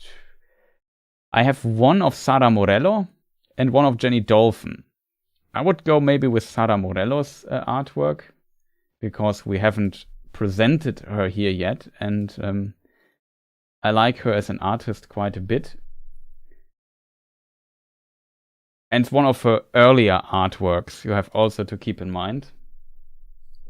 Some people say, yeah, couldn't he look like this? When I feel like Sara Morello is an artist who definitely improved her art further and further. You can definitely, I feel, see that how she gets, how she perfects or her style further and further over the years.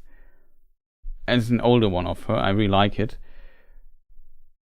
And yeah, you can also, like, always, like, if people have interest in commissions to her, so feel free. She does commissions for sure. As a links for all the artists are in all my video descriptions. You find the links here to all the artworks I use to their galleries. So if you're interested in that, you can get in contact with them, maybe get a commission or so. If you want something like this, she resides in Italy.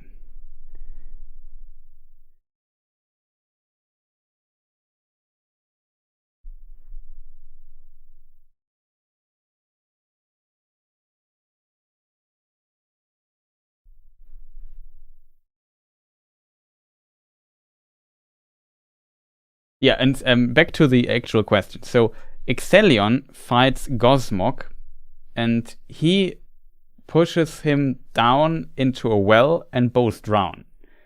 So that is how the Balrog dies. So Balrogs can actually drown, which I find interesting. Keep in mind, though, that this story was written long ago, and Balrogs were potentially, when Tolkien wrote this story, less of the Balrogs they were later on. Gandalf also lands with the Balrog in the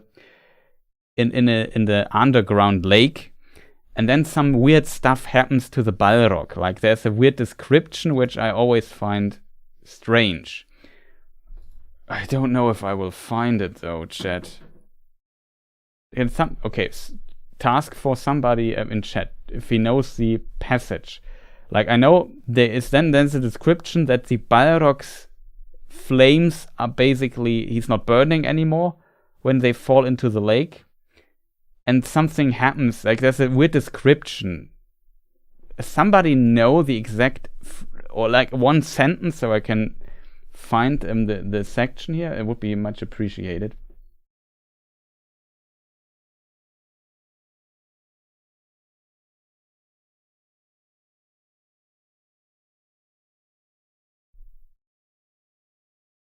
They also didn't fly, even depicted with wings. That is, I would agree that Balrogs don't fly. There's a video on my channel about this. So I potentially have to maybe remake it at some point.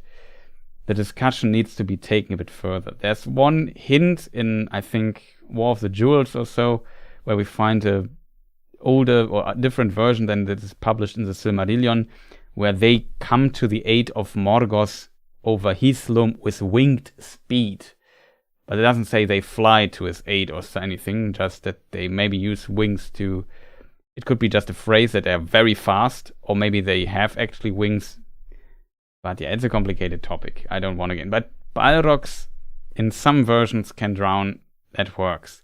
I would say, though, that often the swords of the elves and so on were able to hurt. Like, sometimes you get the feeling that, for example, when Gandalf talks to...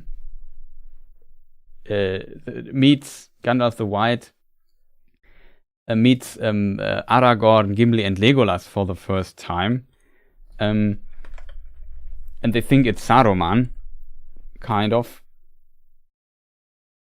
Then there is also like a mention of Gandalf that in this form they potentially can't even hurt him.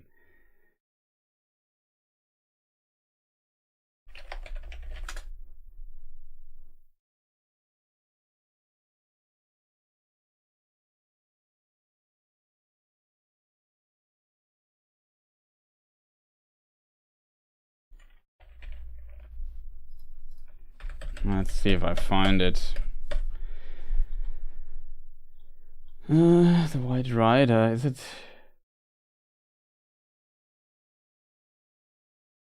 I know it's in Two Towers.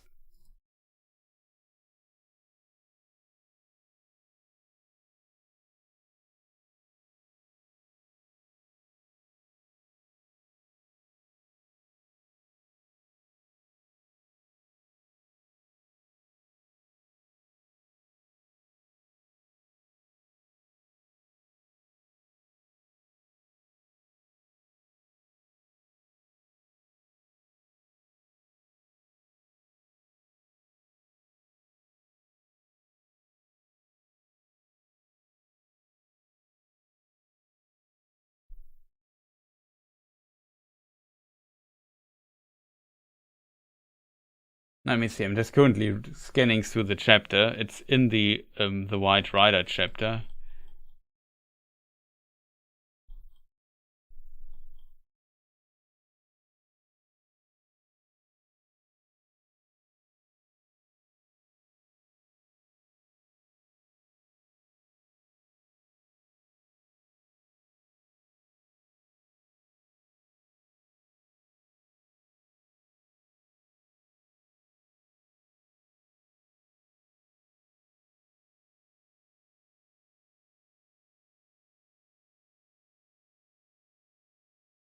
Just reading the chapter right now.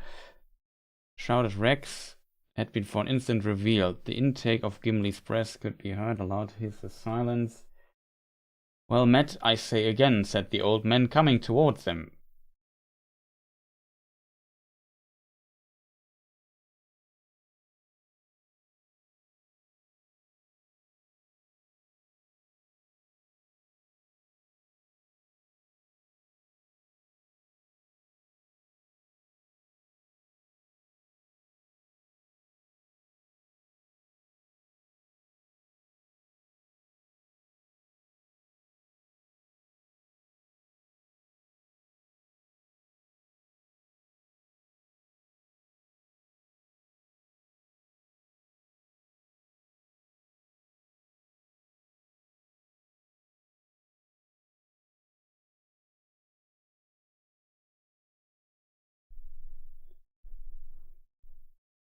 Oh, I posted the quote above. Thank you, Snow Warning.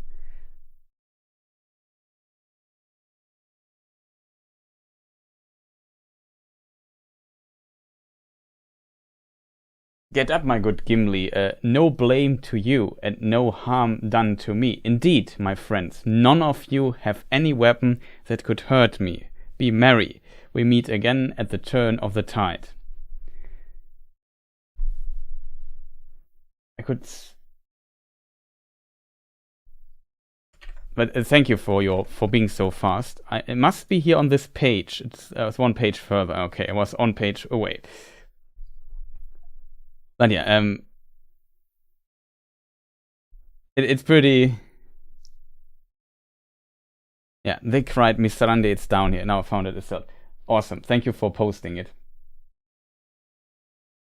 Oh yeah, a thing of slime, stronger than strangling snake. That is the exact quote I also meant. Thank you for posting it, Dabionical fan. That was the other thing. So, thither I came at last to the uttermost foundation of stone. When he fall down, Gandalf. He was with me still. His fire was quenched. He also said in the sentence, yet it was a bottom beyond light and knowledge. Doing spirit and has measured it. Yeah, whatever. His fire was quenched, but now he was a thing of slime. That's kind of unusual, right? So basically when his fire is out and so on, then I just imagine like when you burn something and the charcoal is left and it rains and you can basically push it together and it becomes not like slime, but you know what I mean? It has this weird consistency. Maybe that's what Tolkien tries to describe here. Stronger than a strangling snake though, so it's powerful. We fought under the living earth where time is not counted. Ever he clutched me, and ever I hewed him, till at last he fled into dark tunnels. They were not made by Durin's folk, Gimli, son of Gloin. Far, far below the deepest delvings of the dwarfs, the world is gnawed by nameless things. Even Sauron knows them not. They are older than he. Now I can walk there, but I will bring no report to darken the light of day.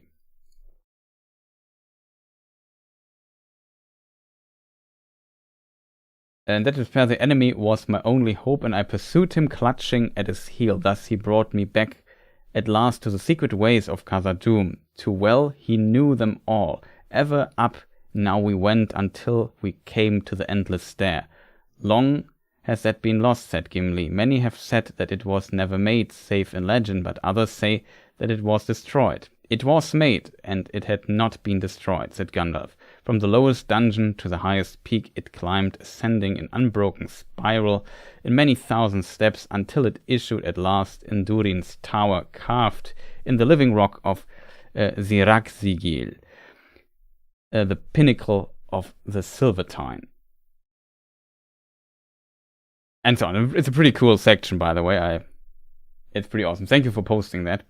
So yeah, it seems the water has an effect on him, and you have to keep in mind water is considered clean, in a way, clean of the Morgoth element. So I think my enemy it's epic. My enemy was my only hope. Yeah, finding out again, it's pretty epic. I have to agree. Like the whole passage is well written. But yeah, it seems to have an influence, and water is free from this Morgoth element. So Morgoth servants, also Sauron's servants, don't like it that much. It's also why Morgoth never had a navy or something like that. And yeah, it has an like it quenches his flame, but then he becomes more of slime. It's kind of interesting detail, I think. And yeah, that is true. Gandalf is also a unique case when it comes to weight, according to Guahir. However, yeah, it's in this regard interesting. And as the other section that we just read, like Gandalf mentions that in his more Maya-like form, he could not be hurt by the weapons that they have. That is kind of fascinating to hear if you think about it, because it might be different for a Balrog, though, a little bit. But Gandalf is one of the good guys that you have to keep in mind. And Aragorn had, of course, Andúril, the Flame of the West. Thank you for the content. Was really enjoying the long lore video on Elrond. Yeah, I'm glad you liked that or them. There are multiple. Like I think currently I'm working on the 10th video already. I hoped I would bring it out this month, but looking bad, so it will be a thing for next month, I guess. Then we are slowly... Yo, Chris, my comments are disappearing. It's just maybe too long. But yeah, back to the topic. Andúril is like Narsil could hurt Sauron, so I would imagine that Andúril maybe could also hurt Sauron again, and maybe cut off the ring. However, it might be different for Gandalf because he's one of the good. Like I imagine that the weapon, these weapons are not designed to hurt like a Maiar in service of Eru or something like that. Like we have the concept of the Darkness Slayer with, for example, the Blue Withered in the 1970 version where it's called Mori Nechtar, and I could imagine that these weapons are also designed to fight the Nazgul, to find the servants of Sauron, to fight Sauron, but not necessarily Gandalf. And Sauron also is kind of diminished in a way. His original body was destroyed. It's all different for Gandalf, whose body was killed, his original body was destroyed, but he was restored with authority directly of Eru. So he becomes like in this very specific, unusual state now, as Gandalf the White. I find this an interesting idea, but I think I could definitely imagine that like a normal weapon might not be just able to kill these Balrogs where there are only 7 of them, and each of them is as powerful as an army. I mean, you have to keep in mind, they were like, this one Balrog killed an entire dwarf kingdom, not anyone, the biggest one. Like, you have to definitely keep this in context. I need more Arnor content, Chris. I have to admit, though, I did quite a bit on Arnor, not recently, but if you have seen all of that, that might be it for some time, because my next topic in the Who is Elrond is the time to the Hobbit and then the events of the Hobbit to Lord of the Rings. That is a plan for the next 2 videos. Or 3. I have, lol, okay. I mean, I got you covered at least for a time. We will definitely look into some Arnor stuff from time to time, I think. I love Arnor. Yeah, it's a very cool era, however it's pronounced. No, I don't think that my moderators don't like you. Can't imagine that.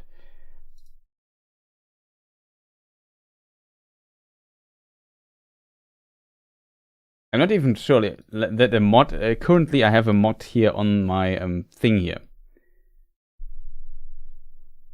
It could be an auto moderation thing or so. I don't know. Or you posted, but I didn't see it. Also, speaking of, I didn't see it. Where is Mr. Cloudbot and where's the other bot?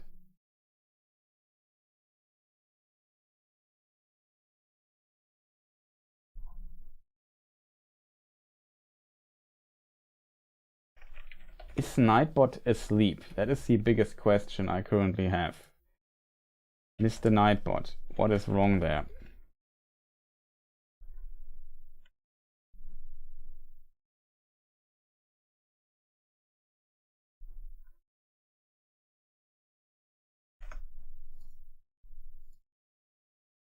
Always the same. Like on YouTube, on Twitch, the bots work much better. Yeah, YouTube might.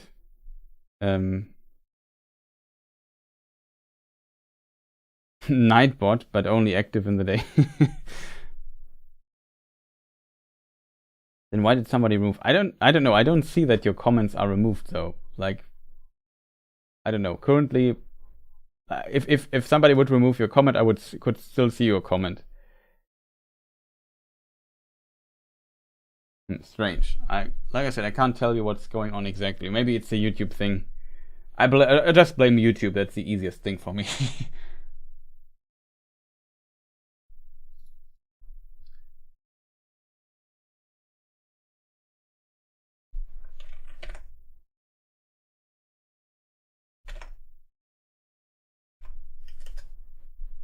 Let me see if CloudBot works. Maybe the streamer bot might work.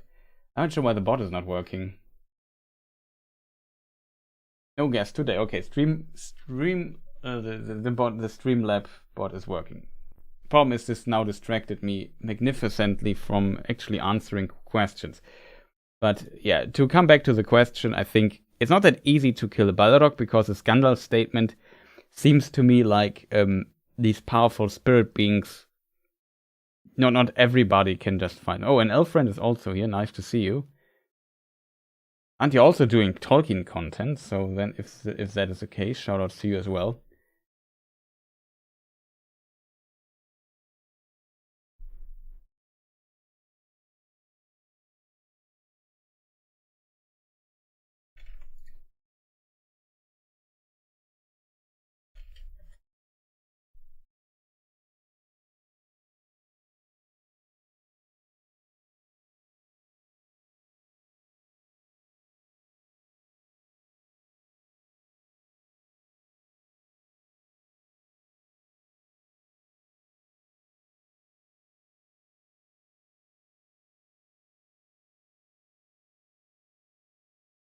Hasn't everyone that has stood up to a Balrog died?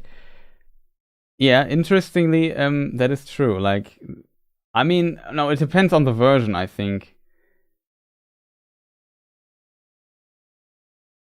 It depends a bit on the version, but the most common one, we have Glorfindel, we have a beautiful artwork of Laura Talton. We have this guy we see here, Exelion, he died against Gosmog, but Gosmog died as well, both. Like, he drowned him. He pushed him basically into a well and then kept him there. And so the Balrog and Exelion drowned. Let me just get Laura Talton's artwork because I rarely feature her here. She unfortunately isn't active anymore, I think, when it comes to drawing Tolkien stuff. I might be wrong, though. I haven't checked her account for some time.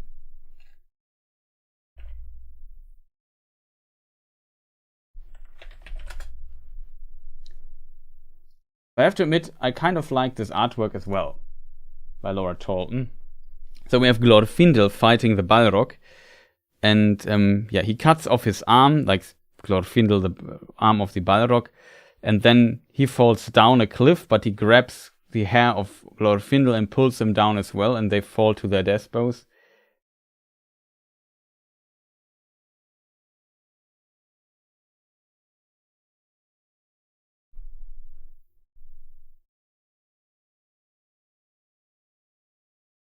Yeah, that is true. Also, the Gondolin elves were elves who saw the light of the trees. But as said, you have to keep in mind the Gondolin stuff was written. I mean, Mark knows this for sure. He's also very knowledgeable. Oh, Nightbot is awake. Wow, that just took an hour or something. Nice. It's time for Nightbot to shine. Yeah, he pulled him down, both fell to the death. Where was my sentence? Yeah, these are old versions, though, that Tolkien wrote ages ago. Oh, Noah is also there. Welcome, man. Nice to see you.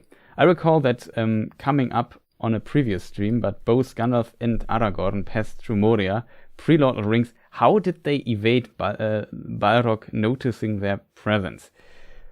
That's a good question. I don't have a really good answer for. I think that, yeah, I don't know.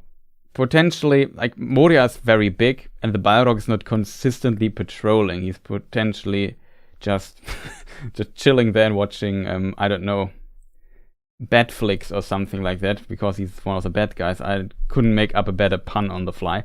I don't know. It's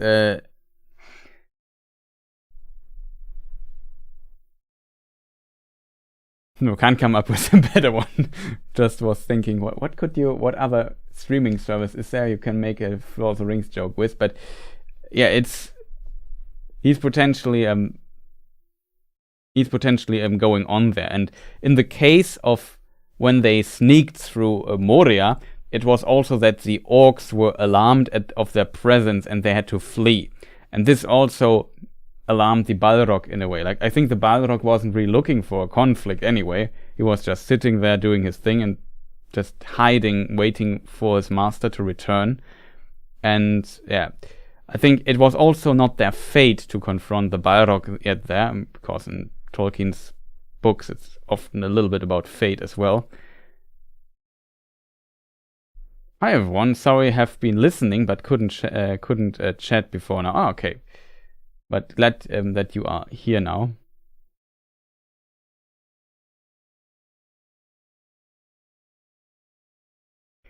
Yeah, it was just, to my knowledge, it was just orcs killing the Balin's expedition. I think it was just orcs.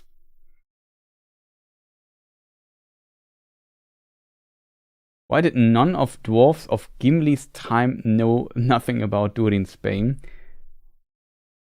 No mention of Balrog in regards to Balin's colony. Yeah, there's no mention of it, so I assume it's just orcs. I mean, the orcs were also present, and I mean, Balrog's serving for Morgoth and waiting for his return also served alongside with orcs when the service of Morgoth with them, so they didn't mind that they were there, like he didn't mind that the orcs were there. And for him it was just a hiding place. Like, keep in mind, he does not want to be found, because this could call for, I don't know, the lords of the West coming to Middle-earth and visiting him, which is not what he wants. How many Balrogs did Morgoth have? In early versions there were armies of Balrogs, but they were a lot weaker. And then later Tolkien said they were, I don't know how he phrased it, something like there were 5 but no more than 7, something like that. So there are 7 at most. And we know that, well, that it's complicated. One of them died, which is Durin's Bane. I assume the Balrog that Glorfindel killed also died, because Tolkien confirmed in a text that the Glorfindel in Lord of the Rings is supposed to be the same Glorfindel as in his early writings. That they both are the same. So that makes 2 Balrogs less. If Ecelion killed his Balrog as well, that's 3 less. That's Gosmog. So there are at most 4 Balrogs left. However, in some versions, more Balrogs than the one of Glorfindel and the one of Ecelion die. There are, I think, 2 or more slain Balrogs in this, so there would be 3 left. Minus, 3 left then. Something around these lines. After Durin's Bane dies.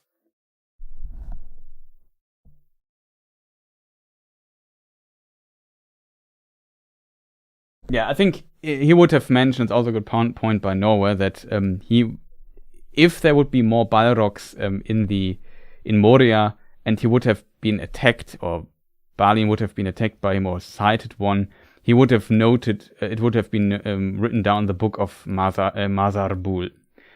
It's Dwarvish, I can say Mazarbul, which is easier for me to say. Mazarbul. Not sure where I would put the stress on the word.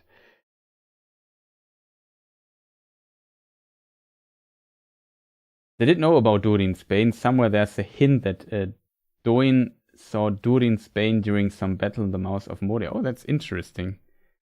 When Tolkien wrote Durin's Bane, he had armies of Balrog's might. Yeah, that is true. Like, Tolkien changed the number later, retrospectively, kind of. The Balrog wake shortly when dwarves and orcs battled in front of his door during the Battle of Azanulbizar.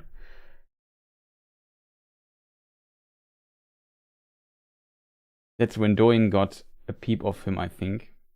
Yeah, that might be. Do you by any chance know in which book this is mentioned? Just if I might want to read it up. Maybe you even have a quote, that would even help even more, but it would also help if you just tell me which book it is. Maybe it's mentioned in Lord of the Rings already? I'm not sure.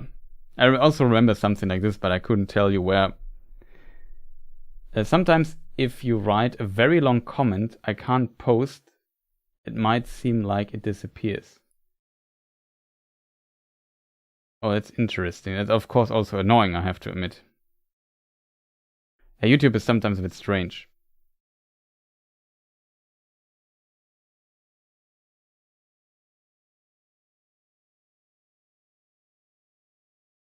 Yeah, I think it isn't it in one of his letters, and it's from the mid-50s or something like this. Tolkien finished Lord of the Rings 1949, just for comparison, or let's say 1950, 51, around this era.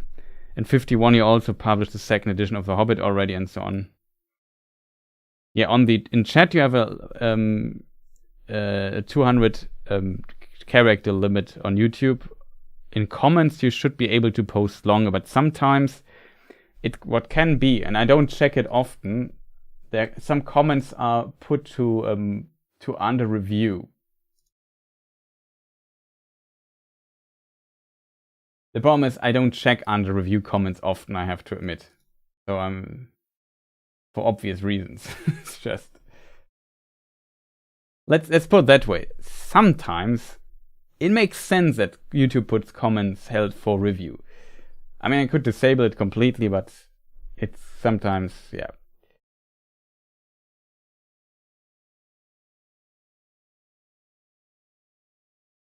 Did Doin ever tell Balin? That's a handy thing to know before trying to retake Moria. Maybe. I think they should know about this. How Moria basically got destroyed. On the other side, oh, Malitinuvi is back. Like nobody missed me. No, we of course missed you all. Apparently not. Potentially. It's hard to tell.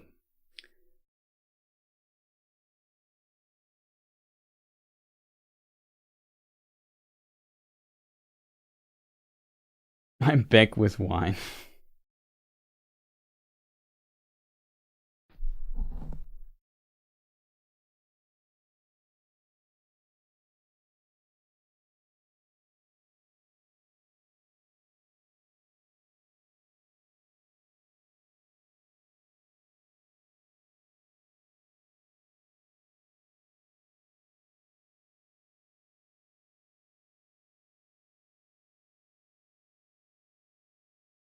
Oh, that's cool.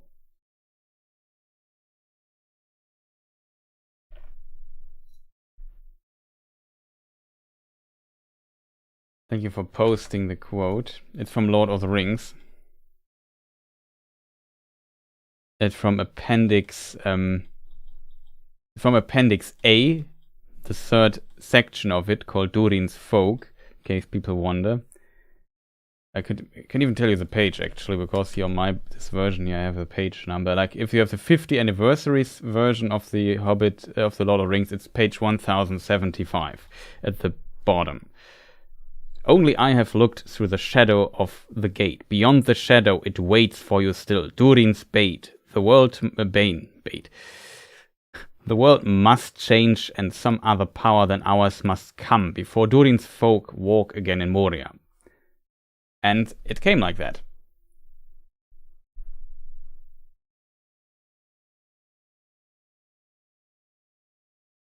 Let's start the Balrog for sure has wings debate. Well, we talked briefly about it. I don't think they have wings, but maybe you were Kevin Felix, did you ask the question about the Balrog? Was it your question?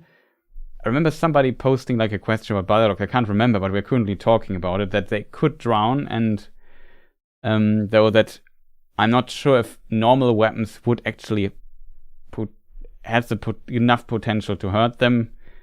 Maybe, maybe not. I'm kidding. I know it doesn't. Okay.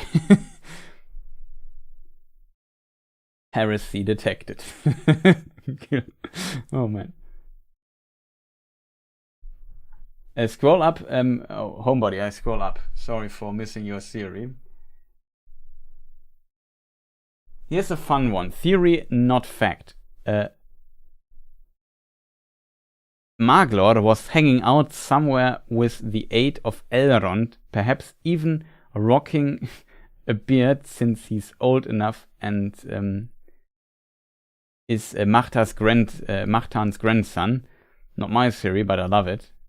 That's an interesting one, that Maglor is hanging out somewhere and yeah, his foster son kind of helps him out a little bit, but nobody knows. That's a cool theory, actually. But there is a letter. I know, though, it's we discussed this in a previous stream. Could Balrog speak and talk just like dragons could? I would say yes, but it's never recorded that they actual. We look into the letters in a moment. Let me just finish the other thought really quick. Though I forgot where it is written. I think Tolkien wrote in a letter.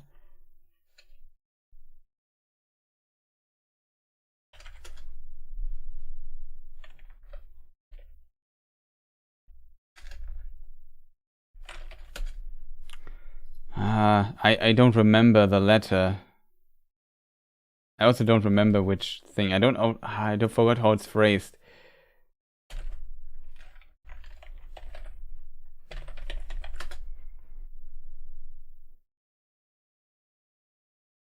Maybe I found the right letter by accident.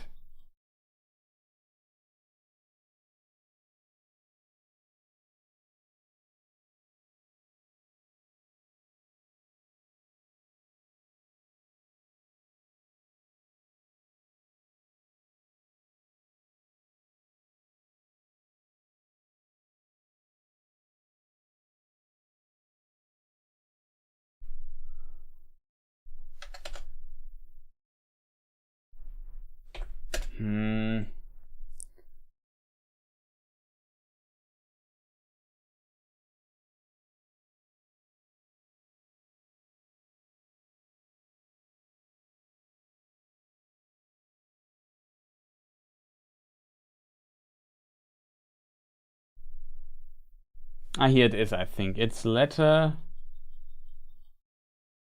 It's a long one.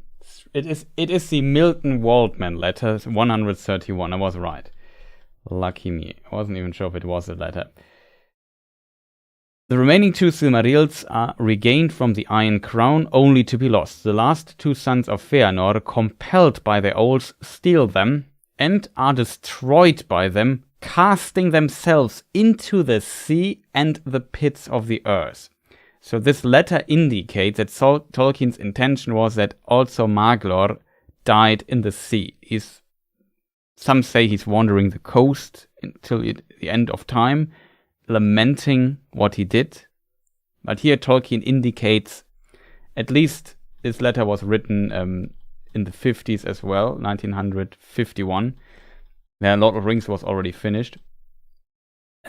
that he cast himself into the sea as well. So just as a thing on that. Then there's another question about if Balrogs could... Oh, I hope I remember. No. They are...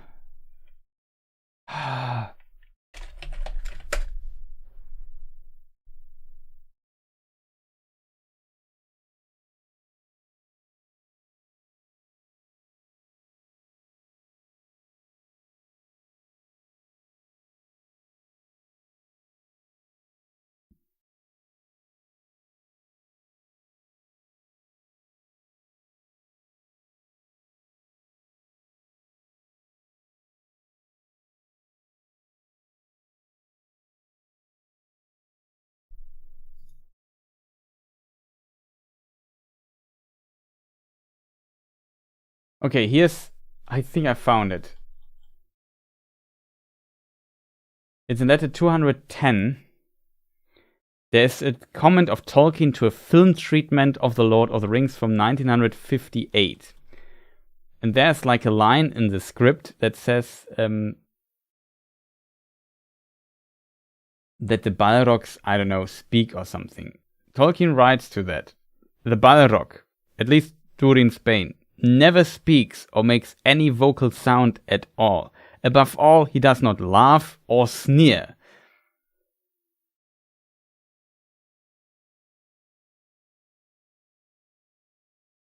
It doesn't say, though, that he's not able to speak. I think he can speak. I think a Balrog can definitely speak. But it seems like at least Durin Spain is not... He doesn't speak a lot. He also doesn't laugh, and he does not sneer. It's also, you have to keep in mind, it's to the scene where Gandalf confronts a Balrog, etc.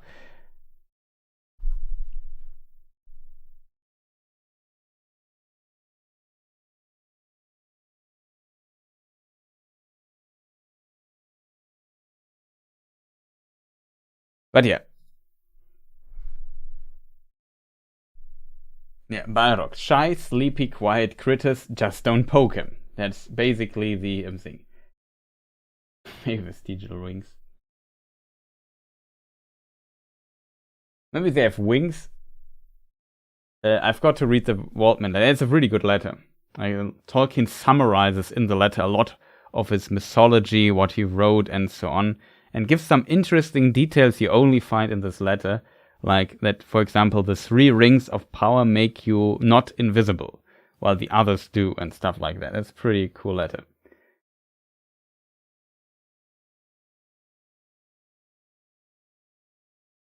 Maybe Durin Spain has been sequestered, I'm not sure how it's pronounced, for so long it's forgot how to speak. Maybe that's the reason for that. Well, yeah, of course, you're right, Homebody. The Coast story was also written by Tolkien, but he did change his mind a lot. I think it could be true. Like, keep in mind, it's like the legend that Maglor's spirit body is still wandering the shores, like as a fairy tale kind of thing, you know. But maybe in truth, he actually drowned himself. It's just a legend.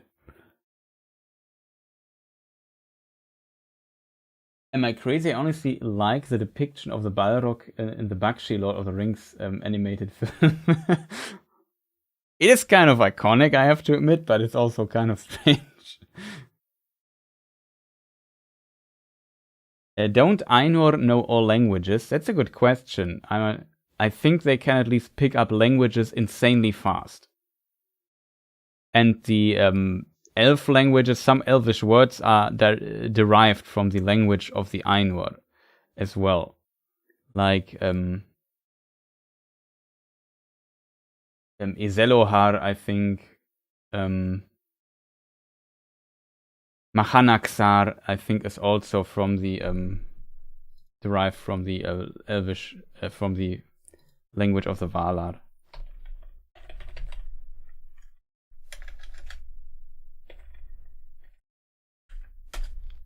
How is it pronounced, though? Is this Mahanaxa or Mahanaxa?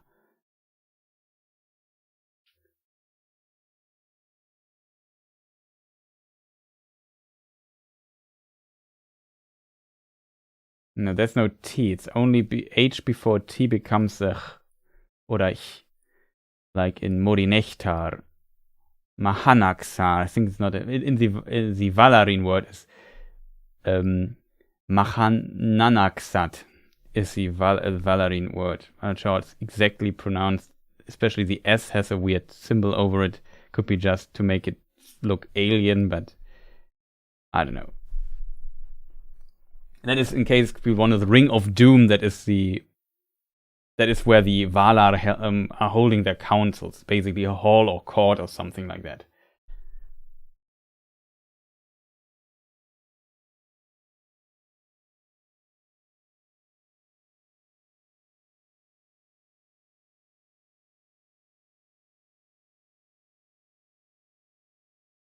Oh, yes, you pronounced it correctly. Good. Finally, I was right.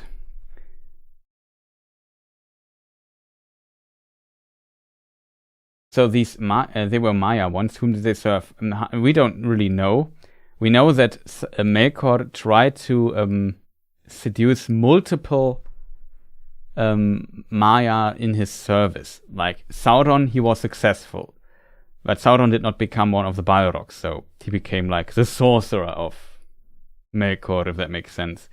Complicated topic, like the original character, which was a different character from Sauron, was the Prince of Cats. And then later it became Thu, and Thu then developed into Sauron.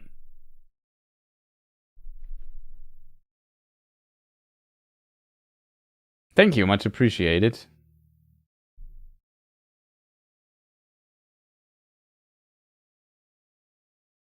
What do you all would have... Wait, there was another question I was just trying to answer, right?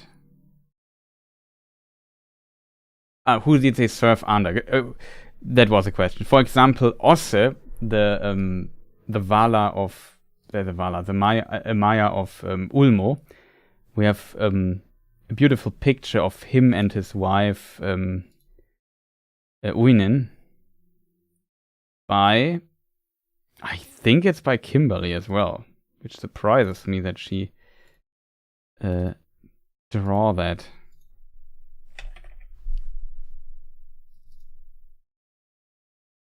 Yeah, here we have this one here, Osse and Uinen. Osse, for example, brings...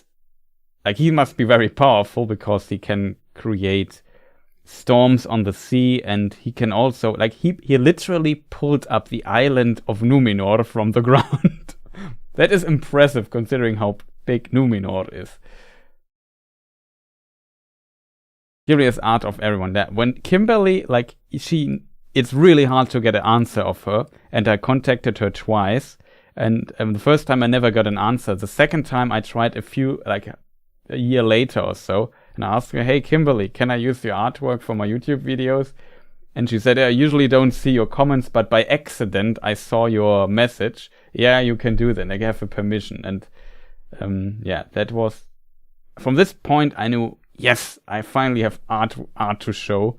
It's pretty awesome. Now with Ted Naismith and Jenny Dolphin and Sarah Morello and so on, I have like a lot of artworks. I don't like the tentacle hair. That's true. It's an maybe interesting inspiration. Like Uinen looks more like a mermaid, which is in my opinion not too wrong. But I kind of like the idea. Like, it shows that he's not just some warrior that is like I don't know. It could be like if he would not have these tentacle hair, which of course is probably not how Tolkien envisioned Osse, to be fair. But if he would not have it, he could be just maybe some seafarer or some mariner. I don't know, abducted by the mermaid or something like this. You know, the mermaid stories. But here it becomes clear that he's also kind of part of this supernatural ocean entities thing. So I kind of don't mind that he looks like that, even though it would be definitely not how Tolkien, I think. Did I get muted? No.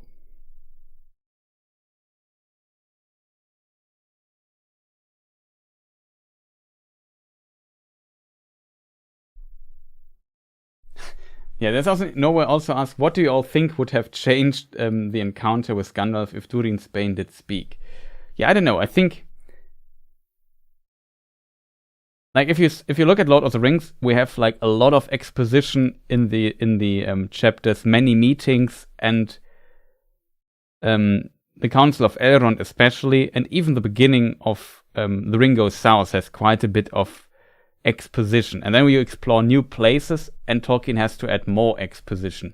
And I think a dialogue between Gandalf and Durin Spain can only end in even more exposition. I think that he has to imply certain things or so, else it doesn't make sense for them, I think, to speak, because what shall they speak about? I feel like in this fighting confrontation. So in this regard, yeah, I like how somebody, who was it, Mark, I think, read, but Olorin, is that you? You got old.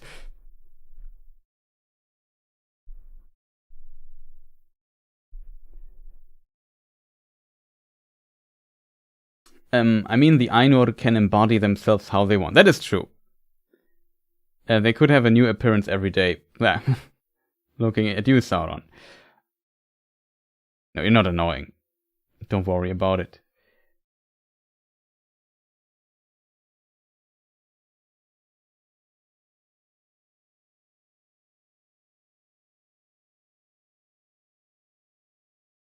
Yeah, that is a good point, Snow Warning. Also, it's more associated with the coast, that is right. And the tentacles, and not the tentacles. And he teaches the Teleri, so it makes sense to make him more Children of Eru-like. That is true.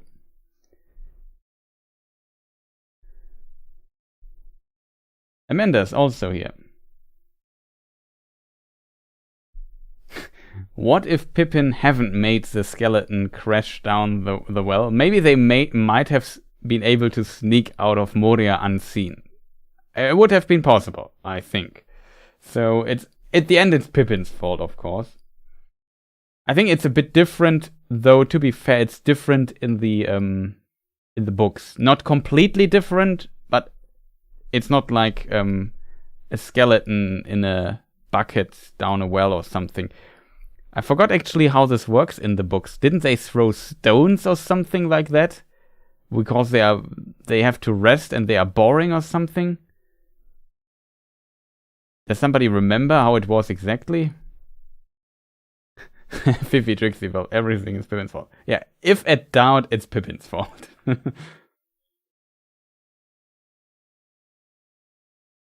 And he threw a stone down, something like this, right?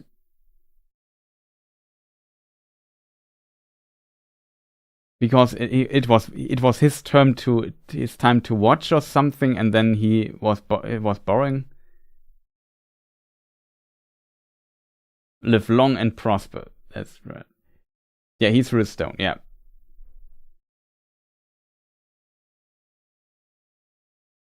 But no action till the next day. Yeah, it took some time, right? But he got also scolded. Is it scolded?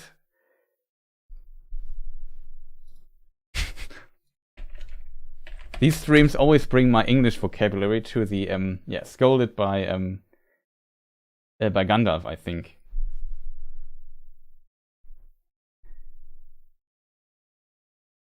Oh, he threw a stone down a well. There was also a well. Yeah, I remember. That's why they rested there, because there was a well, right? Like in the film, it is at the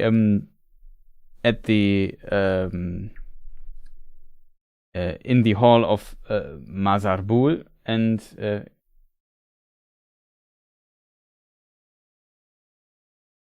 and there he just touched the skeleton's hand of a dwarf sitting in a bucket, and it fell down, and then it made a lot of noise, and then it started. It's a bit different, and the section is a bit different in the books.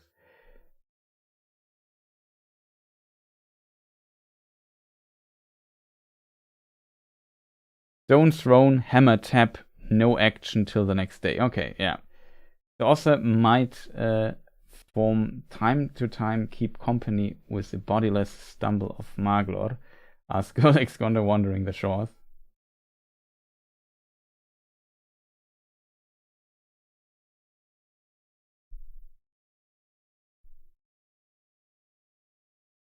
Isn't it crazy to think that Fingolfin is Elrond's great-great-grandfather?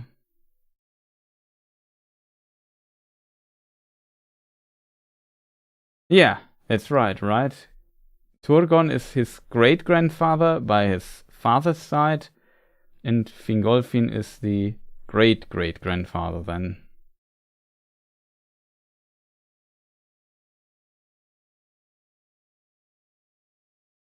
I just reread all of this. The flick is very different. That is true. The film has in many ways a lot of differences.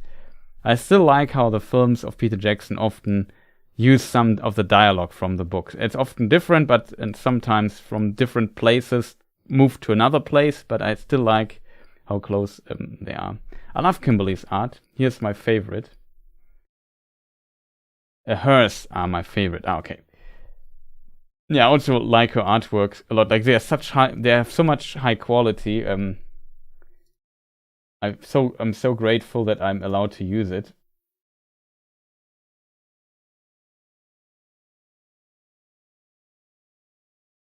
Which would also make him Aragorn's ancestor. That is true. The Tentacle is so creative. I love it. Yeah, it's definitely some creative freedom she took there, but I also kind of like it. I have to admit. That's why I like this artwork.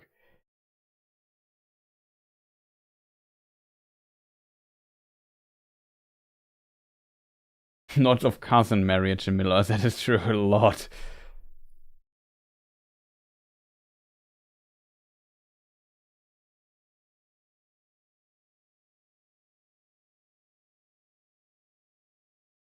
Yeah, agreed. Bilbo, Balin was always been my favorite dwarf since I first read The Hobbit. He is really capable. Yeah, that's true. And I also, as who said it in the thing? Mark Shees also said Balin was one of the better parts of the movies. Yeah, I agree on that. I really liked Balin's performance and his character. He now is older. It seems like Thorin, which is different in the books. Like Thorin is older than Balin actually, but yeah, it's pretty cool. Like him a lot. Like Thorin is very old during The Hobbit. He's 192 years old already. It's very old for a dwarf. Balin is like 8 years or something younger, or I don't know, something like that. Not that they're not far apart, but a little bit. Also, which would also make him Aragorn's, and the Lost Road Radio. I just read this. Okay. 195. Okay, thank you for the correction, Duff Dog. 64. I had like I'm very bad with memorizing numbers, so I have a good excuse why I mess this up so often.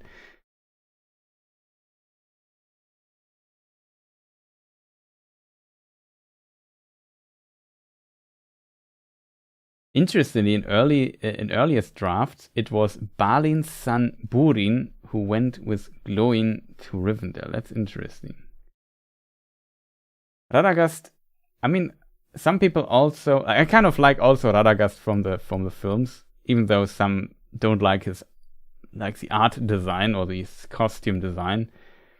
It's less the costume, it's more the bird poo in his hair, but it's some people think it's a bit much, but I kind of like him. It's kind of funny though that Radagast is only mentioned, his house is mentioned by one time by Beorn in the Hobbit book, but he's not really mentioned in the Hobbit otherwise. And in Lord of the Rings, he actually is mentioned several times, but there he doesn't appear in the Peter Jackson Lord of the Rings films.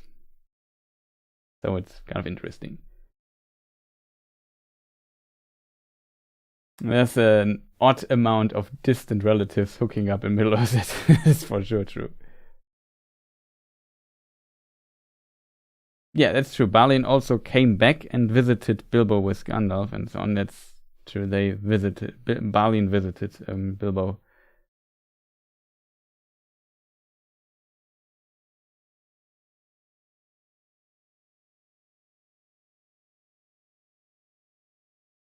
I mean, Arwen and Aragorn are probably less closely related than most people, parents today. Yeah, that is true. Like, it's like your ancestors were related to each other 7,000 years ago. that's, I don't know, if you live in some areas that are maybe a bit isolated and have a smaller population, I think that will be actually difficult. Tolkien actually toyed with ideas of having control of Ethan. I have to admit, I'm to this day unsure how I shall pronounce the name Isengard. Usually if you pronounce it Old English, it would Isengard, I think. I think the G is not a hard G here. But it should be more like Isengard. If you pronounce it English, it's Isengard. But I'm so not used to say Isengard. In German, I say Isengard. That's why I like the Isengard pronunciation a bit more than the Isengard, but whatever. Being given to Radagast at the end of the war. Oh, that is actually interesting. I have to look into this. Is this in the History of Middle-earth books? In the one that cover the creation of Lord of the Rings? I must read this. That sounds interesting, the idea.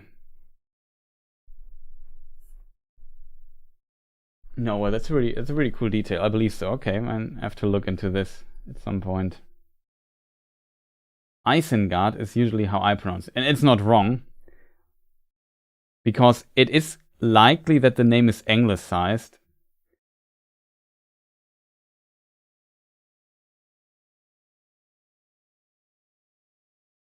It's hard to tell, because I assume, but it's not clear. I assume that the people of Gondor also call it like that, and maybe all have the same name. Or maybe, wait, there is an Elvish name for Isengard as well. There's potentially a lot of work to figure it out. And it could even end on no conclusion, so that's potentially not worth it. Angrenost is the Sindari name. I'm not sure if Angrenost is mentioned in Lord of the Rings, though.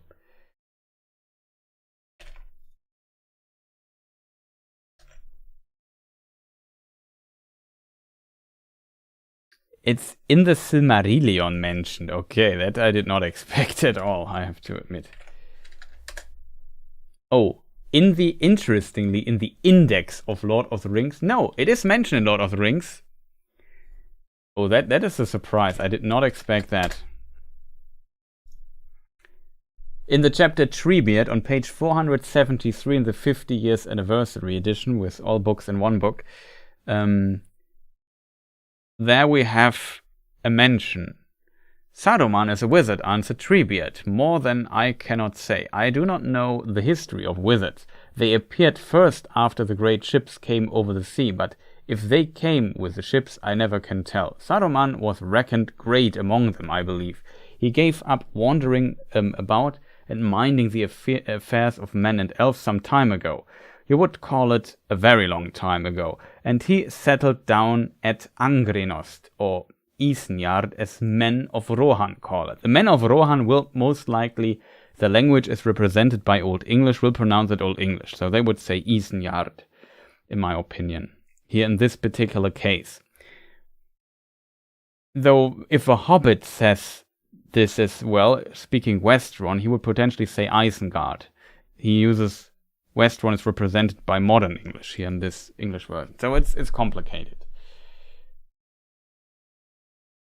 In my opinion, you can pronounce it however you like, because I think it's very debatable how the actual pronunciation of this name is. So Isengard is not wrong. But I just go with Isengard or Isengard a lot.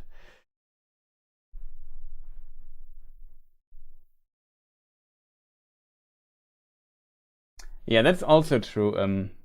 No, I always bothered me that Radagast didn't really get any closure. It's just mentioned that Elrond's scouts went to Rosgobel and he wasn't there. Nice knowing you, Iwendi. Yeah, exactly.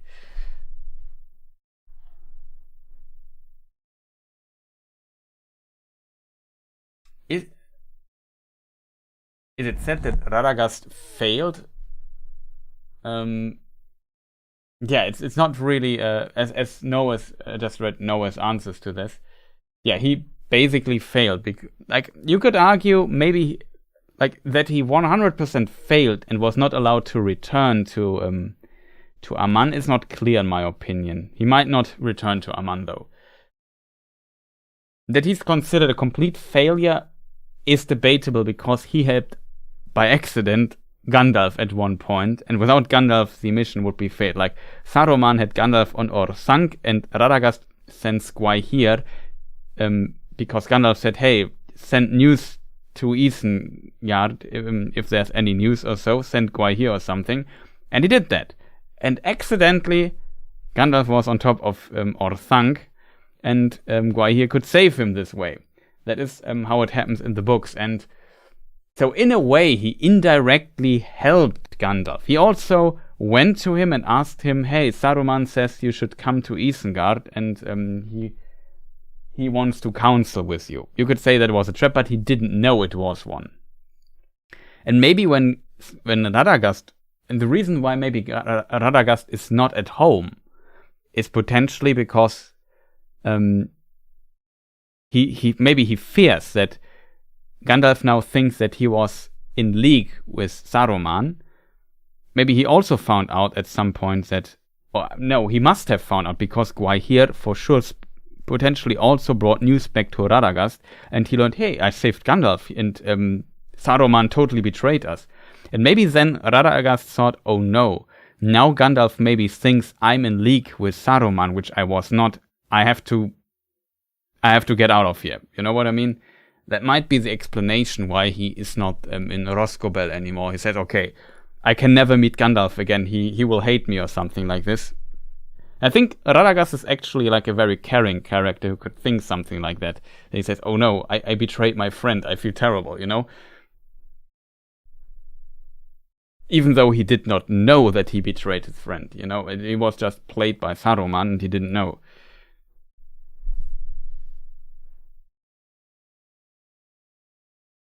Yeah, also a possibility. We know Radagast was a master of shapes and changes of hue. That is, I like that you use, I think Tolkien exactly phrased it like that.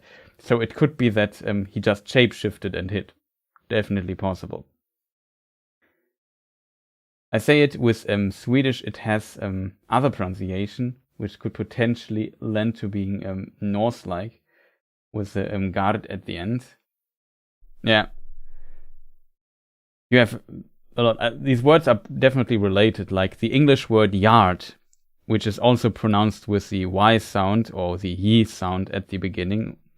Yard, yard, is related to the word guard here in this case.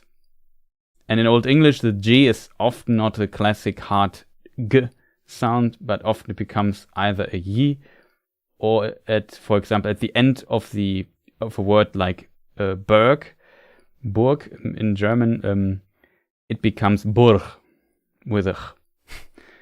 It can also become, in the case of Smeagol, it could transform to a so-called voiced velar fricative, and then it's pronounced. I'm really bad with the voiced velar fricative, though, I have to admit, and becomes Smeagol. Almost a little bit like Dutch. It becomes a Dutch touch. But Dutch is also related to Old English, same as German and English, of course. So yeah, like Anglo-Saxon. And over distances also, that is related to Old Norse, and this is related then to Old Swedish. Like that's the West Germanic language, and Swedish is the North Germanic language.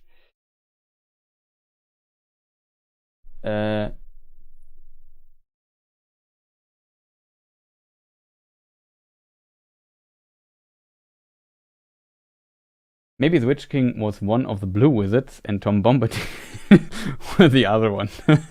Okay, that is an interesting theory. But I don't think so. Because wait, that is possible. No, that can't be. Because there's a reason why this... there's an interesting... Let's potentially make... there's a potential. You can make an argument why this is not possible, at least for the Witch King being one of the blue wizards. And that's the following.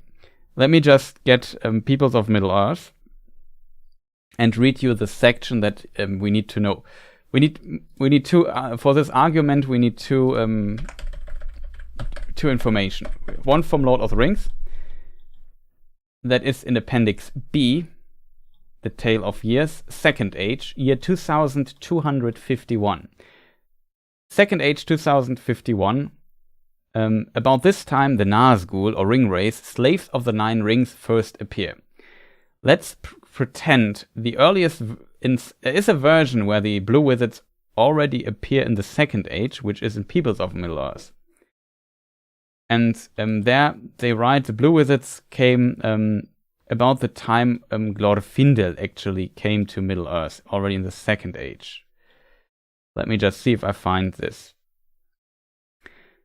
No names are recorded of the two wizards. They were never seen or known in lands west of Mordor. The wizards did not come at the same time. Possibly Saruman, Gandalf, Radagast did, but more likely Saruman, the chief, and already over-mindful of this, came first and alone. Probably Gandalf and Radagast came together. This text is written in the 70s, or 969 maybe, 1970, so 3 years, 4 years, something like this, before Tolkien's death. So it's a very, very late writing. Continuing the reading here, finding where probably Gandalf and Radagast came together, though this has not yet been said. What is most probable, Glorfindel also met Gandalf at the Havens. The other two are only known to have existed by Saruman, Gandalf and Radagast, and Saruman in his Wrath mentioned 5 was letting out a piece of private information. They mentioned the 5 staffs of the 5 wizards. Or the staffs of the 5 wizards. The reference, the last sentence, is Saruman's violent resort to Gandalf in Orthanc, and he spoke the rods of the 5 wizards. The other 2 came much earlier, at the same time probably as Glorfindel, when matters became very dangerous in the Second Age. Glorfindel was sent to aid Elrond and was, though not yet, preeminent in the war in Eriador. The war in Eriador happened 1600 roundabout, Second Age. So they have to be at the same time probably as Glorfindel, so somewhere between 1200 and 1600 the 2 blue wizards came. So this we can make, for example, make the argument when they were already, according to this text, in Middle-earth, before the year, they were, according to the text, before the year 2251, when the Nazgul first appeared, they would be candidates for potential Nazgul, though they were not men, but Maya, so this already excludes it. But there's another information that tells us a little bit of information what the 2 blue wizards did. And in this information, let me just see if I find it really quick, because currently I struggle with seeing the passage.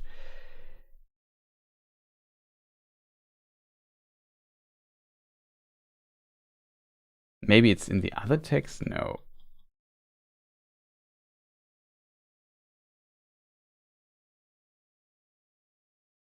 There is a mention in this particular text that the 2 blue wizards were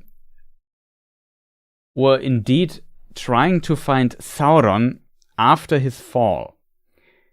And it's currently what I'm trying to find. Darkness Slaver, their task was to circumvent Sauron, to bring help to the few tribes of men that rebelled Melkor worship, to steer rebellion.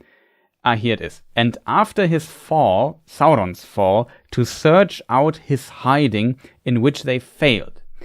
So, and this is the contradicting part to this theory. Like, in 2251, Sauron didn't fall yet. Sauron fell round about 190 years later, if I calculate this correct in my head. Yeah, 190 years later. Sauron, like 3441, Sauron is overthrown by Elendil and Gil-galad. So, And at this time, after that, the two blue wizards were still faithful to their task, even though they failed finding him. They still searched him.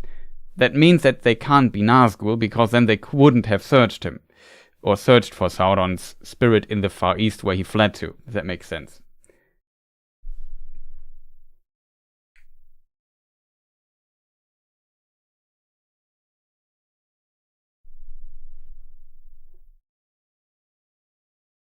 Was the Yiddish not quite? For example, if I were to say Isengard in Swedish, it becomes... Oh, is this a long A in Swedish? Do I see this right? Is the long A in Swedish also more pronounced as an O sound? We are switching topics now on the fly. So, for example, if I were to say Isengard in Swedish, it becomes... Is this then Isengard or something like this? I think you don't roll the R, right? I'm not sure.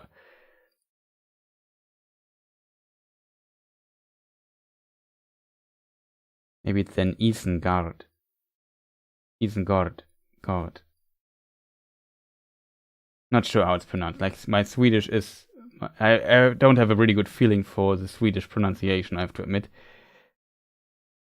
So it effectively becomes Courtyard of Isen. Exactly. Which is basically what Isengard is. Yeah. Fully agree. I'm just surprised that is actually a long A.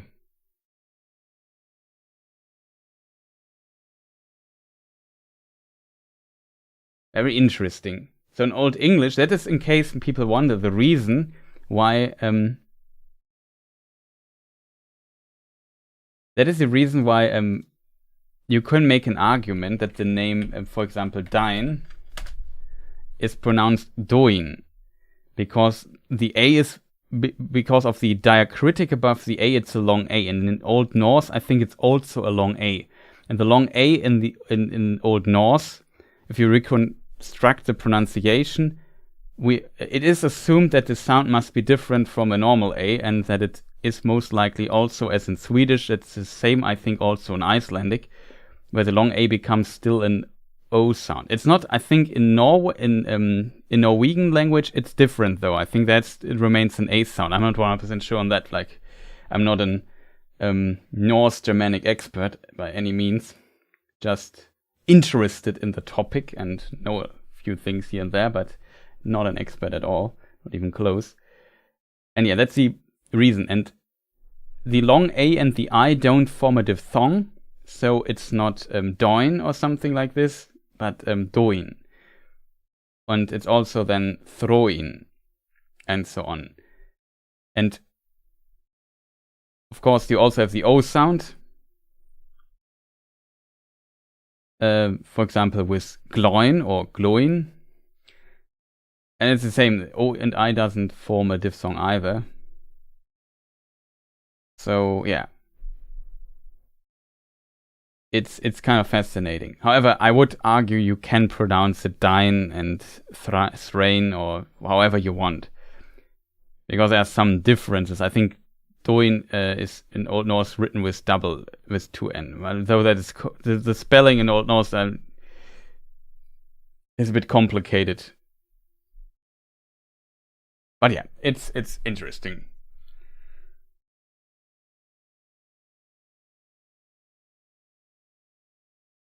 But why did Saruman ask if Gandalf wanted the stuffs of the Blue Wizards if no one knows what happened to them?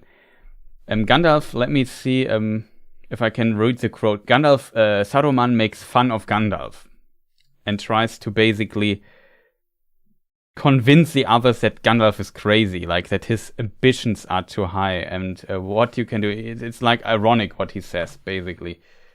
Rods of... Saruman's face grew livid, twisted with rage, and red light was kindled in his eyes.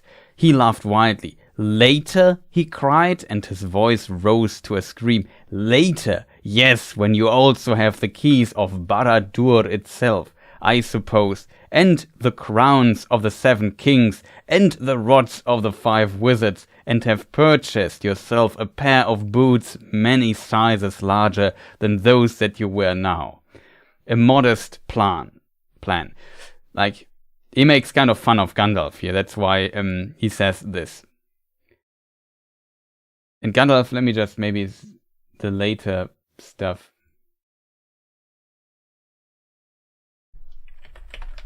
Like, you have to imagine the scene like Gandalf is on top, Saruman is on top of Orsang, and he's shouting down to Gandalf, and they are kind of negotiating. And then in the films he dies. In the books it's a bit different. He dies later. He gets imprisoned, and Treebeard guards and Isengard and so on. But you will first surrender to me the key of Orsang and your stuff. They shall be pledges of your conduct, to be returned later if you merit them. And then Saruman's face, he laughed wildly. Later, he cried, and his voice rose to a scream. Later, yes. Like, he says, yeah, sure, you will return my stuff to me, and so on. And the key of Orthanc. When you also have the keys of Barad-dûr itself, I suppose, and the crowns of the 7 kings, and the rods of the 5 wizards, and have purchased yourself a pair of boots. You get the point. Pretty cool. Like, I have to admit, the dialogue between Gandalf and Saruman is usually very interesting and also fun to read. Pretty well written, in my opinion.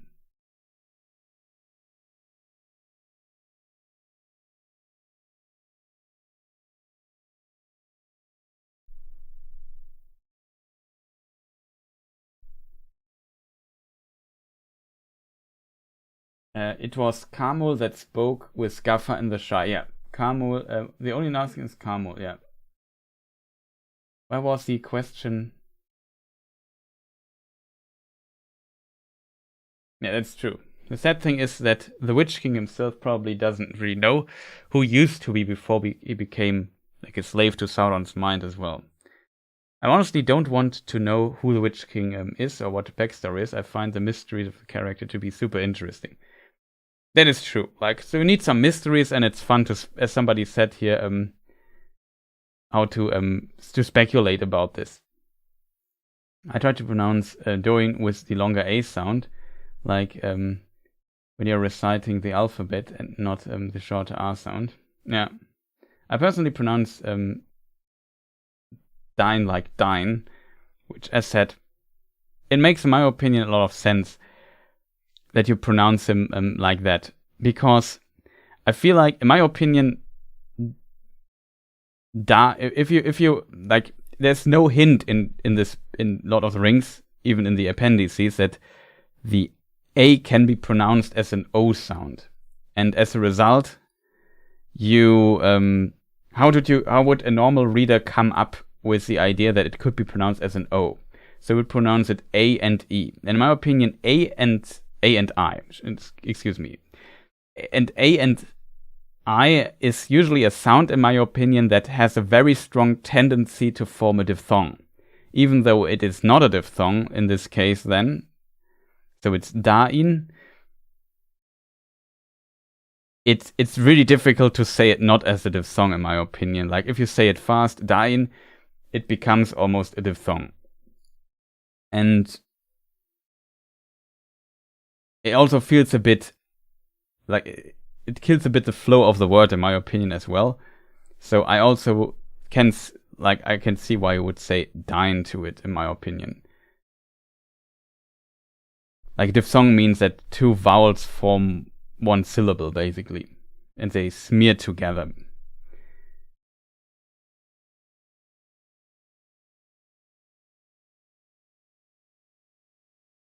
Oh, it's hard to read the dwarvish name glowing with a straight face. Yeah, glowing, like, I think there is some letter where some remark in some letter where the children of Tolkien make fun of the dwarf names and say glowing, throwing, something like this. And this is another hint that it's how they are pronounced. That they might be pronounced Old Norse or something like that. How did Saruman create the foundation, Sauron creates even? How did Sauron create the foundation and even build Barad-dûr with the power of the One Ring 400 years before even created the One Ring? Is this an error in the story? That's a very good question, Amanda. It's a really good question. Well, it's getting late and I have to work later today. Good night, everyone. Yeah, sleep well. Have a good one. I also need to stop soon because my voice is starting to stop working. Need to drink something really quick. If you like talk for almost 5 hours straight, your voice slowly starts stop working at some point. And I have just for context, before we started here this stream, I streamed on Twitch for 3 hours as well, where I also constantly talked. So I'm talking now for 8 hours straight. I'm going to head to bed as well. Yeah, sleep well, kill switch. Nice that you were staying here. We'll also end the stream soon, but it's really nice talking here right now with you people.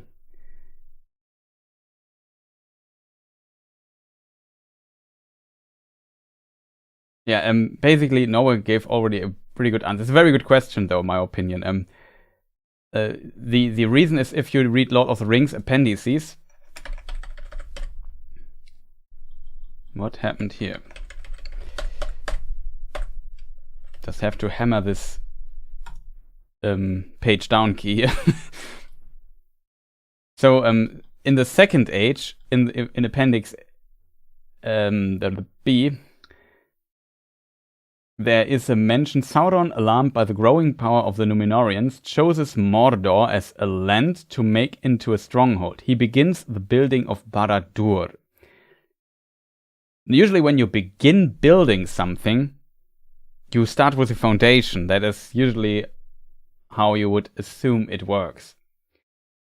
And the One Ring, though, is created. Sauron forges the One Ring 600 years later. So how can he begin building 1000 and have the foundations basically created with the help of the One Ring when this starts 100 years later? I think you have to, as Noah states, like, I guess the foundation to build took 600 years, and then let me just see. There's also a mention, yeah, he builds the one, like, it's kind of strange in my opinion as well, because if we read further, 1600, so 600 years after he starts building, Sauron forges the One Ring in Orodruin. He completes the Barad-dûr, the Black Tower. That's why there's the in front of it. Barad-dûr means black or dark tower. Celebrimbor perceives the designs of Sauron. So it's strange that he built 600 years foundation, and then the rest of the building is completed in the same year as Sauron forges the ring. That seems very, very odd. So foundations of Barad-dûr were begun 1000, completed 1600, and it's stated that this was done with the added power of One Ring. Save your voice by changing the pitch a bit. That's a very good trick. So I have to say, talking for 8 hours straight is that I still have a voice is pretty good in my opinion.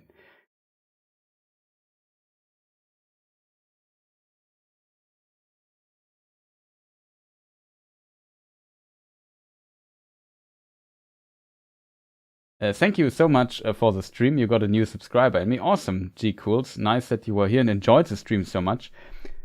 But yeah, this will be also the last question. Maybe I should also switch the screen to some. Sorry, I was a bit lazy on production today.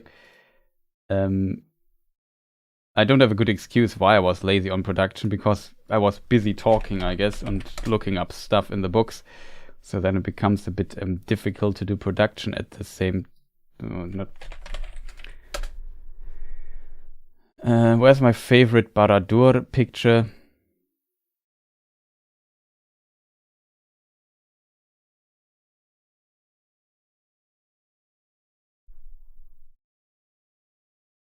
I have multiple pictures that are very good.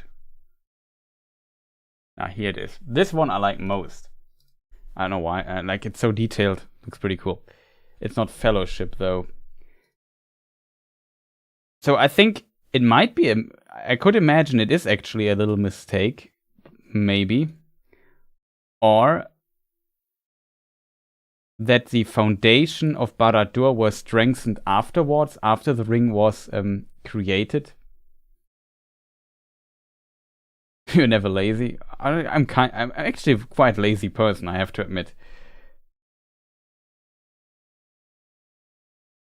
Yeah, the time some things take in Middle-earth is crazy. Empires fall and rise. The time it takes Barad-dûr to start building the first floor. Yeah, it's kind of like that.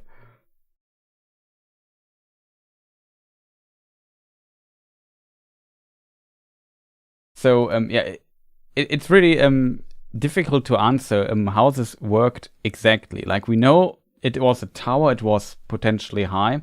I could imagine that the whole building was built and then the foundation were already built, but they were then in some way tied to the power of the ring. So, I don't know.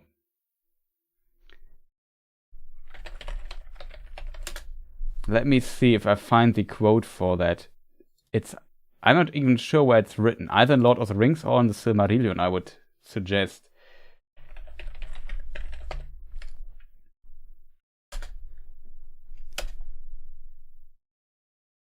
Yeah, the Dark Tower was broken, but its foundations were not removed, for they were made with the power of the ring. And while it remains, they will endure. Like, you have to keep in mind there are some small contradictions in some chapters. This chapter here, which unfortunately I was stupid and scrolled away. Now I have to put in the Dark Tower. Here it is. It's in the Council of Elrond. Often some contradictions appear in the Shadow of the Past chapter, because I think it was created later. Like, it was one of the later chapters Tolkien wrote, and sometimes he had some oversights because he had no computer and could not look it up easily or something like, or search in his documents. He had to actually have everything in his mind or reread it. And that is kind of interesting.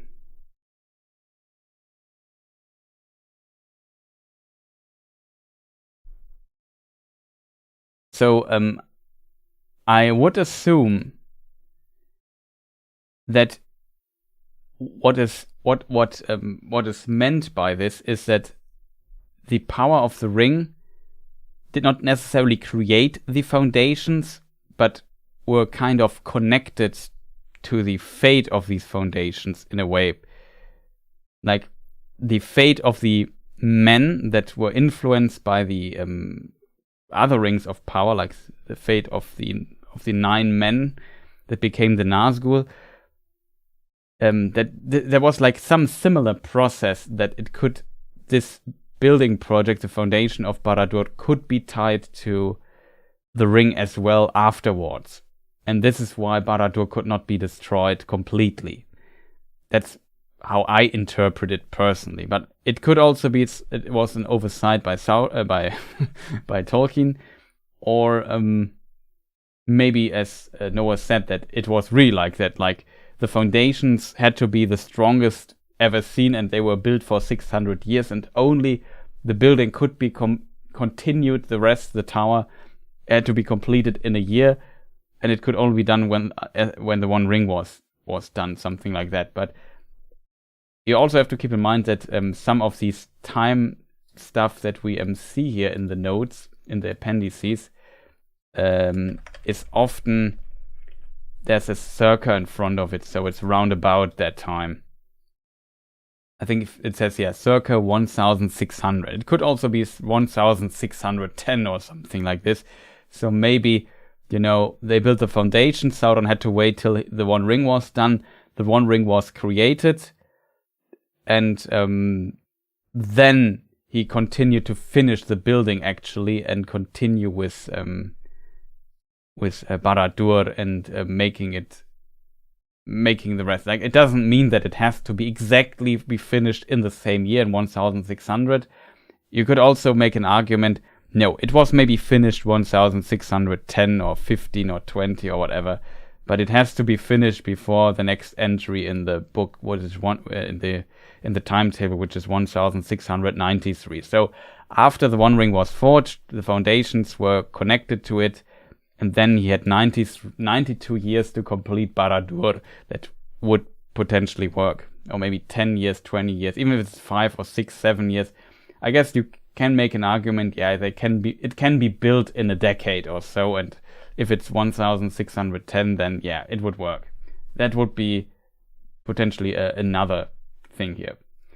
It's okay to mention the streamer with a great Who is the Witch King series. I won't if you don't. You can surely mention other streamers or people here.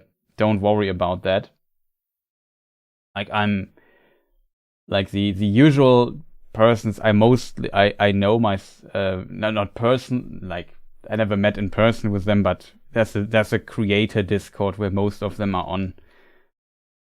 Like, I don't know, Men of the West, Girl Next Gondor, Red Book, Voice of Geekdom, of course, Helen often there, though currently she's busy being a mom, so we hear a bit less of her. I don't know, Nerd of the Rings, and a lot of other fantastic creators. There's also, he was also a guest already here, oh boy, my In Deep Geek. Dork Lords is also there, yeah. Yeah, he's a pretty cool dude. I can imagine that he has some cool theories there. And so on and so forth. So yeah, a lot of fantastic creators. All very supportive and nice people.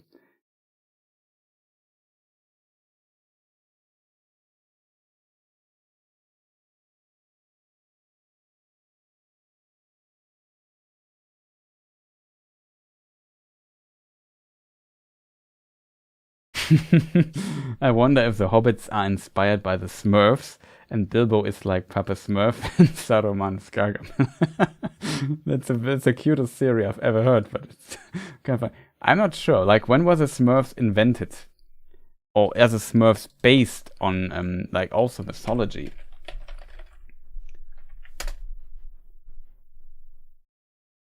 It's I think it's of the category of the Belgo-Frankic the Franco-Belgian comics, right? Yeah, here it is.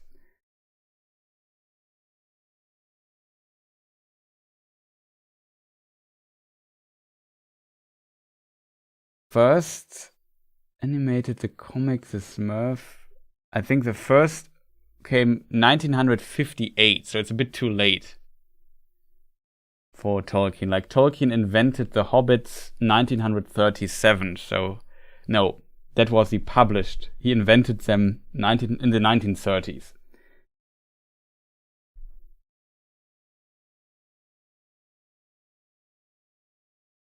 All manner dorky things. And maybe the other way around. That might be even more likely.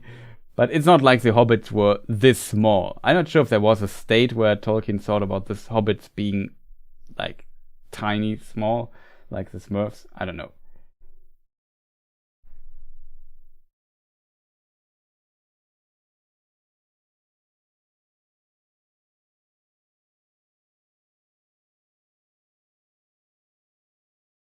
It's an interesting thing in the Legendarion how the bad guys never actually die. Saruman and the Balrogs return to Aman after death. Though Saruman, I would argue, he can't return. He has to stay as a spirit, powerless in Middle Earth. But yeah, after death, Morgoth is in the Shadow Realm, in the Void. Sauron exists like as also a shadow, a weak spirit afterwards. Diminished but never truly dead, which becomes even more interesting when you factor in the new Shadow sequel that was abandoned. Yeah, true. I'm kind of happy though that Tolkien abandoned it, to be honest. I like that it just ends.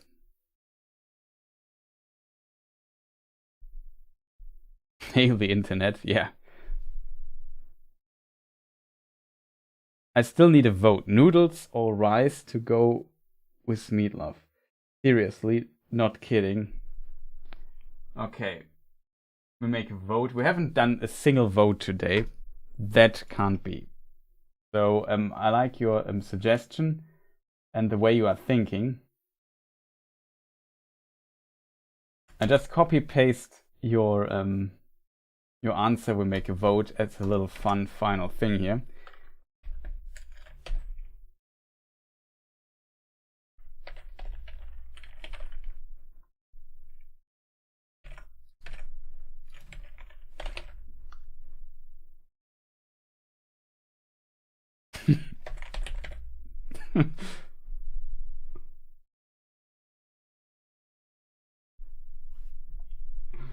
I give you 3 options: noodles, rice, or both.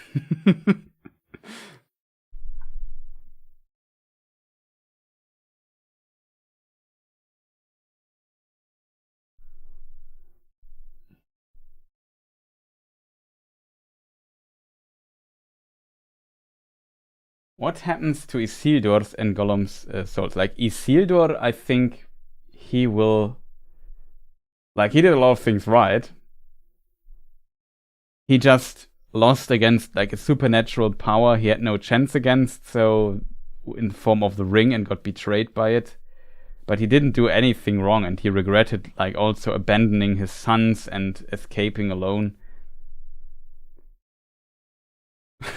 Both. All 33, that would be funny.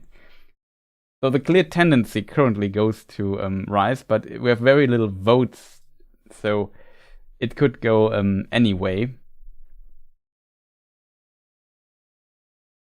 There's definitely that.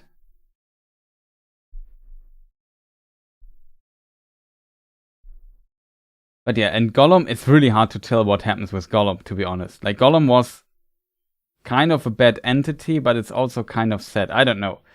I think Tolkien was a good man, a good person. I think he believed in that people can find redemption, and he usually also tried to get redemption, even a potential redemption, at least, even for the orcs. Like, he writes in a letter. I've forgot how it was worded.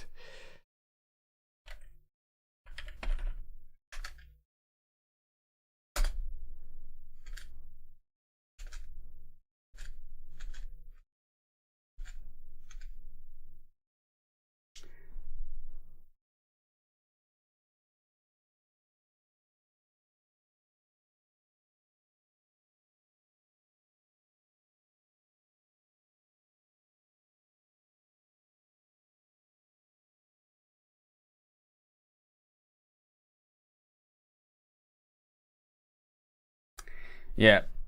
So the orcs, they would be Morgoth's greatest sins, abuses of his highest privilege, and would be creatures begotten of sin and naturally bad. And here Tolkien adds in brackets, I nearly wrote irredeemably bad, but that would be going too far.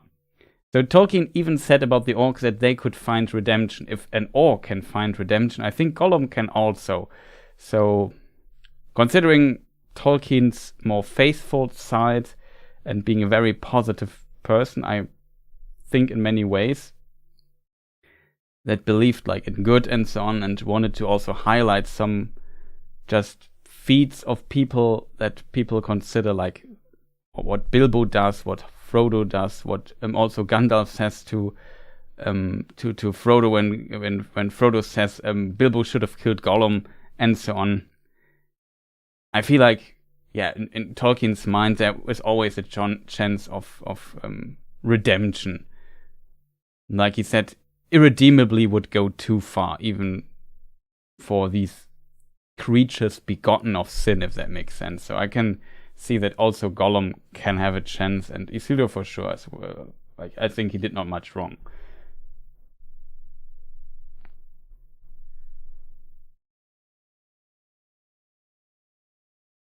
He famously stated he liked simple food and made a point of smack talk French cuisine. That's funny. Can imagine that.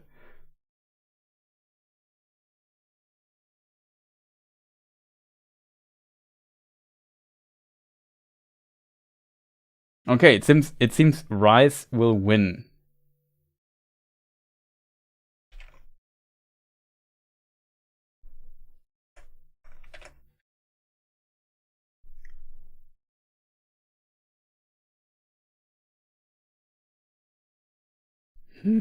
I don't mind. Like, I see both as... I'm more on the both faction. Like, I would eat both. Really hard to decide. I can see the rice, though. Side of things as well. Maybe I would slightly prefer rice as well, but... I wouldn't mind noodles as well. Sounds both delicious in my book. So I will end the poll now and end the stream, I think. Sorry for... Yeah, the production, as said, was not the biggest here on point, but it's getting late here for me. I'm tired. I would like to drink something. Like, I still have here tea sitting around that needs to be drank. I definitely need a break.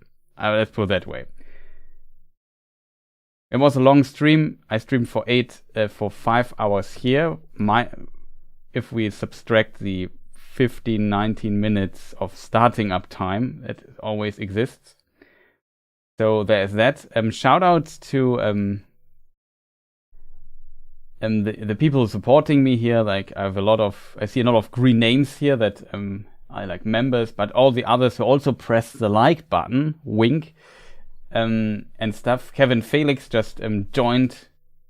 Also here that supports the channel here with a membership, much appreciated. But as said, feel free to write a comment under the VOD if you have suggestions or so. There is a new video out as well. Whenever you watch this, it's the answer of a user question, and please feel free to give me some feedback there under the video. I would appreciate that as well if you have anything to say about that, and so on and so forth. I will not stream Resident Evil Remake after the stream because I really need to shut up for a moment. And I will continue tomorrow, maybe a bit more, because I would love to finish the game. We are halfway through, I would say, through the Resident Evil 4 Remake. I stream it on Twitch, though, on another platform, so !Twitch if you like me going through Resident Evil 4 Remake on hardcore, then highest difficulty, then you can see that there. As said, you can also subscribe on my Twitch channel if you prefer that more, or if you have like a free Amazon Prime subscription left or something like that. Yeah, I appreciate a lot that you people here were so active in chat and asked fantastic questions, that we could chat quite a bit. It was a lot of fun. I've enjoyed the stream quite a bit. And yeah, thank you to you. Well, appreciate that you're also so nice. And this is such a great group of people to spend 5 hours with. I agree. That was really fun today as well. The next stream, I try to stream very soon here on YouTube again with another lore Q&A, maybe getting a guest, but currently I was a bit lazy organizing, so I have no guest yet, but I might get a guest for one of the next few streams, so you have a little bit of like a change of pace of things, and we also discuss Tolkien quite a bit. We will see who I can get. But maybe the next stream might be a solo stream again. I don't know. I think this month was the only stream, so I have to make 3 streams next month at least, it feels. But yeah, if you want to listen more to me, just check the YouTube thing here, Rise. And yeah, everyone take care. Have a fantastic rest of the day. Sleep well, or enjoy the rest of the day wherever you watch this. If you watch this as a VOD, as said, press the like button. If you're not subscribed and still listening after 5 hours, I would say you could press the subscribe button. Like, come on. That would be fair. But I assume most here are subscribed anyway, so there's that. I see some likes coming in, so I appreciate that as well. And is there anything left to say? So yeah, working on the Who is Elrond video next. I might do some little project in between, because I want to do some stuff. I'm so late, but I will ask my question next time. Yeah, ask your question next time, because I can't talk anymore.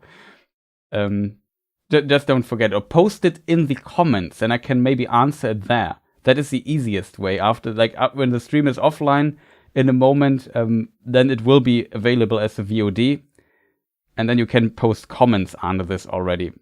So that might work, Goose. Also welcome. And what else is there left to say? I probably forget something, but I'm also kind of tired. Oh, I forgot to render the this thing, chat. Well, that happens always. So maybe I have to give manual shoutouts this time, just to not screw people over here. And I don't even have a current thing there. That's unfortunate. Why do I always forget to do this before?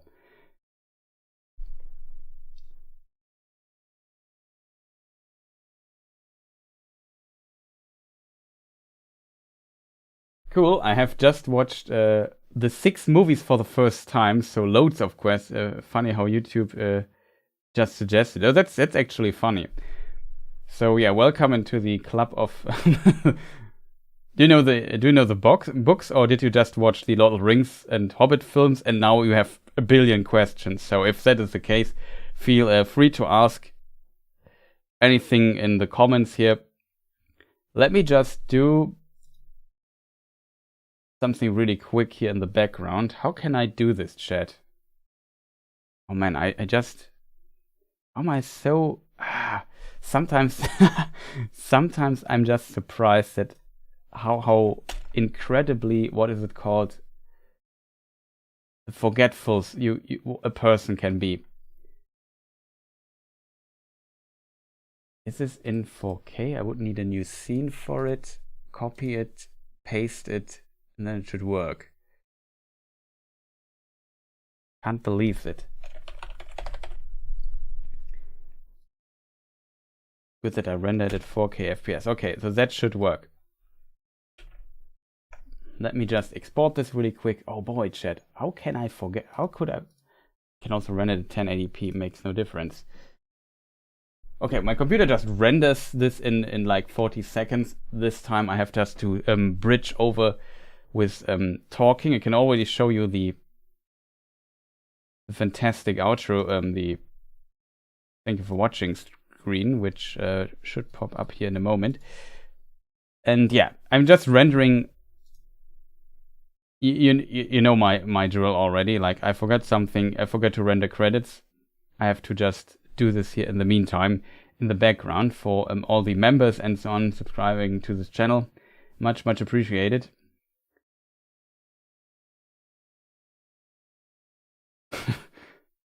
Red or white kind of noodles. Like I said, it definitely depends, but I can see both.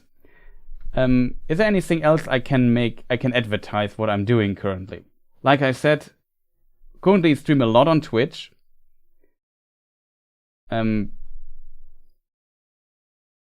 Next, like I said, currently the remake of Resident Evil 4 is a big topic. After that, Satisfactory will be another topic, and then at the end of April there will be a new Star Wars game I would like to play. I like Jedi Fallen Order. There will be a new one. Will play that on stream as well. So this year is pretty packed when it comes to video games, and people who know my channel here, I'm huge into that, and it started as a video game channel. So in this context, of course, yeah, I like to play video games at times, and when I do, I often stream that stuff. I made a highlight reel, which is interesting, of like funny moments we had on Twitch so far. So there's that. So this is now the incomplete credits, which I just rendered in the background. Awesome. And I have to give some manual shout outs this time, because this is only the highest tier subscribers. That is not the complete list, unfortunately. So yeah, shout outs to the artists, of course. Today we used quite a bunch, like Kimberly80, of course, Jenny Dolphin, Sara Morello, Ted Naismith, and so on. Laura Tolkien we used, I think. Let me just get here my members list really quick. So, of course, stream shoutouts go also to Paul Freeborn, a very long time subscriber to the channel. Much appreciated, man. Aris Aurelian should not be here in the list. The Amazing Bad Boy, Shoutouts to you, man. Matt Coles. Priscilla TV, already offline, but he was in chat. Noah's still in chat, thank you as well, man. And Tachiban Koyoku, I think that's how it's pronounced, also to you. So these are missing from the list. I couldn't add them here fast. Also, Kevin Felix joined us today. Much appreciated. These are the stream shoutouts. And I would say thank you, people, for watching. There will be a stream maybe next week or in 10 days or something like that. So look out for that. It will be scheduled at some point. As a Discord, you could join as well. There I always post when I do a stream, or on Twitter. Today I forgot to post it on Twitter though, unfortunately. But these are usually the places where you can be informed what I currently do. And yeah, again, thank you, people, for watching, and see you next time. Goodbye.